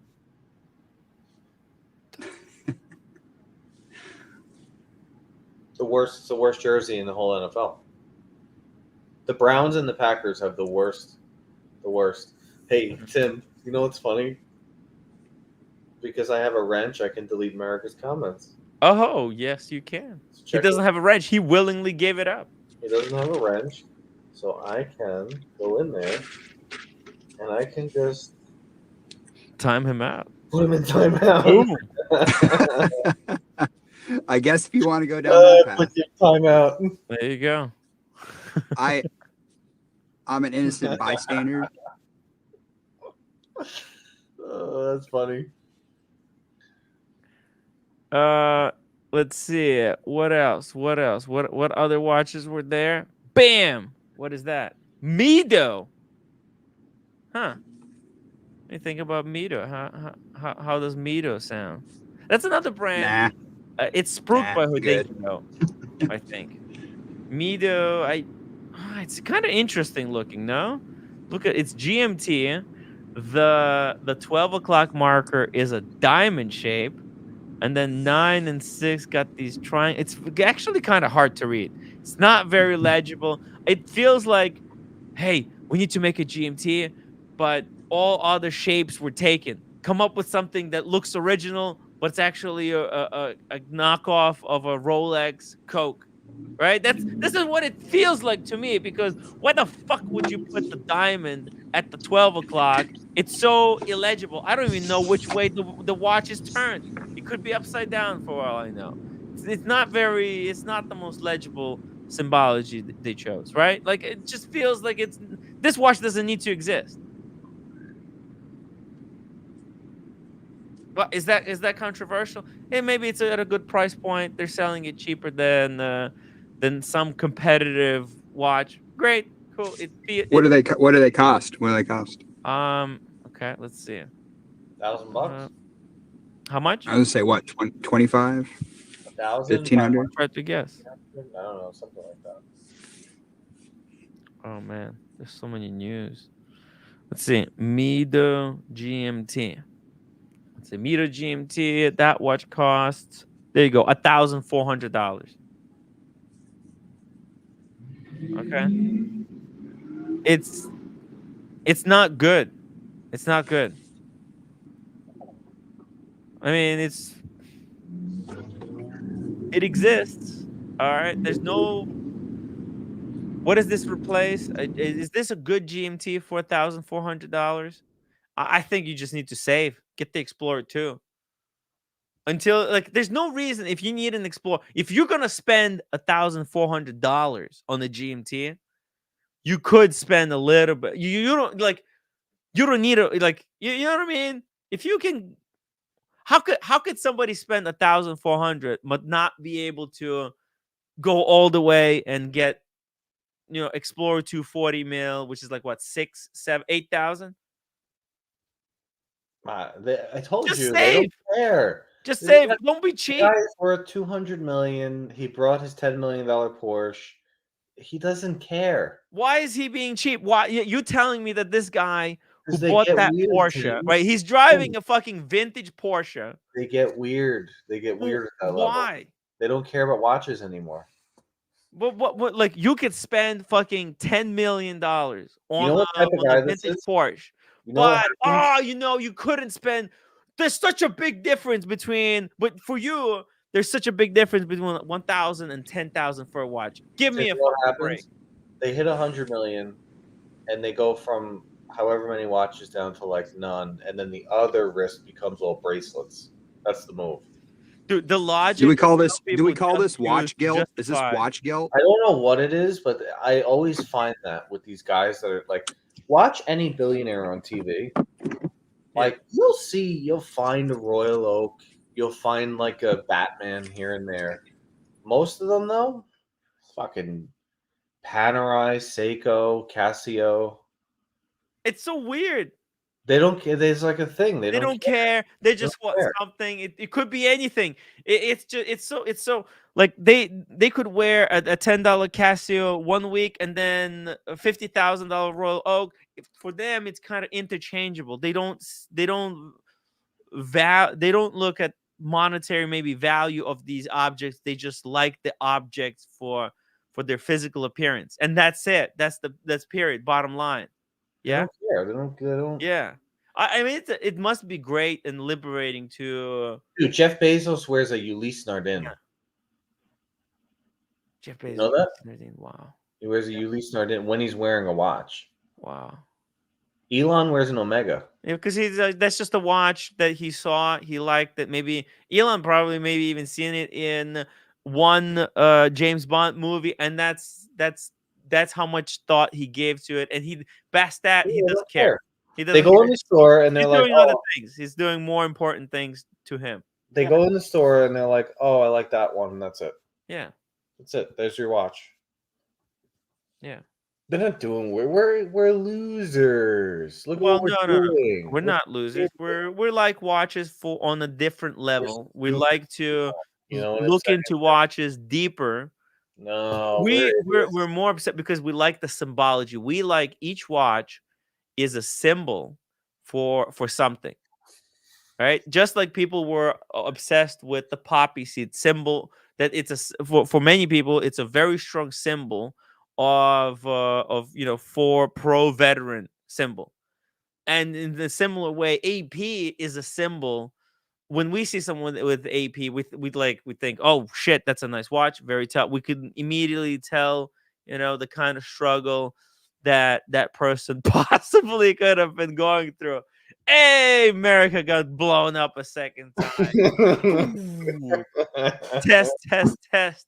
How dare you test these waters? Oh man, obliterated. He's sitting there 6'5" on his basketball court, like, I can't believe this. Oh my god. Oh man. Ooh, yeah, and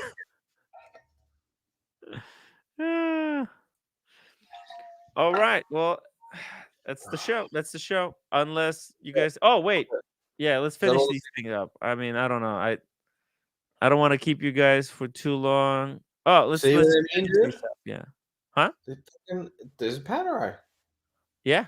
Surprised, and that's kind of that Panerai looks kind of like your Panerai. Yeah. I think this is photographer actually, because you can see there's a camera, or maybe someone there had what is this? Japanese camera. That's probably a Sony, but that's a nice Panerai. Looks like mine, but maybe it's made of titanium or some other material. It would be nice to have one of these in titanium. Let's see what else we got here. Oh, wow. Oh man. Somebody's wife. Yeah. Hey, Danny. Excuse me, I don't look too good today. Daniel, we see which watch you were wearing at the Aspen race. Oh yeah. Yeah. That's me. That's nice. I was at the watch. Aspen We didn't race? know you had such watches, Daniel. You were hiding from us? The crash. That's insane. This is the most insane. I mean, this watch is like 400K. I remember bracelet with heart cut diamonds. What the fuck? I have never seen such diamond cut bracelets. Probably somebody. I don't even want to talk about that. Yeah. This is an oligarch's wife or girlfriend or baby dog or one of the babes. Sorry. Yeah. Very chauvinistic, but at the yacht parties, if you know what I mean. Yeah. The special yacht parties, the oligarch yacht parties. Maybe. This is wild. Wild. They get this plus $40,000 for one night at the yacht party. But that's a whole other story. I don't know if it's true. This is what we have to get for our roommates. No. Hey, Clark Kent. Wow, what an honor. Next? What's next? Crazy. Women at what's going on, Daniel? Wow. Hey. More Porsche More design. Porsche. This guy's double fisting Porsche design watches. What the hell? He's really obsessed with the Porsche design watches. You know, nobody in our community that I know of has one of these. Because I don't think these are serious watches. These are not watch collectors' watches. These are Porsche collector watches. Someone who really likes collecting Porsches, and they think, I should probably get a watch. And which watch they're going to get? I collect Porsches. I get a Porsche watch. And that's what they do. Completely logical. Right? It makes perfect sense. And Makes they perfect sense. don't give a fuck about Yeah, APs or whatnot. They don't who's- care. Tim, can I tell you something? Last Yeah. week, you know how there was a night where I don't think you were there. We went out. You know, we went out last week. Yeah. With small G, right? Right. We were sitting in McSorley's, okay? Yeah. And there was you know how there's a bunch of Irish dudes that run the bar, right? Mhm. I don't know if they have shared ownership. I don't know if they're all waiters. I don't know what it is. One of the waiters had I want to say 10 to 15-year-old two-tone black Submariner. Right? Modern super case, but like 10, 15 years old. Because it was a 40, not 41. This shit was patinaed nice. You could tell it's his only watch. He wears it every day, doesn't care, beats the hell out of it. And I was so jealous because I was like, I wish I just got my one Rolex and stopped all this bullshit and didn't care. That guy gets more enjoyment out of that watch than any of us get out of any of our watches. Yeah. It was amazing. Same thing with these guys. They don't care. Yeah. They don't care. They love their watch. It keeps time and it's got a chronograph function. That's pretty cool bonus. And when it breaks, they send it to service. That's it. That's the extent that most people care. But we have a bit of a mental disability. Look, we like this hobby more than those guys. They like their Porsches. That's what they get obsessed about. Porsches. They think about every little fucking detail. You know, this one he has a better condition one because his doesn't have a scratch. Mine has a replacement second wheel or whatever. Right? They got their hobbies. We got our hobby, and There you go. Finally, the way these hobbies blend. It's cool. Finally, There you go. look. There you go. I made a review of the. Oh no, actually, this is 15500, not to be confused with 15510, that has an applied Audemars PK logo. The 15500 has just the AP, and the Audemars PK is in print below. Mental illness, right there. Okay. Hey, by the way, hey Daniel, how you doing? Yeah, no, I'm okay. I'm okay. I don't have a furnace, guys. It's gone. But I'll survive. You look cold. Wait, you know it was snowing earlier today in New York. Yeah. You want to see a view from my window? Sure. Why not? Earlier today. Okay, let me get a view. I don't think this is gonna dox much. It's definitely doxing. It's doxing my window. Oh shit! You guys But want to see it? by the way, before you show the window, what's your guess? Who's collaborating? Who's on the back end of that Porsche watch? Seiko, or who's making the watch itself for Porsche? Like, who did Porsche team up with to make those Porsche watches that these guys wear? Do you guys know? They're 10, 11 grand a pop, though. Oh, they are. Ooh. Yeah, they're serious money. Actually, they actually have Porsche design kind of a subgroup. Porsche, and they actually make watches consistently, but most of them are real garbage. It's once in a while where they produce those really more expensive, more kind of limited, more kind of when they partner with Hodinkee, with people who actually know what they're doing, like how to sell a watch to an enthusiast. See, look, they have a lot of garbage. Look at all this shit. 6,000. This is no way anybody should pay 6,900 for this, dude. This shouldn't be. They shouldn't show this watch to public. It's awful. Look at it, Buckley. What do you think? It's hideous. It's fucking hideous. Okay, Tim. I'm just serious. I mean, Yeah. this is a Porsche design watch. It's This is awful. the thing. It's like you can't have a Porsche watch if you don't have a Porsche. Yeah. I mean, you kind of look like a dummy, right? Well, now you're calling me on something because Tim shows me wearing a motorcycle jacket. But no motorcycle. Yeah. Oh, we gotta fix that. Okay. Look at this. This Porsche is another. Yeah, they're hideous. disgusting. They're It's horrible. hideous, right? So Porsche design is really, but also like this one is cool. I like that one. Yeah, That's not bad. it's not bad, I like that right? one. Yeah. It's got something. But this Porsche design subdivision, there are a lot of they do fashion, they do luggage now, they do accessories, they do sports, they do everything. A lot of it is hit and miss. There's a lot of weird, wacky stuff that they make. Like I don't get this. What? Oh, it's for golf clubs. They just do everything now.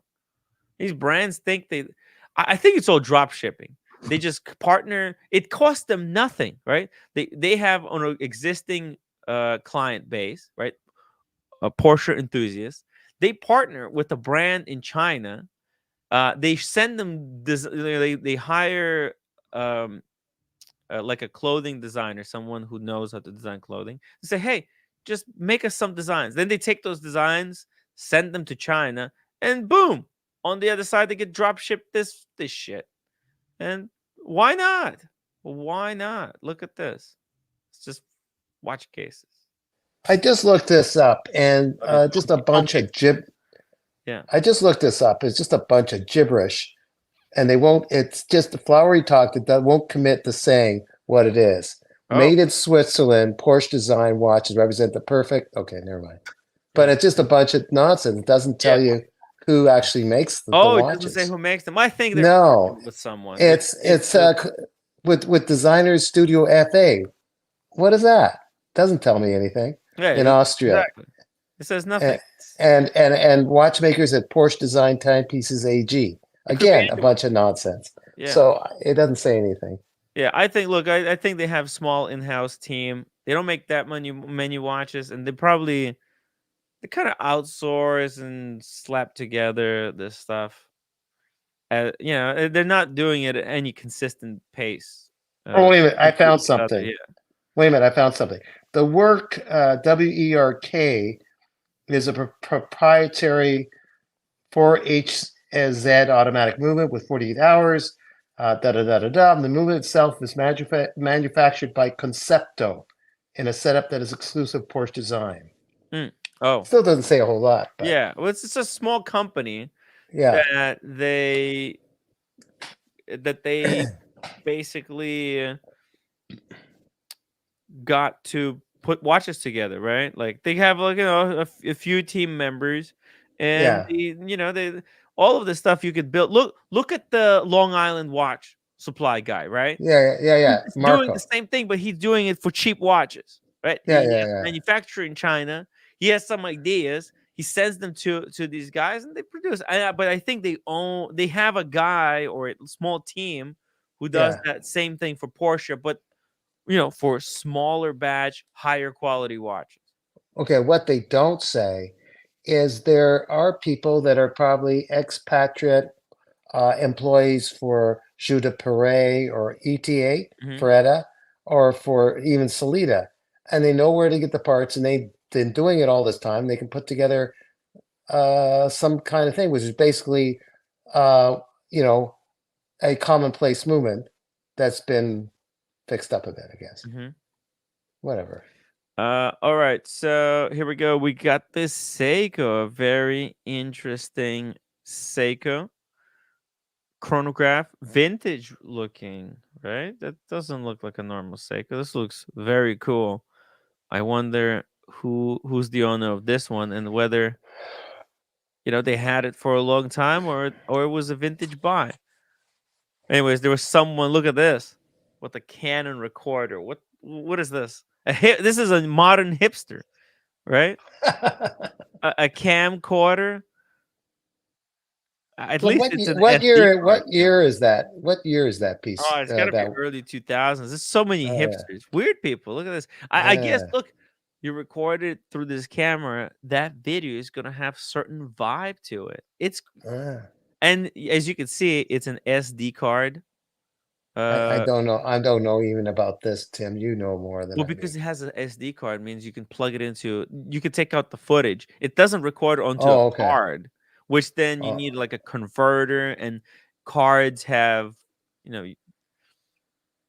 Well, is it? This just records it on an SD card, so it records it That- digitally and not onto a tape, right? Because there are some Oh, so that's good then. That's a good thing then. That's an yeah SD card. Yeah, you can Yeah, record it. Boom, Yeah. they're gonna come out looking certain feel. It's And pretty you can cool. still use Photoshop or whatever to Well, you fix know it? what? There is a following. There's people who like using still like film. There's niche photographers that only use Right. film or old camcorders.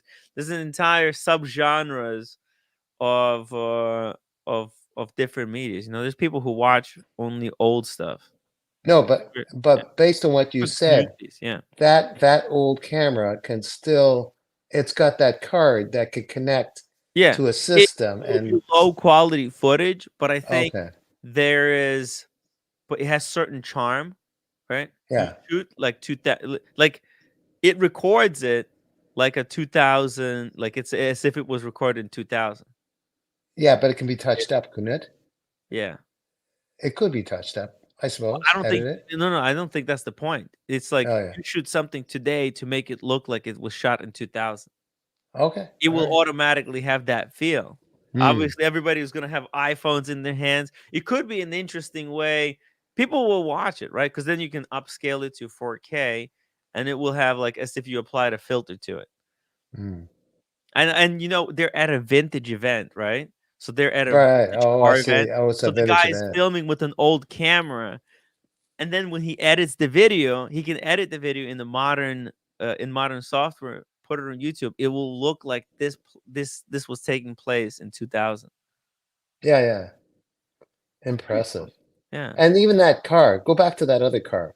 That Jeep, This that blue one. Jeep, yeah. That was from what, 2002? Maybe? That's been around, that particular I don't know what they call it, but yeah, I don't know. I this Dune I don't buggy. think it's a yeah, dune buggy. Yeah. Dune buggy. Yeah. Yeah. Cool dune buggy. It looks also doesn't look. Gotta be honest, I'm not very impressed with the watches. No, well, look at this. What this is a hipster as fuck. There's a lot of hipsters, right? There, like Brian Singer said earlier, it gets to a level where they don't want to be seen, so they don't buy any of that shit. You know what, dude? You know what? Look. Let me just blast through these watches, right? We got Tag Heuer Carrera. That's a glass box. Hodinkee promoted this heavily. Not surprised. Carrera, it's good. Car racing, Carrera, yeah. There's some nice cars because I have another article to show you, okay? And it literally tries to answer what you said. Oh, no! Vermont. Oh, I never thought I would see this watch. Oh, they're basically saying they'll wear anything. So They're so rich, they'll just fucking, they don't care. oh, look at that car. Oh, wow. Yeah, I know, right? Why did they do What, this? what year is that one? Yeah. Ooh.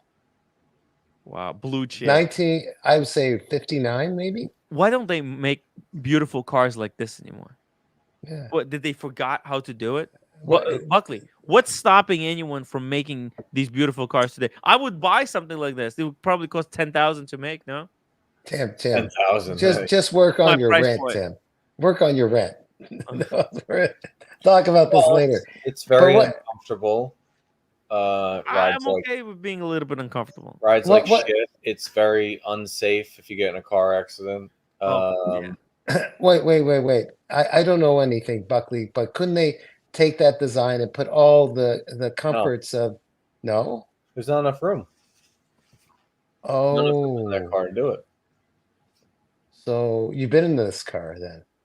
It's a little bit. Well, just cramped. look at it. How are you going to get modern day technology in a car like that?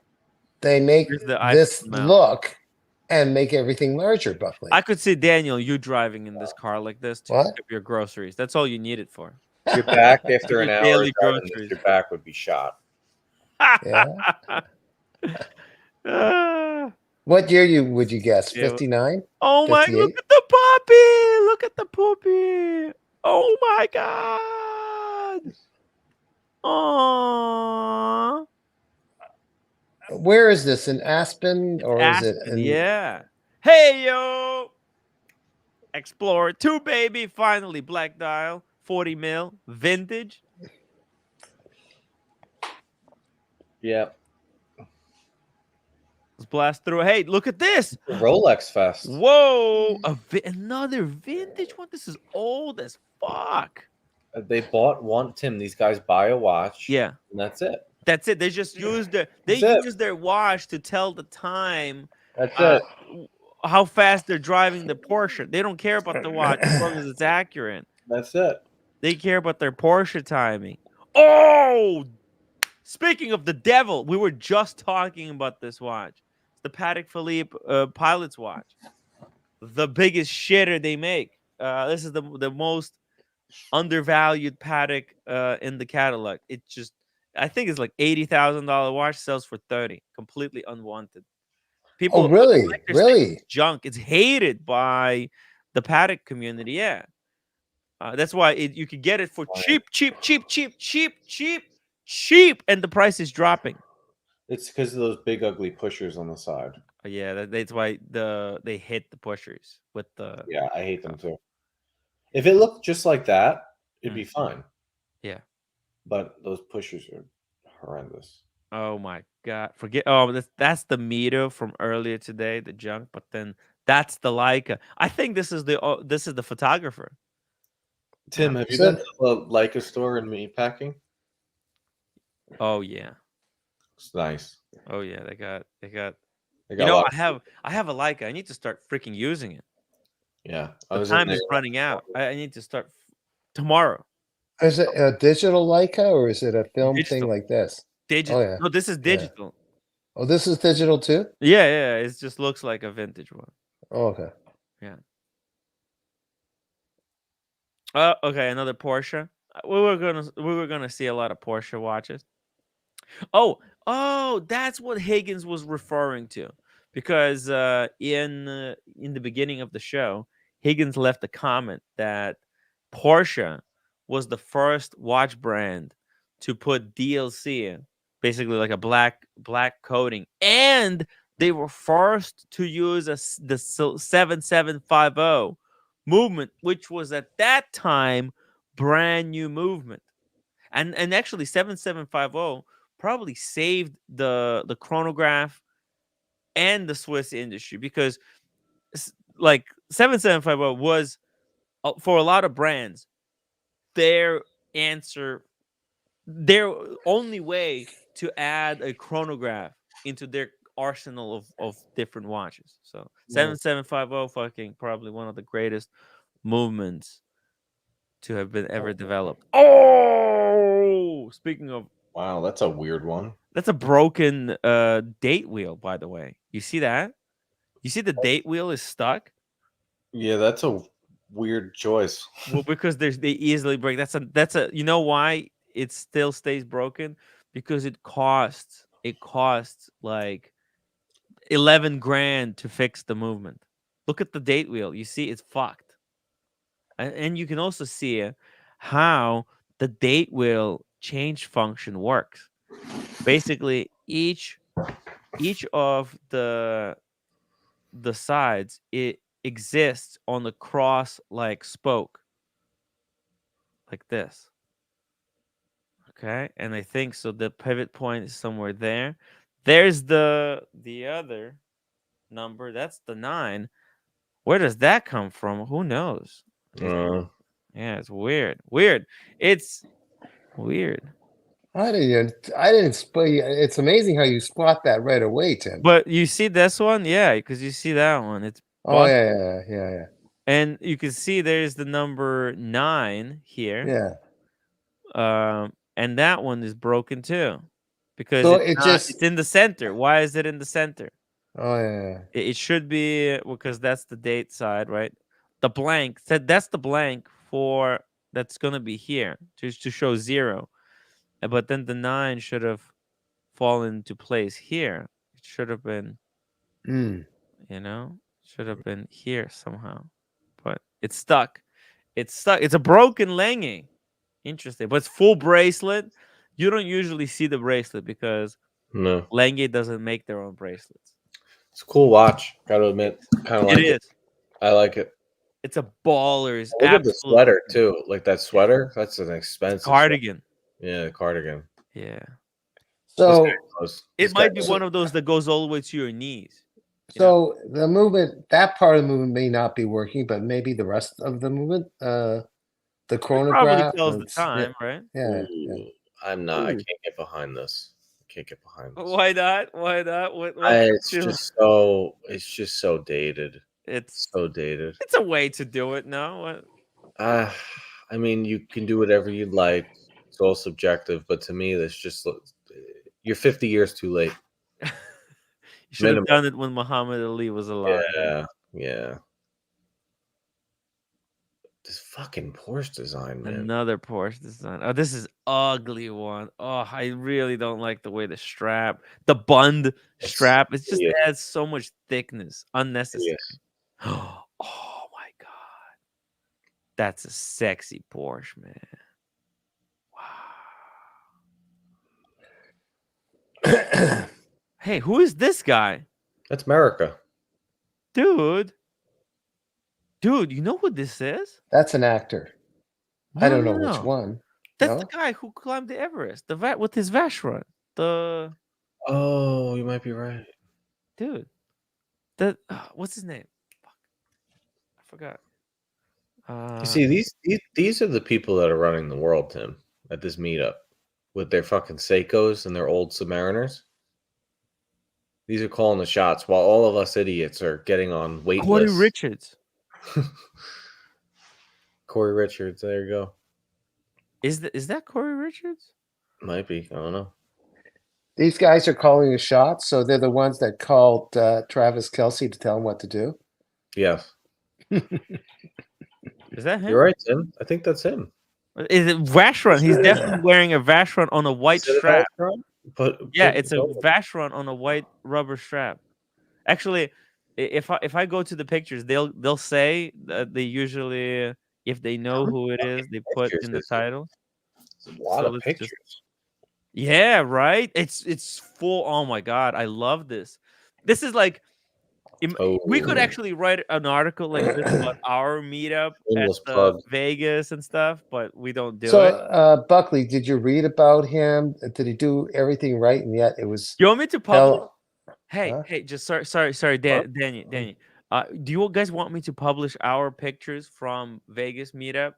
Well, maybe certain pictures we can't publish, obviously, and people who don't want to be published. But we could post pictures of our watches when we do a meetup. Mm. Let's go. Well, the video was good with the music. The video was good. Yeah. But article is cool too. No, it would be cool to have, and then you guys can go and download. Oh wait, okay. I think I skipped it now. Wait, you got it. Yeah, photographer and Houdinki ready. Corey Richards, yes. Oh, and there you can see next. You can see the close up of the watch. Oh, very cool. Holy shit! Yeah, that's the original one. You can see it. This is the prototype. Very, very cool. Game. The overseas. Did he wear that to Mount Everest? No, he wore the GMT. Yeah. Okay. They took that away and gave him this one, the prototype for this one. That was cool to see. Hey, look at this Seiko. Seiko Panda. Wow. Seiko Panda, or do we call it the Seiko? The Seiko that you buy after you watch a Teddy Baldassar video? Exactly. And we just brought the show full circle, baby. And we brought it full fucking circle. Boom. Because some people are followers and sheep, and others are free thinkers. They buy because they really know all information. Bottom line is the super wealthy don't care. That's the bottom line, Tim. Yeah, they don't care. They don't give a fuck because they win either way. They're invested in these companies. When you buy this one, you buy another one. Guess what? They don't care because they're invested in all of these companies. They don't care. Yeah, They buy a watch. they own. Richemont owns half the watch brands. Oh man, maybe we should all rethink our lives. Sometimes we like to go deep on these Tim Wright episodes, on these shows, right? Sometimes maybe too deep. Tim, think about it.